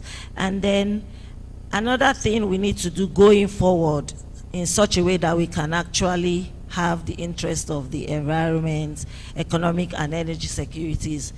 First and foremost, moving on from this conference, we need to start thinking about doing a proper stakeholder analysis. So who are the stakeholders? What are their roles? What are their interests? Who has the power? Where is the influence? It's important. Here we are talking about Ministry of Petroleum. Hydrogen is a gas. Yes, hydrogen is a gas, but we also need the Ministry of Environment. We learned yesterday that they are working on a policy. Energy Commission is working on a policy, and Ministry of Petroleum Resources is working on a policy. So who does the job of coordination? That's what we are empowered to do by our mandate, and we are doing that. So it will be good, first and foremost, we have a stakeholder analysis. We employ our RACI matrix. Who is responsible for what? Who is accountable for what? You know, we are looking at who needs to be consulted and who needs to be informed. So when we have that, we don't really actually have to reinvent the wheel. We've been successful in climate change because we had an interministerial committee on climate change. We need one for hydrogen. Let's start from there. So we bring in all our identified stakeholders. Ministry of Agric needs to be here. Ministry of Water Resources needs to be here. I don't think they are in the room. Ministry of Power, I don't know if they are in the room. I haven't heard them in the past 3 days. So we need all these people together in an interministerial conference that could be chaired by the Ministry of Petroleum Resources. And then we start talking about what we want for Nigeria. At the Energy Commission, we have some ideas, and we've worked on this. We have a hydrogen team across all our departments, members of the various departments at the Commission. So we already have what we feel should be Nigeria's position. Then we all sit together and we look at it and we come up with what exactly we want for the country. R&D, also standards are important. especially when we are talking about the environment. So emission standard, safety standards. We are not going to develop that in isolation. We need the standards organization, and we also need to look at international standards that are already in place. So all this can be done. So for me, the first step, the analysis, the setup of the interministerial committee, and from there we come up with what will be our strategy and our policy. So it can be done. We just have to have it in mind that we want what would, at the end of the day, give us energy in the country. We have low energy access rates. So our first priority is the domestic market. And then when we are thinking of exports, we are thinking of exports for hydrogen PTX, not really pipelines, hydrogen. We are also thinking of why don't we export green ammonia? Why don't people have said that? And I actually agree with previous speakers that have said that. So Dr. Solomon yesterday was saying something about let's have a policy document, let's have a strategy, and let's have a pilot project. We already are working on, we have seen that various agencies have this policy, so let's put it together. And then the pilot project, we already are going ahead and starting with that. We also can't deny the need for finance. Where is this money coming from? How are we getting the money? It's with something, it's really important. We need to have a session on it. How are we funding it? Let's not just wait for international donors. Let's start looking in-house, how we can fund R&D, local content, develop it. Also at the commission, we have commissioned developing solar panels, because we don't want hydrogen to also be like renewable. We have the resources, and then you have to keep importing expensive panels, and then it makes it out of reach. If we have electrolyzers built in-house, it solves half of the problem concerning the costs. So we need to actually get it right this time with hydrogen, and the turnout with this conference is very encouraging. Let's bring in all the stakeholders and let's start talking. Thank you. Picked up quite a number of things there, and R&D came up strongly in your ways and means of ensuring that the environment the environment does not suffer from this venture we are going in. Stakeholders analysis, the proper one you said, to identify all the stakeholders. Leader, who is going to lead?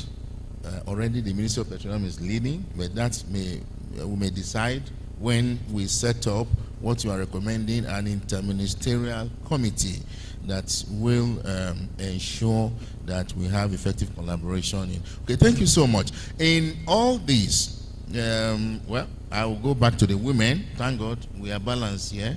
Are we really? No. Okay, more women here. Thank you. So in terms of ensuring that going forward in this journey, the role, what role do gender inclusion and capacity building play in shaping effective hydrogen policies in Nigeria? It's already playing a very good role on this panel anyway. I think you are doing great. So I'm throwing this back to Dr. Genevieve. What role do gender inclusion and capacity building play in shaping effective hydrogen policy in Nigeria? Thank you. Thank you very much, Mr. Moderator. Yes, all protocols observed again. Yes, I would say, like I said earlier, that goals integration is important to drive sustainability agenda, goals integration. So we're looking at goal 5, gender equality, and 7, clean energy for all by 2030. So if we're talking about clean energy, and if people are at the center of sustainable development, it means women form the crux of these people we're talking about. And that means intentional policies that will include women relating to hydrogen energy, access, and then affordability, cost, availability.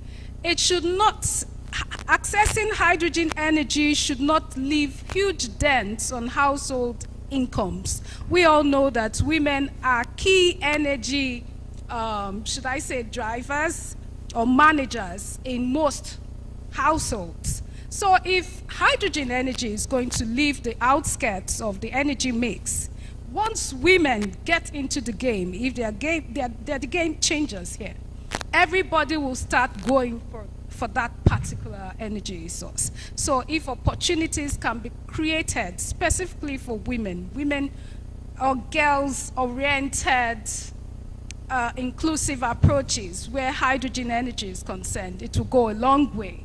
By that I mean from the educational sector, encouraging girls to go for science-related courses that would give them the exposure to be able to talk about engineering, hydrogen, and all of that. So we start from there. And then you talk about career boosts, if there's incentivization, funding, targeting women to be interested in this area of the energy spectrum, it will bring it closer. And that would also make our national action plans easier to realize. Because at the end of the day, if we say 60 million people in Asia Pacific alone suffer from energy poverty, this part of the globe, it's the statistics are even higher. And women form the core of that percentage, of that statistic. So if we can be more inclusive, more intentional to target this particular agenda, I believe the hydrogen energy drive will be more productive, more successful, actually. So in a nutshell, reducing energy poverty, women are more marginalized in this area. Time poverty, women are the worst hit because of their roles as caregivers.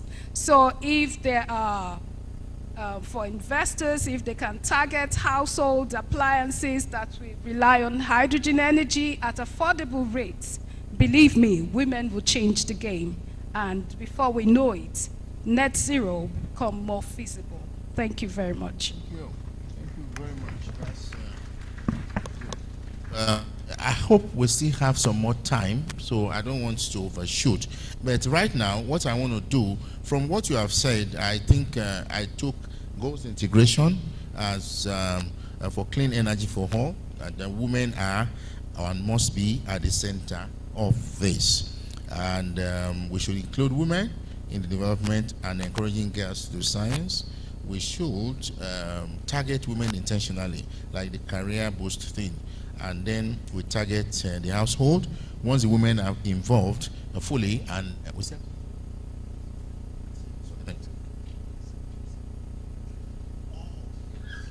okay, fantastic. So target the household appliances, and if we do all this in the process of developing our hydrogen governance policy and regulations, we will be sure of arriving at our destination on time. Okay, on this, we have, we want to take some, a kind of, one minute to just some final thoughts from the panel. You have some further thoughts, things you want to still put out there from Dipo Agbola to right down there. One minute just to round up, then we now go to the audience to have some questions. Thank you.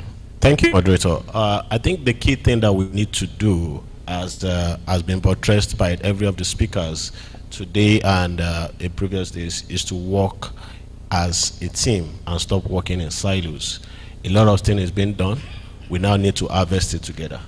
As a government institution, we would, as much as possible, work with everybody involved along this value chain to ensure that value is getting from hydrogen as an alternative energy source for the country. So I will call on ECN, I will call on Ministry of Power, Ministry of Science and Technology and Innovation, NUPLC, they are at our beck and call. So that one is possible. NMDPRE will bring everybody together to, as much as possible, drive that. As we are ready to drive, and we will drive that, and we'll work together in developing a national policy, a national strategic plan, identify projects that would come into do a feasibility, and we'll be able to define which one is best for Nigeria. Thank you very much. Yeah, thanks. To summarize, my experience working with a subnational government has taught me that the prevalent culture in Nigeria is that people tend to gatekeep. And I noticed people working in organizations at the subnational MDAs and agencies working in silos. This process, in order for it to yield the expected outcome, has collaborative. There is no need to gatekeep knowledge. There is no need to gatekeep expertise, technical expertise, because this is new. There is no blueprint, okay? There is no blueprint anywhere. It has to be an process, and a very transparent and collaborative one, and all-inclusive one that should be well coordinated and intentional.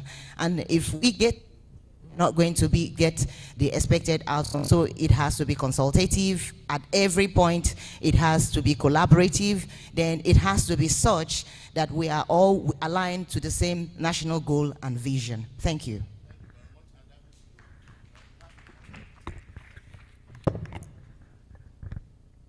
Thank you. So I'd just like to say it's doable, it's feasible. And if we focus on getting our policy, infrastructure, technology, and finance, I think we can move forward. We all agree we have to work together. We have to have a common vision.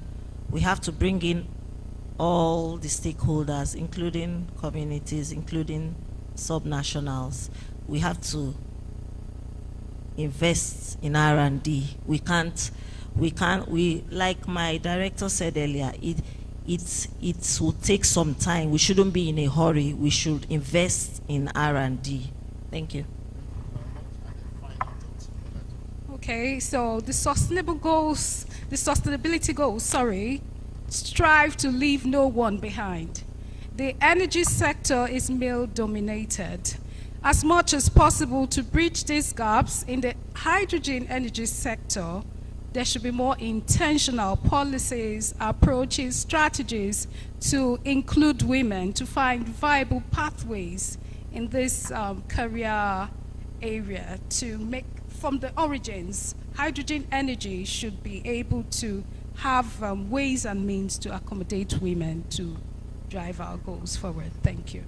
Thank you very much. And on that note, I want to move to the audience to get, you want to do this for me? But before I do that, just to say, I'm an oil and gas man. And I've been oil and gas man for over 30 years. And even though I'm oil and gas, you won't believe it, I have a solar hybrid system in my house.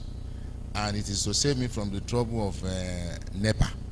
I still call them NEPA because they are still behaving like NEPA.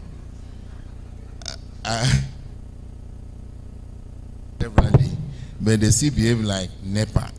Never expect power always. And when they switch off my light, and I've been on this solar hybrid thing for about 3 years now.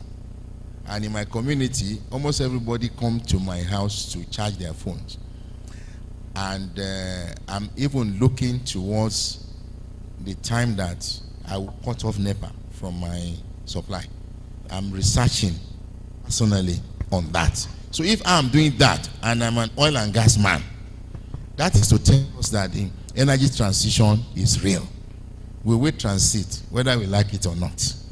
It is not, there is no choice than to sit to renewables and to a better form of energy.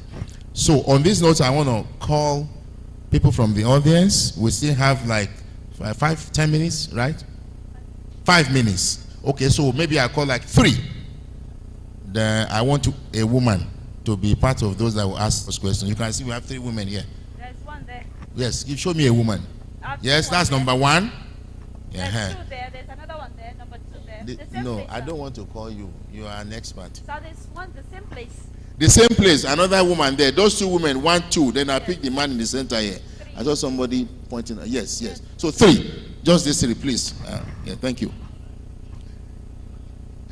Sorry. Can I have the ushers to help me, please? Ushers, can you help me, please? Yes.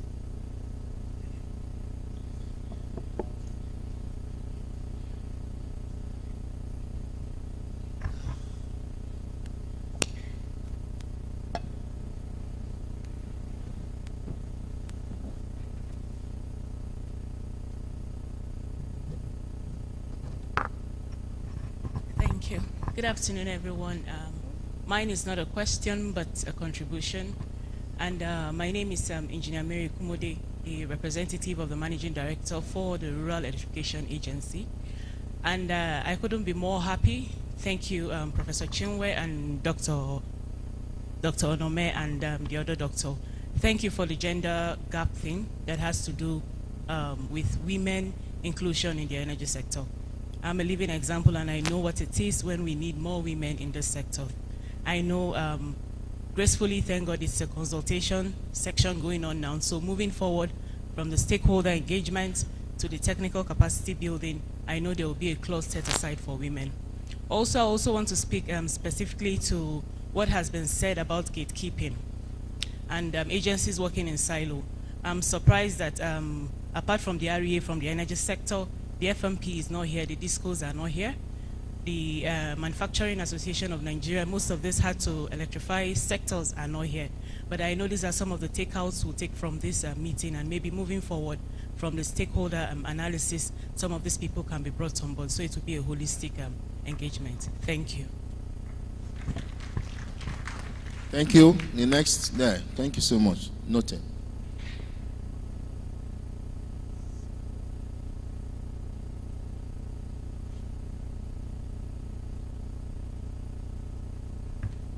Good afternoon, everyone. Thank you so much for this opportunity. My name is Aminu Hafsa Sharif from MTA and Partners. I'm a legal practitioner by profession. So my question goes like this. When there is a conflict with the federal policies and local policies, how do you address the situation? Thank you very much.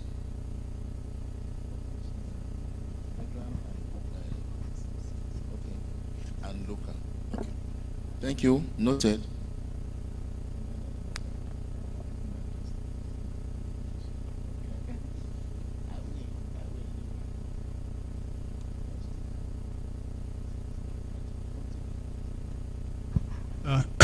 Thank you very much.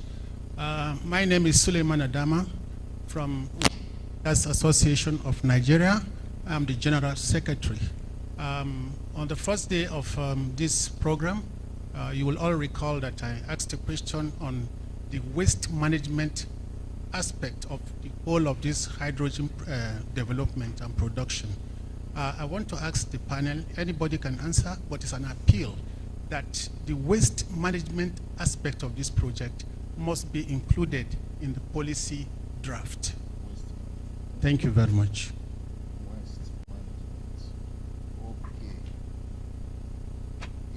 Thank you. Yes, going back to the, if I hear that question correctly, how are we going to solve the problem of the federal and the local, right? Even the EFCC law that we have in Nigeria is at the federal. Most of the states have not domesticated the EFCC law as at today, but some have. So I think the structure that we have in Nigeria is what is bringing the challenge. The federal structure, the structure we have, you have the states, they have some kind of autonomy, and the federal. So when a law is made, I look at the PIA, for example, the Petroleum Industry Act. Several parts of the law, the state, when there is issue, when there are problems in the producing areas, it boils down to the state governors to try and see how to resolve, because he's the chief security officer in the state. But when it comes to the host community trust, the states are saying, oh, you have not involved us in the law. Well, there's no perfect law. I think there must always be a room for collaboration and consultation. For example, to solve, what I used to tell the states is that anything you feel is amiss from the way the law has been made, there is usually a national council, you know, for hydrocarbons, for example. At that council, a lot of issues can be resolved at national council, because the people constituting the council are not just from the federal. And that's why you see the council is moved from one state to another state. The essence is to be able to harvest inputs from all the states that will go into the policy at the center. If you feel something must change in the law, one of the best places you can go to get it changed is at the National Council on whatever. I look at the Council for Establishment in the service, for example. When they do the Council for Establishment, it's a very good example of how national councils should function. Anytime there's a National Council on Establishment and is held in any particular state, when they come back from that exercise, you see a lot of circulars coming out, reeling out all the agreements or all the things that were agreed upon at that council. And I think this is the way it should be, and this will help a lot to reduce the gap or whatever between the federal and the state. So we have to do a lot more of this. So that's this. My advice is that in doing whatever we are doing now, whatever stakeholders engagement we are bringing on, we must ensure that the states participate effectively, and then we will be able to do this together and have a better collaboration. That's what I can say on this issue of the problem between the states and the federal in arriving or in trying to get a policy. So I want to thank my wonderful audience and my wonderful panelists for making this a very lively and interesting one. I must say I've been in the public service for quite some time, but this is like the first time I am doing this. I've been a panelist severally, but I've never been a moderator, I confess. So this is the first time I'm doing this, and well, so don't mind if I didn't do well, please forgive me. But I think I tried my best to try and moderate this. Thank you for this wonderful opportunity. So, thank you very much, sir. Indeed, a round of applause for them. And thank you for the wonderful, wonderful panel. They did not disappoint me at all. Please, for a photograph, paparazzi. Who is standing for the permanent secretary now? When the permanent secretary is the moderator.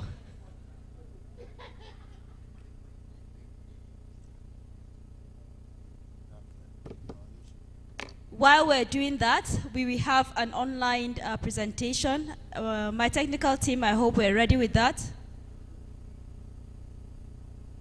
We'll take a message from Engineer Irene Etiabio.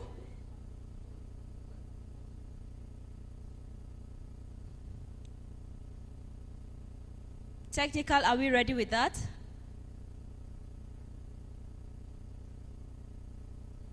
Can you give me a yes or yes, please? Thank you so much.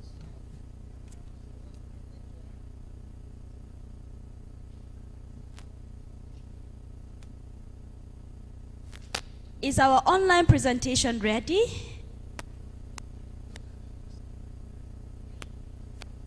Okay, let me just recognize these two people while the technical gets sorted out. I want to recognize the presence of Colonel J.B. Yakubu, retired, the Wuse of Wuse, and he is here with us this afternoon. He was here with us in the opening ceremony, and he's here with us again. Please, a round of applause for him. Thank you for your fatherly support. Thank you for being with us. We appreciate you. Pastor Daysman Oyakilome is also here representing the pastor, the senior pastor, Chris Oyakileme. Please, a round of applause for him. Thank you very much, Pastor Desmond, for being with us this afternoon. We appreciate your presence. We can do more with prayers. We can do more with the spiritual lords as the temporal lords. Thank you so much. Okay.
Much for your contribution. Please permit me to recognize Alaji Ma'amun Dau Aliu. He is the Managing Director of Hadeja Jamare River Basin Development Authority. Please, a round of applause for him. Can I see for recognition, please? Oh, thank you very much, sir. We appreciate your presence. And to take, just to inform you that the Honorable Minister of State for Petroleum Gas will soon be here for the closing ceremony. I'm sure he'll be here in the next 20 to 30 minutes. But we will just take the last two things we have on the agenda. One will be the paper by Engineer Mustafa Abdullahi, who is the DG of the Energy Commission of Nigeria. And this afternoon, he's being represented by Engineer Ibrahim B.F. Sulu. Please, a round of applause for him as he comes up to present the paper of Engineer Mustafa Abdullahi. And then we will take the last session, which is the session on roadmap. And my director, Gas, will be taking that shortly. Thank you, sir. I'm sure I know that the DG loves to stick to time, and I'm sure you are going to do as he has sent you to do, to stick to the 3 minutes given to you.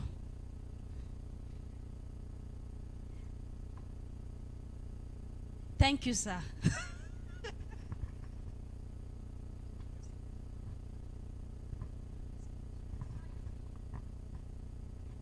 Good afternoon, and please tolerate seeing me on the stage again. It's my DG supposed to be here. So the presentation is the governance and policy framework for development of building of hydrogen economy in Nigeria. Simply, it will have been the governance framework, because policy is under governance. These are the brief outline. Introduction, the hydrogen spectrum for Nigeria, governance framework, recommendations.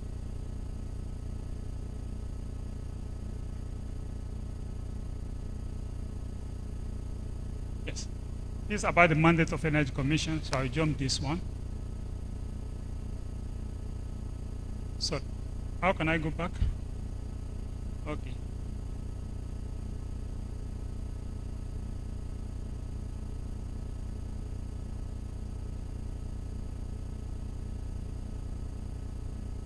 Sorry, 3 minutes gone.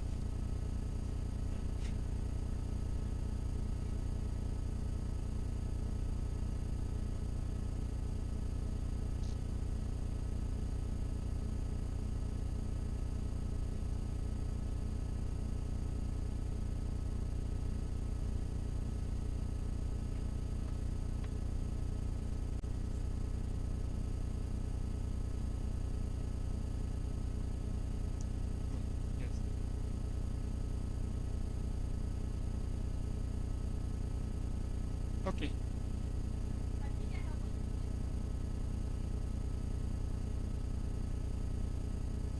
Okay. The Nigeria Energy Transition Plan captures hydrogen in the power sector and in industry for the abating of decarbonization of the hard to abate industries. Aside that, the National Energy Policy, since 2003, hydrogen has been captured in a very simple but very broad way. So this is the Energy Transition Plan. Next slide. So the hydrogen spectrum from Nigeria, we have to consider the color, the technology. We've heard about the different color, the gray, the blue, the green, and the white. And the technology, that is the fuel cell, the internal combustion engine, and the carbon capture. So,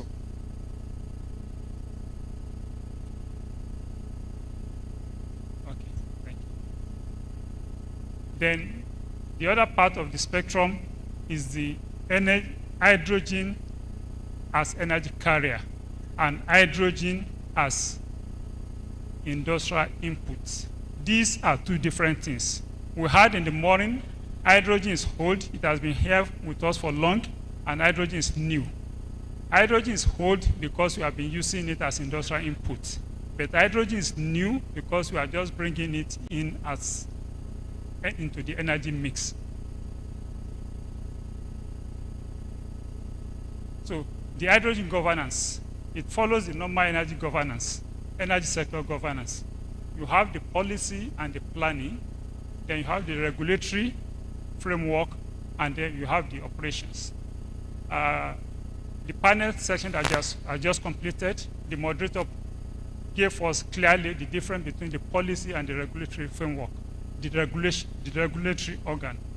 We need to get this one clear. If you're in the regulatory aspect, you don't have anything to do with the policy.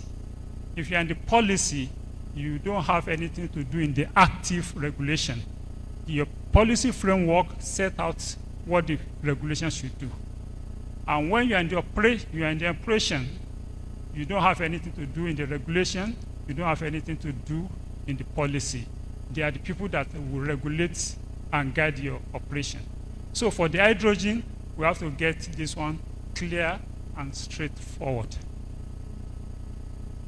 And the chart speaks a lot. The size speaks a lot concerning the importance of all these arms of the governance. Now, we heard also about the policy, the governance framework analysis. As I've said the day before yesterday, in one of the panel sections, we have a national policy, but when the issue has to do with a number of sectors, that national policy needs to be domesticated to each of the sectors. The same thing applies to hydrogen. Hydrogen is not only about energy, it's also about industrial inputs. These are two different things. So, meaning that we need a policy that will bring all these things together for hydrogen. But the energy people, they will have to domesticate it to their own energy concern. And the people in the industrial aspect, that is cement, steel, iron and steel, fertilizer and so, they have to domesticate it to their own industry. So in having a national hydrogen framework, hydrogen policy and strategy framework, all these things have to be clearly stated. Now, when we go down to the sectorial level, the issue of the supply side has to be treated separately. The issue of the end use side has to be treated separately. And for the policy to guide all this, we need to identify the MDAs that are in charge of the policy for the supply side, the MDAs that are in charge of the policy for the end use side. The same thing with the regulation. I'm not going to the details of this. I think the slide will be available for us, to us. So that slide is about the policy. Now for the regulatory and the monitoring aspect. Yes, for the energies, for the hydrogen as gas, we have the mid and downstream, and we have the upstream. These two are very important for regulating the hydrogen generally. But for the end use, hydrogen is needed in the transport sector, and it's also needed in the electricity sector. So the regulators in those two sectors will have also a role to play.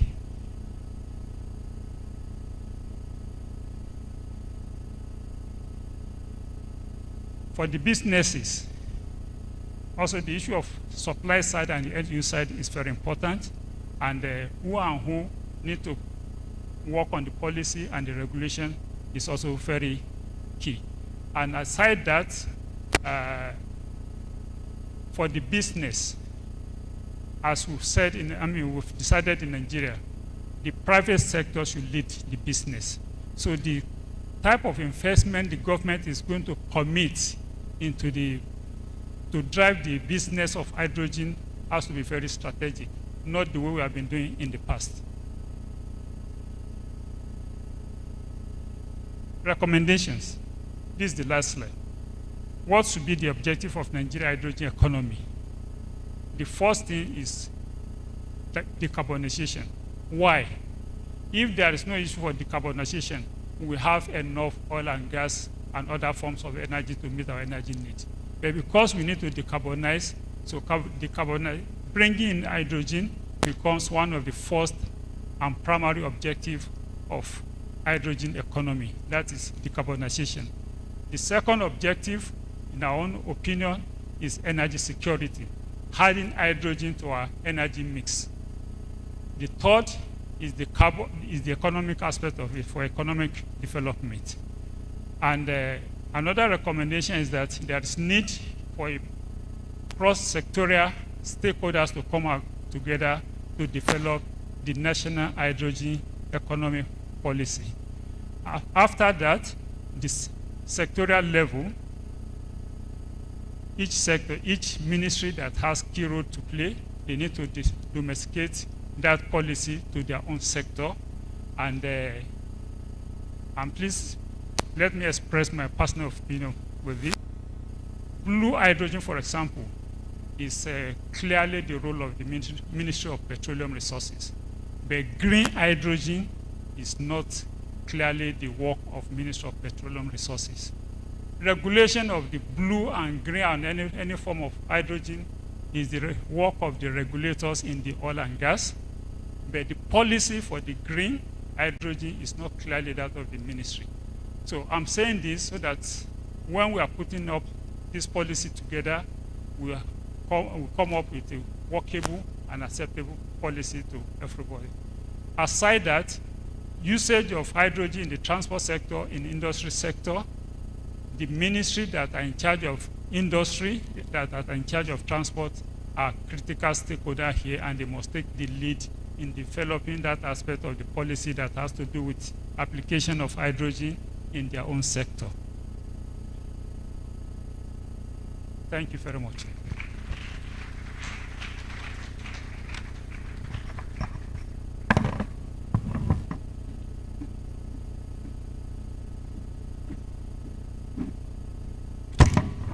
Thank you for that wonderful presentation, Engineer Sulu. Please, another round of applause for him.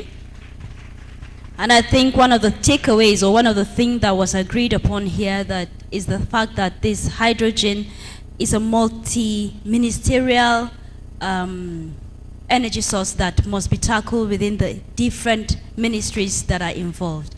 So your concern is well taken note of.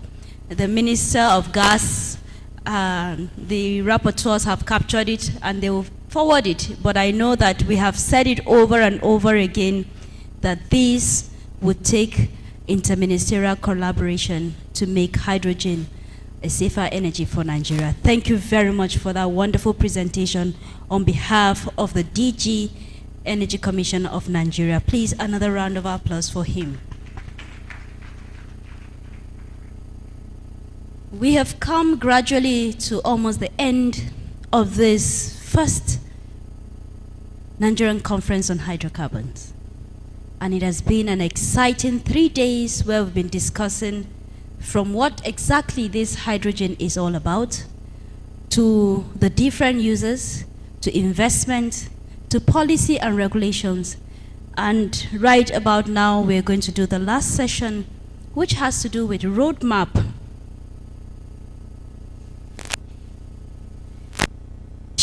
Is roadmap for hydrogen economy in Nigeria. Roadmap for hydrogen economy in Nigeria.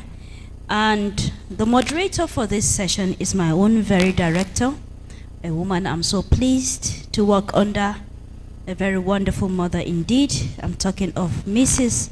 Komolafe Oluremi Abisoye. Please, a round of applause for her as she comes up stage in her usual very simple, friendly, and always smiling manner. Please make it resounding.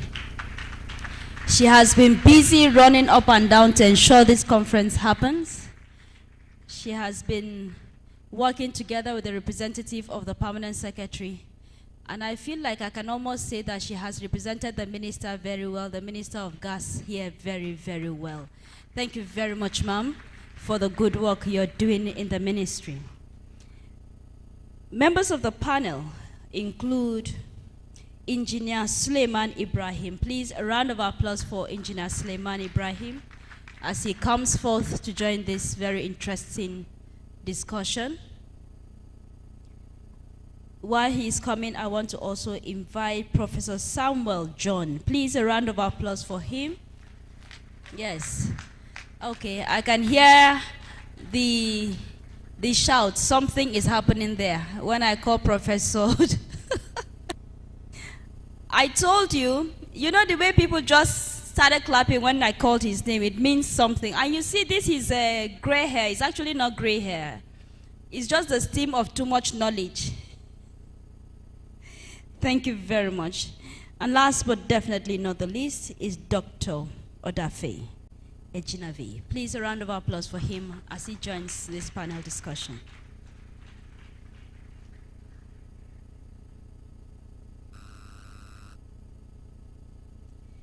Mrs. Komalafe Oluremi A., Director Gas, retired. Like I should not call that retired. Mrs. Oluremi Abisoye Komalafe is the Director of Gas in the Ministry of Petroleum Resources. She obtained a Bachelor of Science degree in Geography and Regional Planning from the University of Calabar in 1984. Between 1984 and 1985, she observed the mandatory National Youth Service Corps NYSC scheme in Sokoto State. She further attained the degree of Masters of Urban and Regional Planning from the University of Ibadan, Oyo State in 1988. She joined the Federal Civil Service in 1990 as the planning officer in the Department of Planning, Research and Statistics of the Federal Ministry of Agriculture and Rural Development, Area 11 Garki. She has also served in various capacities in the Federal Ministry of Health, Office of the Accountant General of the Federation, the Ministry of Petroleum Resources. Mrs. Komalafe's area of coverage in the Federal Civil Service include international bilateral agricultural economic relation, socioeconomic research, planning and budget. Her hobbies include writing, traveling. She is happily married with children. Ladies and gentlemen, Your Excellencies, I present to you Mrs. Komalafe. Thank you very much.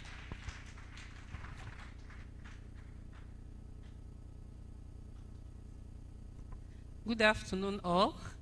Thank you so much for remaining with us. It's been a wonderful session all the way from Tuesday when we started. And as we are excited, I'm sure others are excited too. And this afternoon, we are talking about roadmap.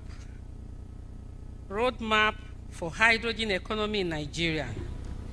Roadmap is actually a set of guidelines indicating steps to achieving a goal. And for the roadmap to be okay, the goal itself must be clearly defined.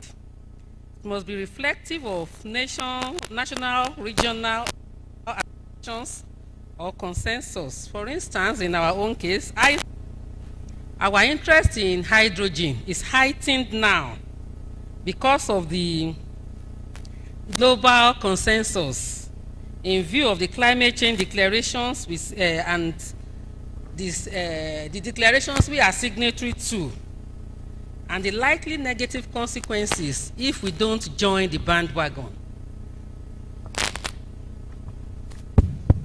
So it's in our interest to really take this, it's in our interest to take it as a serious business and to do it right. That's why we're here. With all we have heard, right from Tuesday till now, we know that we have some urgent imperatives. We must set our goal for hydrogen development We have talked around it. Is it blue? Is it green? Which one should we face? We must come to a decision on which one we are taking as utmost priority, and the other one we will tag along. Also, we must identify the strategies to achieve the goal, and we must agree on the set of guidelines, the programs, the projects that will really help us to achieve the goal, and the sequence, so that as we take one step, we will see where we are, we know how we are going on. We must have key performance indicators, clearly outlined. And as we do that, we will get there. It is said that we might be starting late, but there are times, in a relay race, it's not always the first person that starts, the first person that is ahead, that will really finish first. Nigeria might be that person. We will be starting late, but I'm sure we are going to overtake some. Thank you. And this afternoon is a pleasure to have these wonderful people with us. Even the presence of the prof is exciting. When his name was announced, we could hear the excitement, we could see it, because he's somebody we know has a lot of stuff. Right from Monday at the master class, I became his fan, and I'm still his fan. We also have Dr. Odafe and Mr. Suleiman Ibrahim. So we will start now. I want to start with the professor. What are the foundational steps Nigeria must take to establish a hydrogen economy? And how can we align these steps with the global best practices? Over to you, sir. Okay, thank you very much. I think it's very interesting because on Monday when we did the master class, one of the topics we couldn't cover was the topic on policies. And so it's an opportunity to give a whole lecture now, and I think you have 1 hour to bear with me. I think the first step, and let me just say that the last panel did a marvelous job. In fact, I am thinking that our panel is redundant because of what they have done. So we will just be repeating what they have done. So thank you very much, the last panel. But of course, the first step is you don't develop a roadmap of something you don't know. No. So R&D is number one. And when we say R&D, don't think of a laboratory. Think of economics R&D, finding out what is this sector we are talking about. So it's both economics doing the R&D, it's scientists doing the R&D, it's all across board to understand the sector and to understand the product we are talking about. That understanding will then lead us to having a vision. Vision is the first. For example, Namibia wants to increase jobs, reduce poverty, and diversify its economy. Virtually everybody you ask, why are you doing green hydrogen in Namibia? They'll tell you this, because it's public knowledge.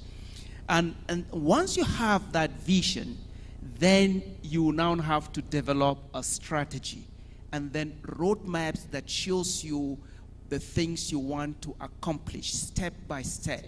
And let me say that in your roadmap, it's supposed to cover not just when you want to produce hydrogen, but also you have to start immediately with development of skills. For example, the project in Namibia requires 15,000 workers for the construction phase.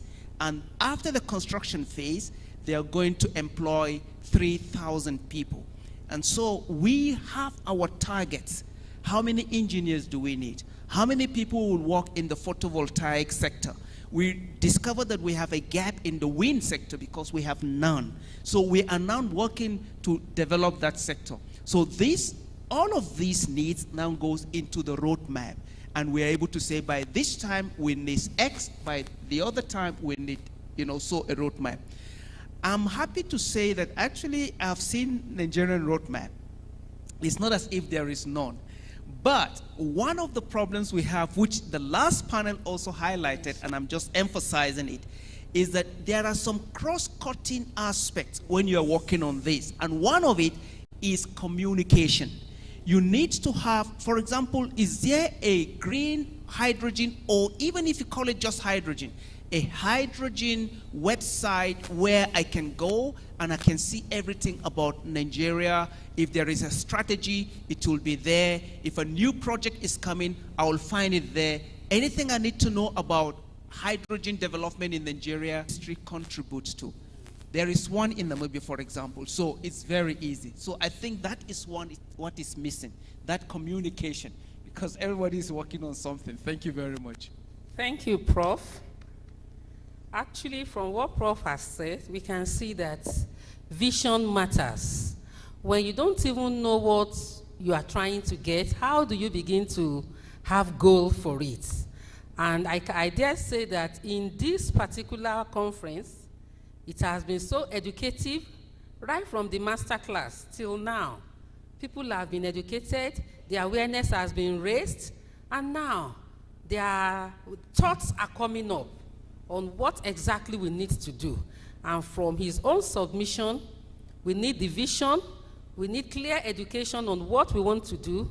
And then he said something that strikes me. It's not just science and tech, economics. Economics. If the science is right, if the technology is right, it is still people that will take up that thing, and if they are not aware, if they are not interested, it will not be economically viable. So we see truly the need for public and private partnership. And on that, I'm coming to Mr. Suleiman Ibrahim. How can public-private partnerships, excuse me, how can public-private partnerships catalyze the development of infrastructure and investment in Nigeria's hydrogen sector? How do we go about it? Thank you, ma'am. I'm very glad to be here. I just want to, before I answer this question, I want to put this out there. I was very impressed with the last speaker who said that there has to be a hydrogen economic policy. Blue hydrogen, green hydrogen. I want to just state it here. Hydrogen is hydrogen. Nigeria has energy poverty and there's a market for hydrogen everywhere. So now, to answer this particular question, public-private partnerships can be a cornerstone for developing infrastructure and investment in Nigeria's hydrogen sector, offering a collaborative effort framework where government and private entities leverage their strengths to achieve mutual goals. You can do that with capital mobilization. The private sector will be the ones to bring in the much needed capital, where government creates the enabling environment. They are the ones to build the storage facilities. They are the ones to do the transportation networks, which may be challenging for government to fund independently. Of course, the technical expertise will be expected to be with the private sector because they will be investing a lot in R&D. And then now, of course, risk sharing. With PPPs, there's now risk sharing between the government and the private sector. We will be able to scale our hydrogen projects in a large scale and protected with government guarantees where safety and regulation will be ensured. Now, for infrastructure development, there has to be ecosystems aligned with the facilities, such as end-to-end, the supply chains, the production, the industrial application, transportation. All these were mentioned in the last panel. We have issues related to the environment, enabling environment. That's where the government policies, the regulations come in. So stability. With government partaking, I think investors, developmental partners will be able to know that Nigeria is serious. Then, of course, the issue of local content has to come up. Somebody has to, we are talking of all these technologies, we are talking of all these policies. Are we thinking of the kind of skills we are going to develop? We need to empower Nigerians, ensure that our curriculums in school align to this new energy mix we want to introduce into the country. So that's where I'll stop. Thank you. Thank you. Yes, we're seeing it again and again that there are many things we cannot shy away from. That's why we say they are imperatives. If the development of our infrastructure in this line, we really have to take it on. It doesn't have to be like that of our natural gas resources that we are still battling with, over a long time. As it is now, as we are thinking of bringing this up, Everything should just come in from the onset, so that we'll know that, yes, we are taking everything in an integrated manner, in a holistic way, so that nothing will be found wanting. And it's not when you get there, you now discover, oh, we have not taken care of anything. We need to be, it needs to be an good one. Okay. Yes, I want to move on. Daffy, how can Nigeria leverage its vast natural gas resources and the carbon capture and utilization and storage technologies to support the production of blue hydrogen as part of its hydrogen economy roadmap? We've been saying blue, blue, blue. There is a larger tendency, you know, many people are saying blue, blue. Yes. Whichever one we take, for how do you think we can leverage what we have on that now? Please pass the mic. Yeah, thank you, Moderator, for that interesting question, and thanks to the audience. It is true that Nigeria has vast natural resources. Like I made mention earlier, Nigeria has about 209.26 TCF. Associated gas is 102.59, and non-associated is 106 TCF. So one of the best ways to do that is to woo investors. Presently, we have about 45 gas processing plants in Nigeria, and I can tell you, I'm not sure we're doing up to 60% of it. The nameplate capacity of that is about 17,011.99 million scf per day, whereas we have over 290 C. So we need to woo investors, and one of the ways to do that, we actually did that when we attended Gas Tech in Houston. My boss, Engineer Ogare, did present a paper on business partnership, why the world should come to Nigeria to do business. And the feedback wasn't good based on perception of corruption, but it was able to mitigate that no, things have changed. For example, when you want to apply for licenses now, you don't need to see anybody.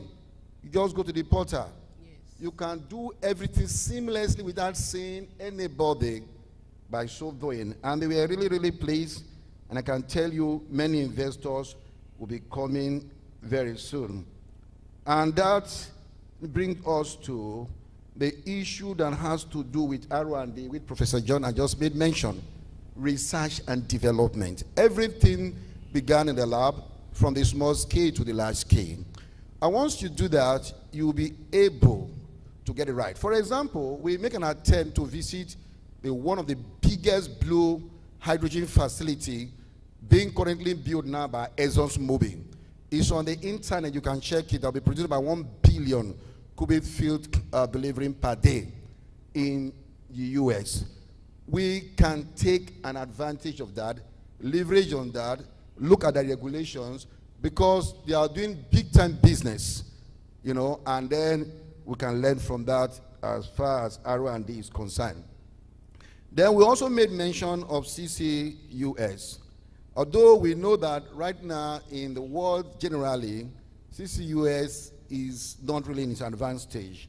For example, we are aware that currently 45 commercial facilities in operation globally and capturing more than 50 million tons of CO2 annually. Additionally, there are over 700 projects in various stages of development across the CCU value chain. We can take an advantage of that as well to do that. And I'm also aware right now, a company, I won't mention the name because still in the infant stage, is trying to do that, and that will be a very big hub in Africa. So the third one is that we must create an enabling environment. What is an enabling environment? We must be able to tackle insecurity. Because imagine, for example, Gas Tech has been existing for 52 years. I was in Singapore, and that was the 50th Gas Tech conference. Africa has not hosted. It means we have not even started. I'm talking about a Gas Tech that started in 1972. And that was once for my information when I came back from Gas Tech, privileged to attend it with Honorable Minister. I started looking at hydrogen critically, even as a regulator. So we must be able to do that. Where you never have Africa hosting this laudable World Gas Conference should be a concern. It means we need to do that. And then finally, we must take an advantage of off-taker partnership with the EU. A presentation by Dana in Germany, and I conclude with that. Dana is a hydrogen market and regulatory German energy agency. Dana made a public presentation based on the objective and policy mix. And what is it? The import strategy for hydrogen for German government. The part that concerns us is what I want to read. Nigerians can take an advantage of that. While we are looking at green hydrogen, we have a window. If not a window, a door. We can pass through the door. And this is the presentation part. It's a promotion of the use of low carbon, e.g., yellow, blue, talc, or orange hydrogen. On the application side, possibly if the greenhouse gas threshold defined at EU level of 3.38 kg CO2 equivalent of kg is met, we can take an advantage of that. So with that, both blue hydrogen and green hydrogen can be taken advantage of by Nigeria. And when we are drawing our national hydrogen strategy, we should know what we are looking at for, and then we'll go for it. That is vision. Because when the vision is not well known, abuse is inevitable. Thank you. Thank you so much, Dr. Odafe. And truly, when we are talking about the investors, yes, we need to woo them.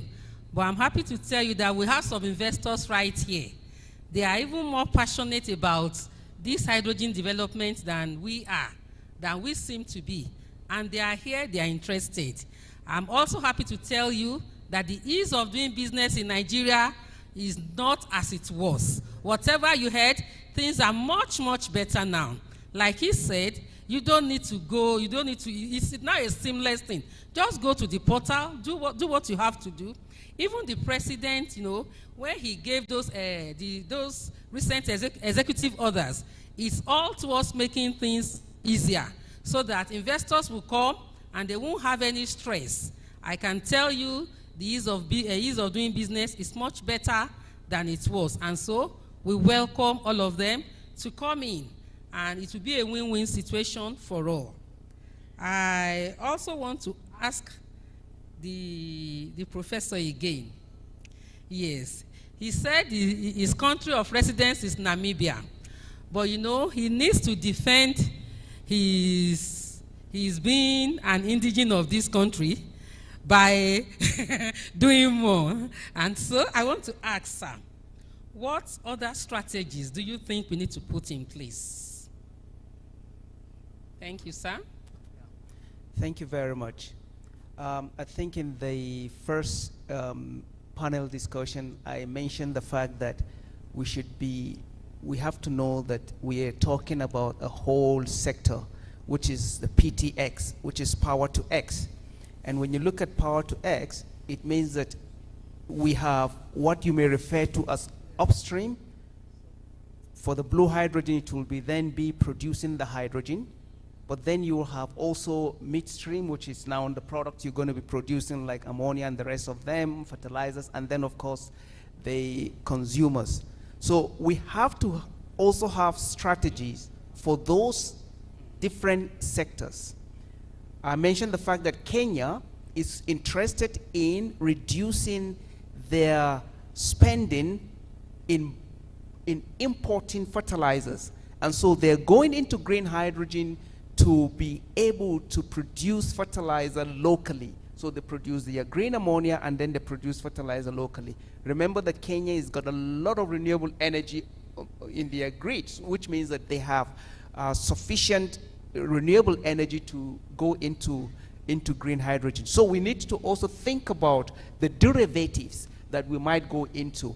And then looking at synthetic fuel, it's another sector which we have to also think about. Do we need to come up with a roadmap to say, when do we need to begin to produce synthetic fuel for the aviation? Also thinking ahead, the shipping sector, I mentioned the fact that some shipping companies like CMB, they are thinking more of green ammonia, and then Maersk is thinking more of methanol. So one of these fuels will eventually be used in the shipping sector. These are the hard to abate sectors. So we must be able to think very hard, what do we need to do, or in our roadmap or strategy, to be able to provide for these other sectors, including the cement that we talked about, even the iron. I mentioned that already we're producing green iron in Namibia. I mean, this is a country of about 3 million people, so, and we're already producing green iron, using hydrogen for reduction of iron. So I think we need to look at these various sectors. We don't have to start with everything. We must start with one and then say, which one do we want to go into? Is it ammonia and fertilizer, or is it, or methanol or synthetic fuel? We have to decide. And then based on that, we will now tackle this one step at a time. Thank you, Prof.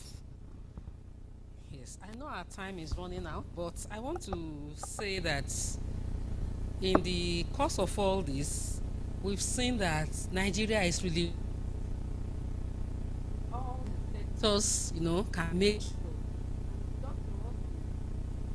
Excuse me. It's just for us to come together and really decide, going by our own peculiar advantage, and have a kind of priority table so that we know which ones we are facing first and how we go about it. That's a good one for us. Thank you, Prof. I want to ask Mr. Suleiman, what are the lessons Nigeria can learn about integrating hydrogen into its energy transition roadmap? Lessons for us, please.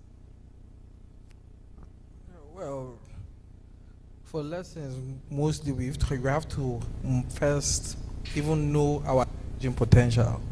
There has to be a mapping of the hydrogen potential in Nigeria. We have to conduct a resource assessment to identify optimal areas where hydrogen production can be done using, if we agree to use blue hydrogen, using gas, if we agree to use green hydrogen, using oil. I'm of the position that hydrogen is hydrogen because you have 200 million people. There's energy primarily to sort out as energy poverty. So any form of available energy, any form of affordable energy is welcome to the Nigerian market. The second thing, there has to be building collaborative platforms. There's a need to know where our markets are. If we are done with the Nigerian system, do we learn from Namibia? Do we learn from Germany, who have advanced hydrogen policies already? Then we are talking about hydrogen. We have to know that the communities that these projects are going to be deployed, we have to engage those communities, because you can't go and start doing programs without engaging community stakeholders in that place. Then, of course, learning from the lessons that happened in the oil sector with how we deployed our infrastructure in the Niger Delta. Then, of course, cross-sectional planning to integrate hydrogen with the existing systems already. So it's wanting to talk hydrogen, it's wanting to get hydrogen to someone that he can buy hydrogen. Do you put fiscal incentives so that the cars that are coming in will be hydrogen-based engines? Will they be dual? Will they be multi-purpose? So those kind of things. These are the kind of lessons we need to learn in this kind of process. Thank you. Thank you so much. And from what I have learned also in the course of this conference, right from the master class, I keep saying the master class because I learned a lot. Unfortunately, I couldn't stay through, but I learned a lot. So I have seen that from what we have been taught, hydrogen is not something you want to produce and keep. So one of the very sure things is that the off-taker is important. You are not just producing hydrogen for the sake of hydrogen, but for the sake of its application, and that is key. So with all this we have heard, we can see that after this conference, we cannot it can't be business as usual. It cannot be. the awareness has been raised. If we were slumbering, we have been woken up. And I believe that with all that has happened in this conference, it is just the foundation for more partnerships, you know, more collaborations between the government and the private sector to see what we will do. And I know even the academia that are here, they are also trying, they are itching to get up and do something in the area of more research and development because of hydrogen. Before we go, I want to allow the panelists to say one word, 1 minute each. Okay, the first thing I want us to do, take an advantage of the market already.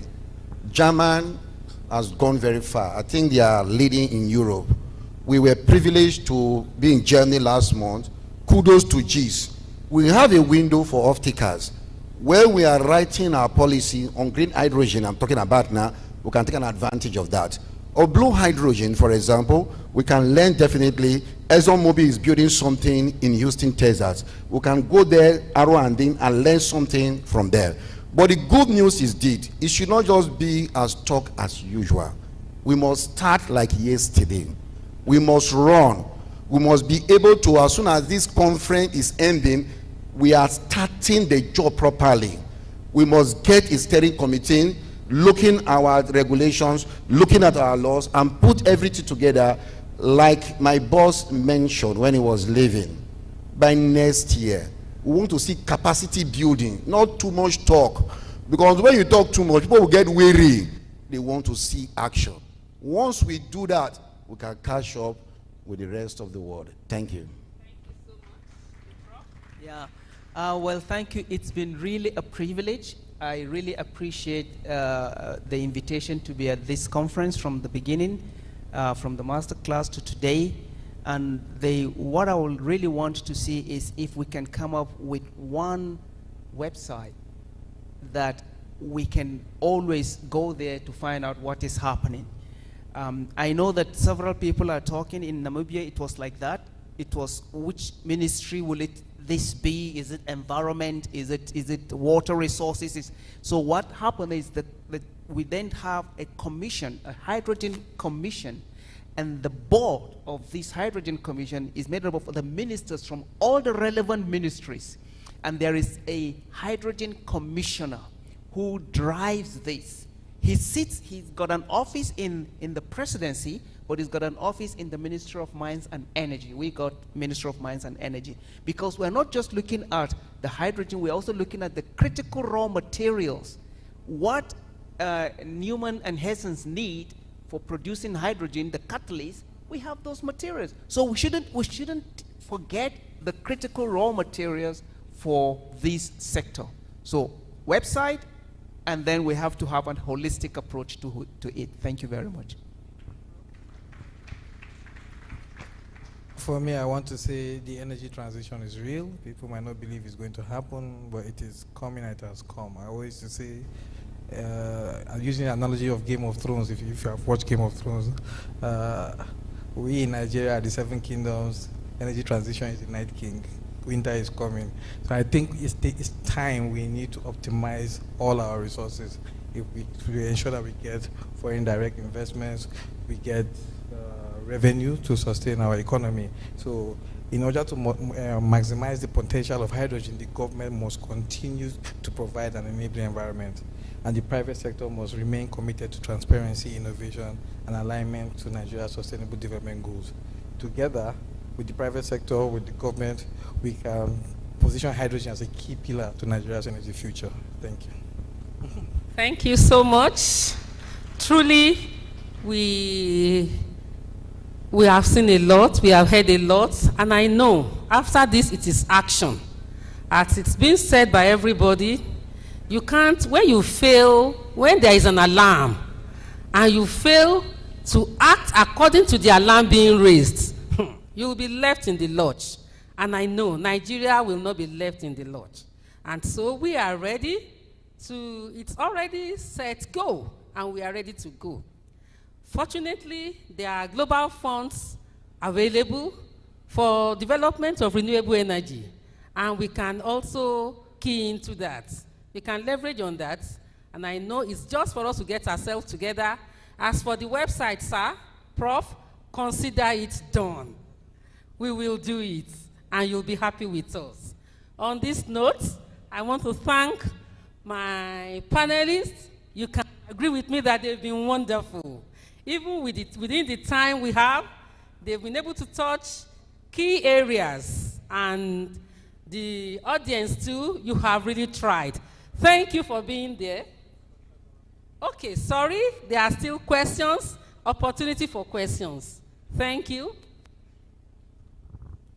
Thank you very much. Wonderful. There's enough question for you. Okay. Okay, I'm seeing one hand that I've not seen raised up. 1, 2, 3, 4, 5, 6. Thank you. My ushers to please help me. Yes, that's number 1. The hand that is still raised up, number 1. 1, 2, 3, 4, 5, 6. Thank you.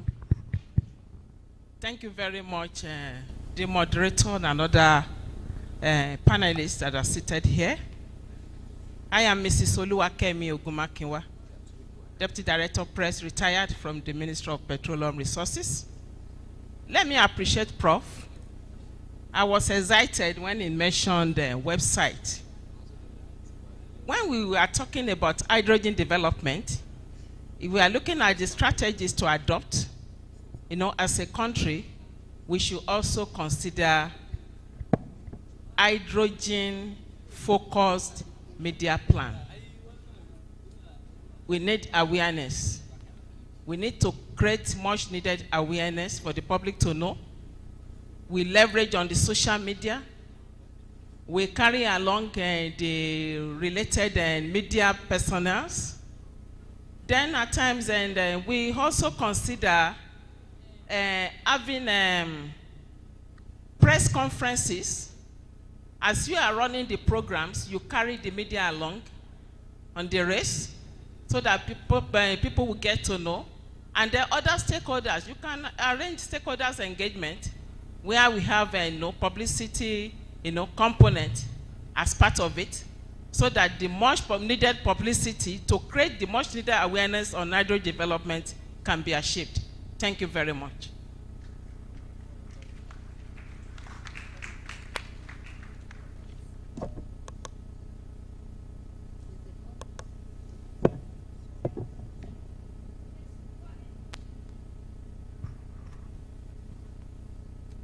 Thank you very much.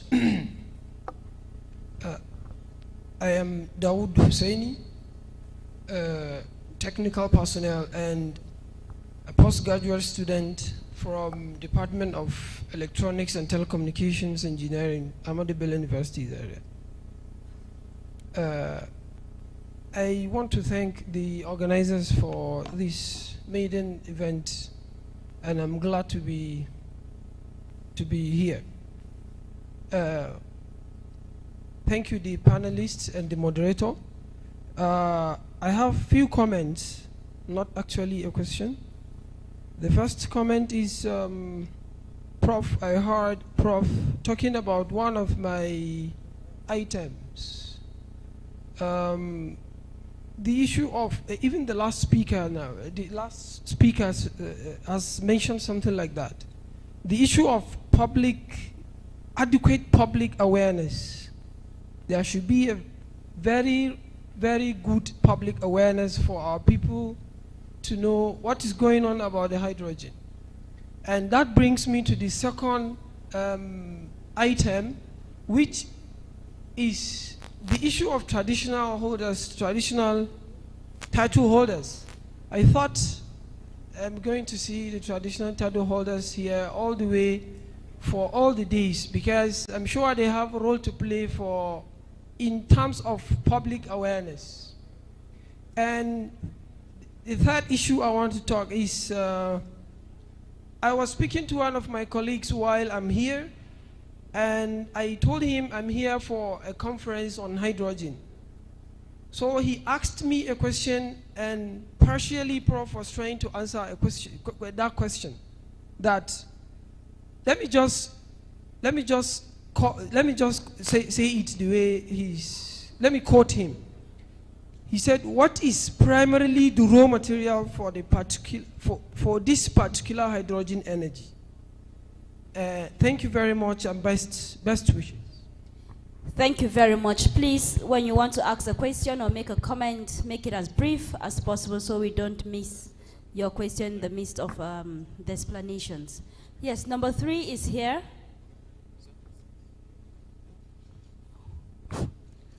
Thank you very much. Modestro Baladauda. I'm a master's student of organic chemistry from Bayero University, Kano. My question is to speaker who present line, but I will appreciate if you could respond on behalf of him. Question is, he made mention that gray hydrogen is the most common form. So if that is the case, how can industries transition to cleaner alternatives like green or blue hydrogen cost effectively? That is my question. Thank you. Thank you very much.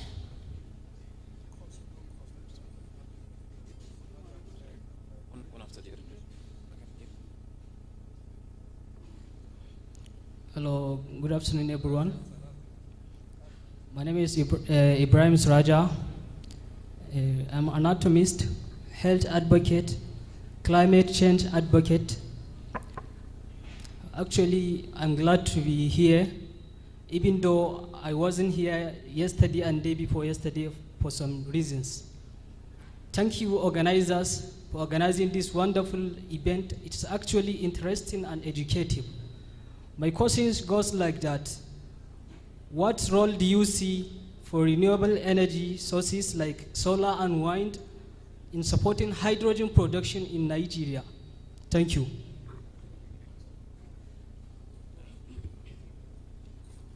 Okay, good day everyone. Thank you once again. I actually want to make a comment and then ask a question. So one thing I've really realized that has been said during the course of all the panels is the need for the government to come together and really make a policy. But something that has really not been answered, and there's basically a reiterating conversation on that, is the triple helix system. There needs to be a kind of a communication, proper communication between the academia, the innovations and innovators, and also the policies. I've been able to, one thing I know is that you cannot move to another apartment leaving the children behind. Most of our panels were basically speaking on going to other countries to get all their technology and basically hit the ground running. But I believe that if there is a way that we can basically source out students, because in the whole Nigeria there is only 1% of the Nigerian population who are students. So if there is a way or means that the triple helix system can actually come to proper function in the country to actually bring innovations, and also we need resources. And when I mean resources, I don't mean funding. I mean intellectual resources, where individuals are able to come together, both in the academia, the innovators, and also the policy to basically create a very outstanding roadmap for it to be done properly. Now, my question basically in this light is that with what I just explained and with the concept I just basically gave right now, how do you think you can put the triple helix system into the proper roadmap and into the whole idea of basically producing hydrogen in the country with the policies that are already put in place or that are about to be put in place by the action that is about to be taken by the panel and basically the country and government? Thank you. Thank you very much for the questions. Thank you for the questions. We'll quickly go through them now. Yes, sir. Okay, on course within the hydrogen industry, I'm sure that is the answer to the man on that question 4. So from experts from literature review and from practical demonstration of the course, is it Dr. Jerry, somebody that came here yesterday, on recourse of hydrogen. So green hydrogen as of today is more expensive than blue hydrogen, And blue hydrogen as of today is more expensive than gray hydrogen, and gray hydrogen is more expensive than brown. Why? Because both gray and brown have a very high carbon, while blue has a low carbon and can only be, the CO2 can be captured and stored. Or for green hydrogen, which is made from renewable, it has a zero carbon. But however, the projection is that as we kickstart the cost of these hydrogen like grain will definitely drop, just like as we started with the GSM, and that today you see almost everybody can get it at a free go. So there is a cost competitive analysis. You can also go online and you can check to ascertain these facts. Thank you. Then from technology adaptation, like mentioned in a commission, the same thing happened between the midstream and the downstream. If you want to bring a technology to Nigeria that has to do with the midstream and the downstream, you have to get the approval, especially within the oil and gas, which you call technology adaptation. And once that is done, we can take an advantage of that. Thank you. I'll try to, I'll attempt to answer the question on how renewables can aid the production of blue hydrogen in Nigeria. So basically, why people prefer green hydrogen, the processes are cleaner. Electrolysis of water hardly has any form of waste. But the production of blue hydrogen causes carbon emissions when you need the power to produce the blue hydrogen. So for renewable energies to support blue hydrogen development, you could use this, because I remember in the last session, one of the panelists was saying producing blue hydrogen produces CO2. So you can use to power that process. Why don't you use the renewable energy sources? So solar, wind can be used to support the electricity power used to generate blue hydrogen. So I think that is how the renewable energy system can support the production of blue hydrogen in Nigeria. Thank you. I'll quickly just answer the last question briefly. You talked about triple helix. Actually, we've gone past the triple helix. We are now in the quadruple helix. So it's government, it's academia, it's private sector, and it's civil society. So it's a quadruple helix. And I think that is the approach that we've been talking about, that if you want to come up with a policy, if you want to come up with a regulation, if you want to come up with a strategy, that the civil society plays a very key role. Right now, to get some of the licenses to go into the land in where Namibia wants to do the giga project, we are waiting not for the government, for the civil society, for the people of that locality. I have given master classes in that locality, like I don't know how many, I think I've given like 1, 2, 3, up to 4 master classes to different people, local government officials, just civil society. You know, we just have it open. Thank God for GIZ. They sponsored most of these master classes so that we can get everybody on board. This is a sector that we have to get everybody on board. So yes, you're right. The quadruple helix approach is what we need, not just the triple helix. Thank you very much. Thank you so much for doing justice to the questions and the issues raised. I also want to talk to the first question about carrying the press along. Of course, communication is key because they have to get to the grassroots, and we know they can reach them. You can be sure you'll be carried along every time. That's the essence of various levels of public participation, so that we can understand, be carried along, and then we will flow along with the trend. Thank you so much. It's been a wonderful time with you. And again, I want to thank my panelists. Thank you all. We are not going back.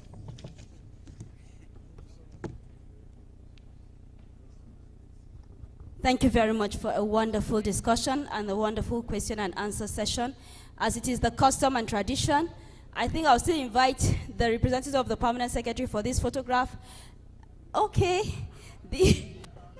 The bottom pot, they said they want to have this honor of having the minister join in this photograph session. Please, a round of applause as you invite the minister. And sometimes it's good to be the bottom pot. Yes, they were the last to speak, and they have this rare privilege of having the minister among them.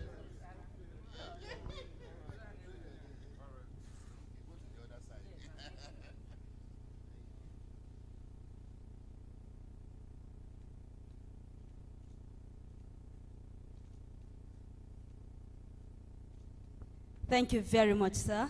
Thank you, Honorable Minister, sir. Yes, while the session was going on, the Honorable Minister of State for Petroleum Resources, His Excellency Right Honorable Ogbongeme Ekperipe Ekbo, stepped in, indeed, as the father and the host minister of this very important conference, the first Nigerian conference on hydrogen. He is here to see to the end of this program and, of course, to give us the closing ministerial remarks as we close this very important event. You will agree with me that it has been a 3 days of intellectual engagement, 3 days of savoring so much from so many people that come across the continent, from Europe, from Africa. In fact, I remember one Nigerian, Namibian. He said he's a Namibian and he's a Nigerian. So they are all here and they have given out their best. And I made so many good friends. I've learned so much from them. I studied history, but usually when I anchor events like this that is science-based, they usually confer on me. So why are you laughing now? Don't laugh too much. They just confer on me. The last time I anchored engineering event, they conferred on me to become an engineer. Today that I have anchored a conference on hydrogen, I probably will be a member of the council or whatsoever of hydrogen. I don't know. But it has been a very enlightening moment for me and my colleague, and we really had a wonderful, wonderful time. We have come almost to the end of this program, and we will just take a goodwill message, and then we'll take the vote of thanks, and we'll allow the ministerial comments, and then we will have a little session. We'll go for lunch, and then the minister will have a brief session with some of our investors and partners that came all across the continents of the world for a brief discussion, indeed, to give us a word on his commitment on this hydrogen conference that we have started and the hydrogen discussion that has just commenced. And we have heard how, I think the last speaker, Professor Solomon, said something. I'm sure when we get there to meet with the minister, some of this advice will be projected to the minister. If we are ready for the goodwill message,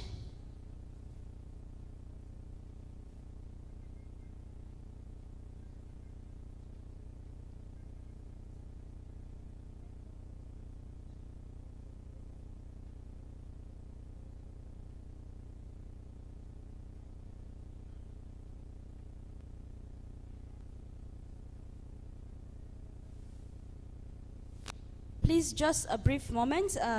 We have this very important person that wants to wish us well. And I remember one of the questions asked, that the traditional rulers should have been here.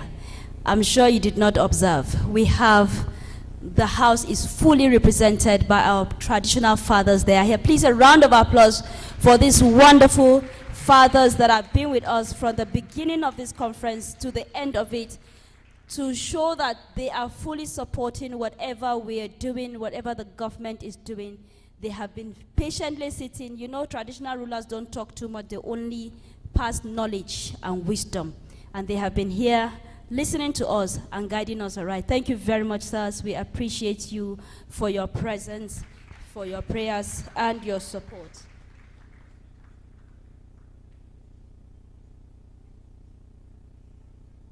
Can I have a yes? Okay. Thank you very much. So I think we'll just go right ahead to invite the chairman of FOSSREA for his comments before I call on the minister for his ministerial comments. But please make welcome.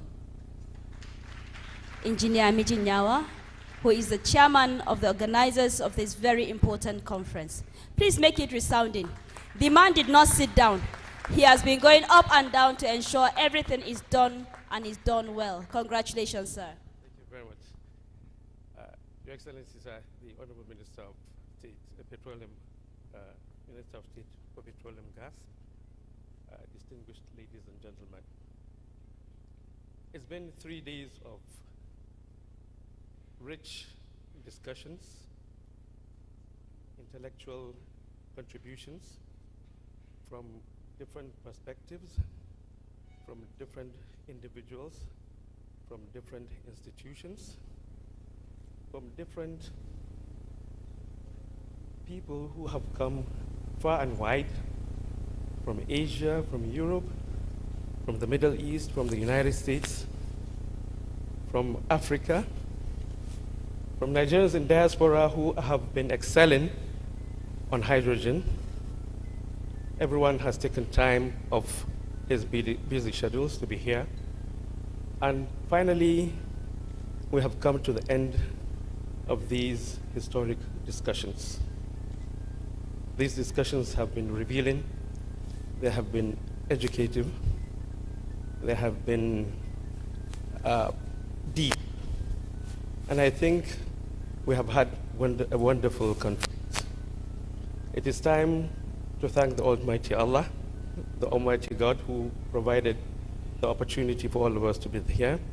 It is time to thank the Honorable Minister of Petroleum, Honorable Minister of State for Petroleum Gas, whose umbrella everyone used collectively under the local organizing committee to organize this conference.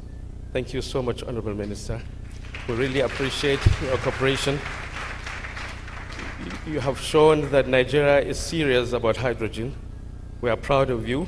We pray for you, and we will support you to succeed as the Minister of the Federal Republic of Nigeria. We also appeal to you to extend our thanks to Mr. President, who provided the enabling environment for all of us to be here, for the government to be pro-business, for us to think that now is the time to really move ahead. We believe that the contributions made so far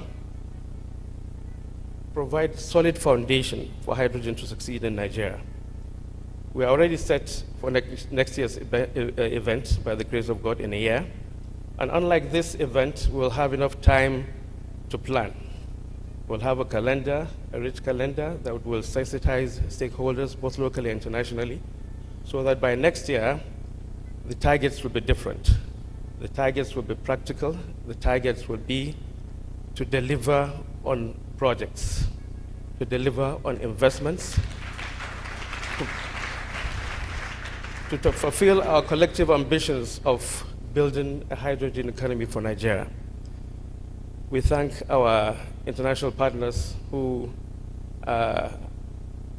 took their time off to come from very far from their respective countries.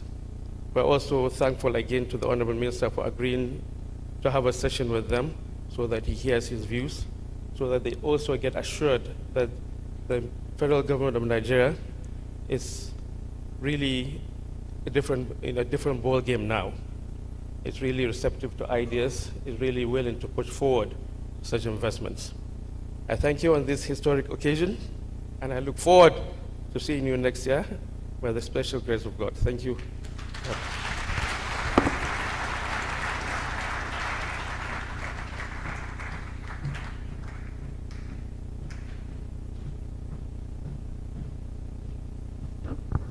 Thank you, Engineer Mijinyao, for that comment. Indeed, you have done a good job, and you can afford to give yourself a pat in the back for a job well done. Congratulations to FOSSREA for a wonderful delivery of the first ever Nigerian conference on hydrogen. Indeed, it has been a very wonderful time. And right about now is the moment we've been waiting for the closing ceremony. As we take the ministerial closing remarks of the Honorable Minister of State for Petroleum Resources, Gas, His Excellency, Right Honorable Bongaman Ekberibe Ekbo. Please make him welcome as he comes over. Please make it resounding. That's my boss. That's my minister. He left every other thing. All ministers are having a program somewhere, but he came because this is very, very important to him to be here with us. You're welcome, sir.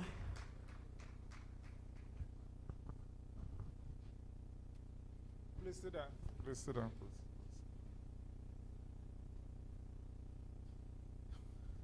The Permanent Secretary, Department Heads, Chairman of Nostra, distinguished ladies and gentlemen that have come to do Nigeria this honor, you are welcome. I bring you greetings once again from the President of the Federal Republic of Nigeria.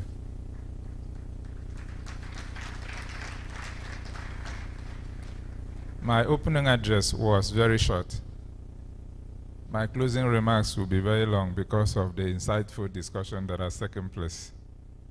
And it's very, very beneficial for our country, Nigeria, and which means we'll take advantage of what we have discussed within these 3 days from our international partners. Your Excellencies, as we conclude this landmark Nigeria International Conference on Hydrogen, I am filled with profound optimism about the transformative journey that lies ahead for our nation. Over these past 3 days, we have witnessed an extraordinary convergence of knowledge, innovation, strategic dialogue that laid a robust foundation for Nigeria's hydrogen economy.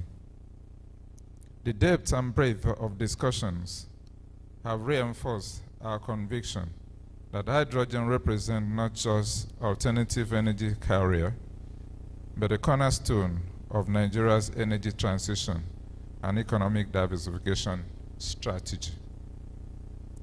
The insights shared by our distinguished speakers and panelists has illuminated clear pathways for positioning Nigeria as a key player in the global hydrogen market. Let me highlight some of the crucial takeaways from our deliberations. First, we have acknowledged the present reality that global hydrogen demand is projected to surge from 95 metric tons to over 500 metric tons by 2050. This conference has reinforced our understanding that Nigeria cannot afford to remain solely dependent on fossil fuels, given the growing momentum of global decarbonization. Our nation's abundant natural gas resources, coupled with our significant renewable energy potentials, position us uniquely for both blue and green hydrogen production. The presentations by the experts have demonstrated how we can leverage these resources effectively while ensuring environmental sustainability. Secondly, the discussion on policy frameworks and governance structures have emphasized the crucial need for clear, enabling regulations. The sessions led by our regulatory authorities and international partners have provided valuable guidance on creating an environment conducive to investment while ensuring safety and efficiency in hydrogen development. Thirdly, the expertise shared on supply chains, infrastructure reinforcement or requirement, and industrial application has given us practical insights into the steps needed to build a robust hydrogen ecosystem. The contributions from industry leaders and technical experts have highlighted both the challenges and opportunities that lie ahead. Fourthly, our international partners, including representatives from GIZ, the African Development Bank, and various diplomatic missions, have reinforced the global significance of Nigerian hydrogen potential and the importance of international cooperation in realizing these opportunities. Looking ahead, the Ministry of Petroleum Resources, in collaboration with other relevant government agencies, will focus on addressing the key challenges identified during conference through the following strategic initiatives. 1. Developing a comprehensive national hydrogen policy and regulatory framework with clear goals and timelines, eliminating duplication of rules and providing clarity for stakeholders and investors. Second, establishing macro-level initiatives to stimulate clean hydrogen demand and supply, including the development of pilot programs across different hydrogen applications and the creation of incentive structures such as tax breaks and subsidies for private sector participation. Third, creating a dedicated self-net investment fund and debt management framework to mitigate risk and encourage private sector investment in hydrogen infrastructure development. Fourth, building human capacity through targeted training programs, enhance support for research and development in hydrogen technologies, and knowledge transfer initiative to ensure we have the skilled workforce needed for this emerging sector. Fifth, strengthening international partnerships to accelerate technology transfer and market development, leveraging our strategic geographic position for access to ASEAN and European markets. 6.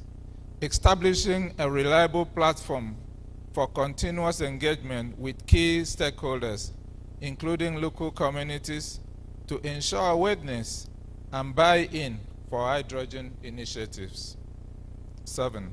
Working with the private sector to develop a robust domestic market for green hydrogen while simultaneously pursuing export opportunities.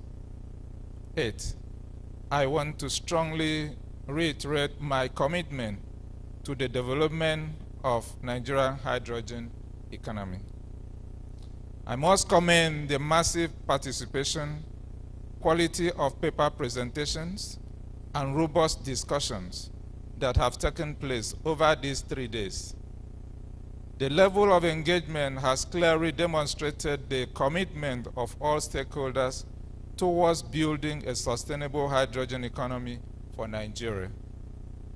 I extend my heartfelt appreciation to all participants, our esteemed speakers, moderators, panelists, and delegates, whose insights and active engagement have contributed to the success of this conference. Special thanks go to our domestic and international partners, particularly GIZ Nigeria, the African Hydrogen Partnership, Africa Hydrogen Hub, and Indorama Eleme Fertilizer and Chemical Limited for their continued support. I must also acknowledge the tireless effort of the organizing committee, particularly the Ministry of Petroleum Resources and the Foundation for Sustainable Social Responsibility in Emerging Africa, FOSSREA, for their exceptional work in bringing this conference to fruition.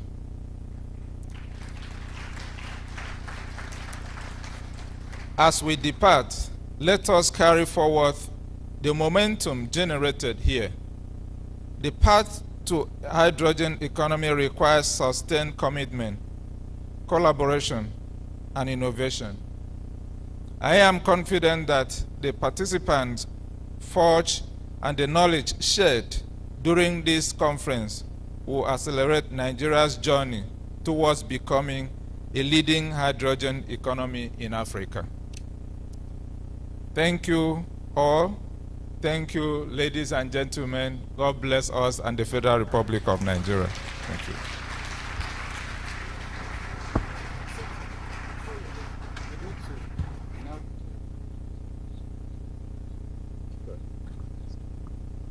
Thank you very much. I've been given another responsibility that I declare the conference open, of course, which was declared open by the Vice President. So I'm here to declare the conference closed, but the relationship will be sustained. Thank you very much. So the conference is hereby declared closed. I'm going to insist on another resounding applause for the Honorable Minister, Petroleum Resources, Minister of State, Petroleum Resources, Gas, Right Honorable Ekperikwe Ekbo. Just before we bring it to, please be seated.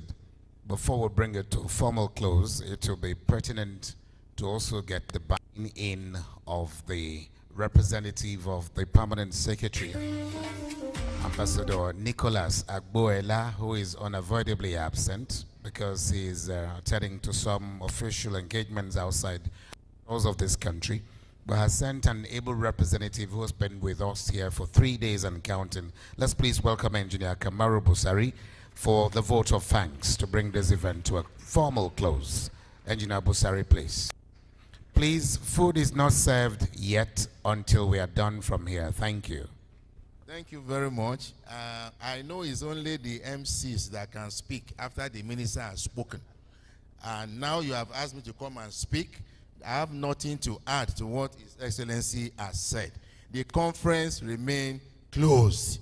And to maintain the network that we have had these past 3 days, all I can add is that in case we miss out somebody in the thank you, please kindly turn to your right and to your left. I thank myself for being here. Thank your neighbor, please. Thank you. Thank you all.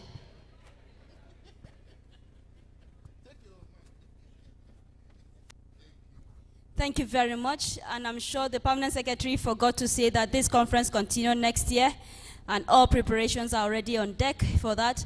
The communique will be sent to us shortly through our email addresses, and we'll get to see the communique, what has been agreed upon. We will now take the national anthem, and afterwards, we'll go for lunch. Hold on, please. Okay, we'll take photographs first. Yes. Graciously, by the Honorable Minister, we'll take photographs. Let's have photographs with all the people sitting in the front seat.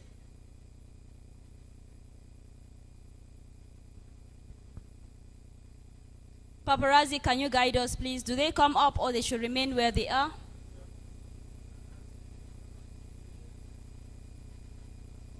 Paparazzi, please guide us. Sir, Director Ma, the paparazzi will guide us.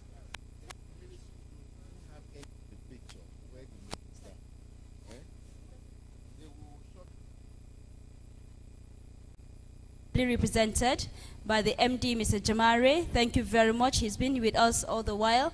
Thank you very much for your presence. We deeply appreciate you.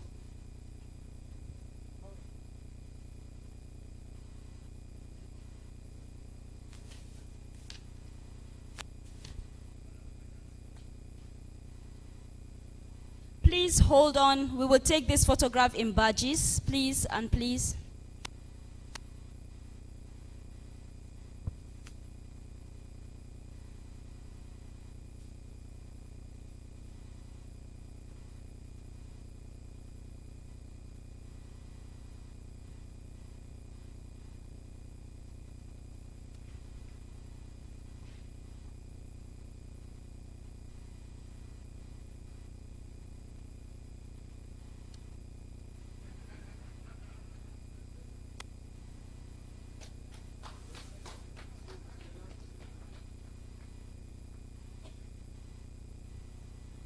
Thank you very much, Honorable Minister, sir. This picture is very important. Paparazzi, please share it with everybody so that they can say, I am there. It's now time for the national anthem as we close this event and go for lunch. The minister will lead us, the high tablers, to the room right opposite this, and the rest of us will go there. But please, lunch is not served until the minister and his entourage make their way. National anthem, please.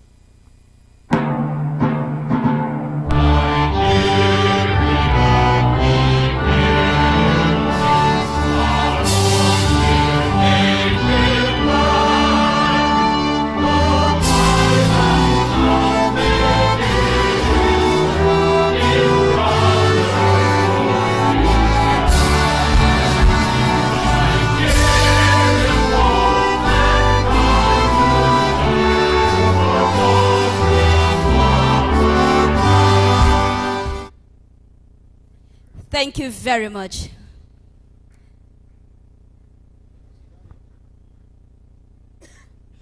It has been a wonderful time being with you and anchoring this event. My name remains Halima Usman, and I've done this wonderful work with my dear brother Andy Gabriel. Thank you very much. I wish you a very pleasant day and safe journey to your various destinations. Can the ushers lead the minister to the place for lunch, please? Let's go for lunch. Afterwards, there will be a brief session with our special guests. Please lead them for lunch. You will have the time to discuss with him in the room where lunch is being served. Please, all our special guests, you can go alongside with the minister. You will have time with him.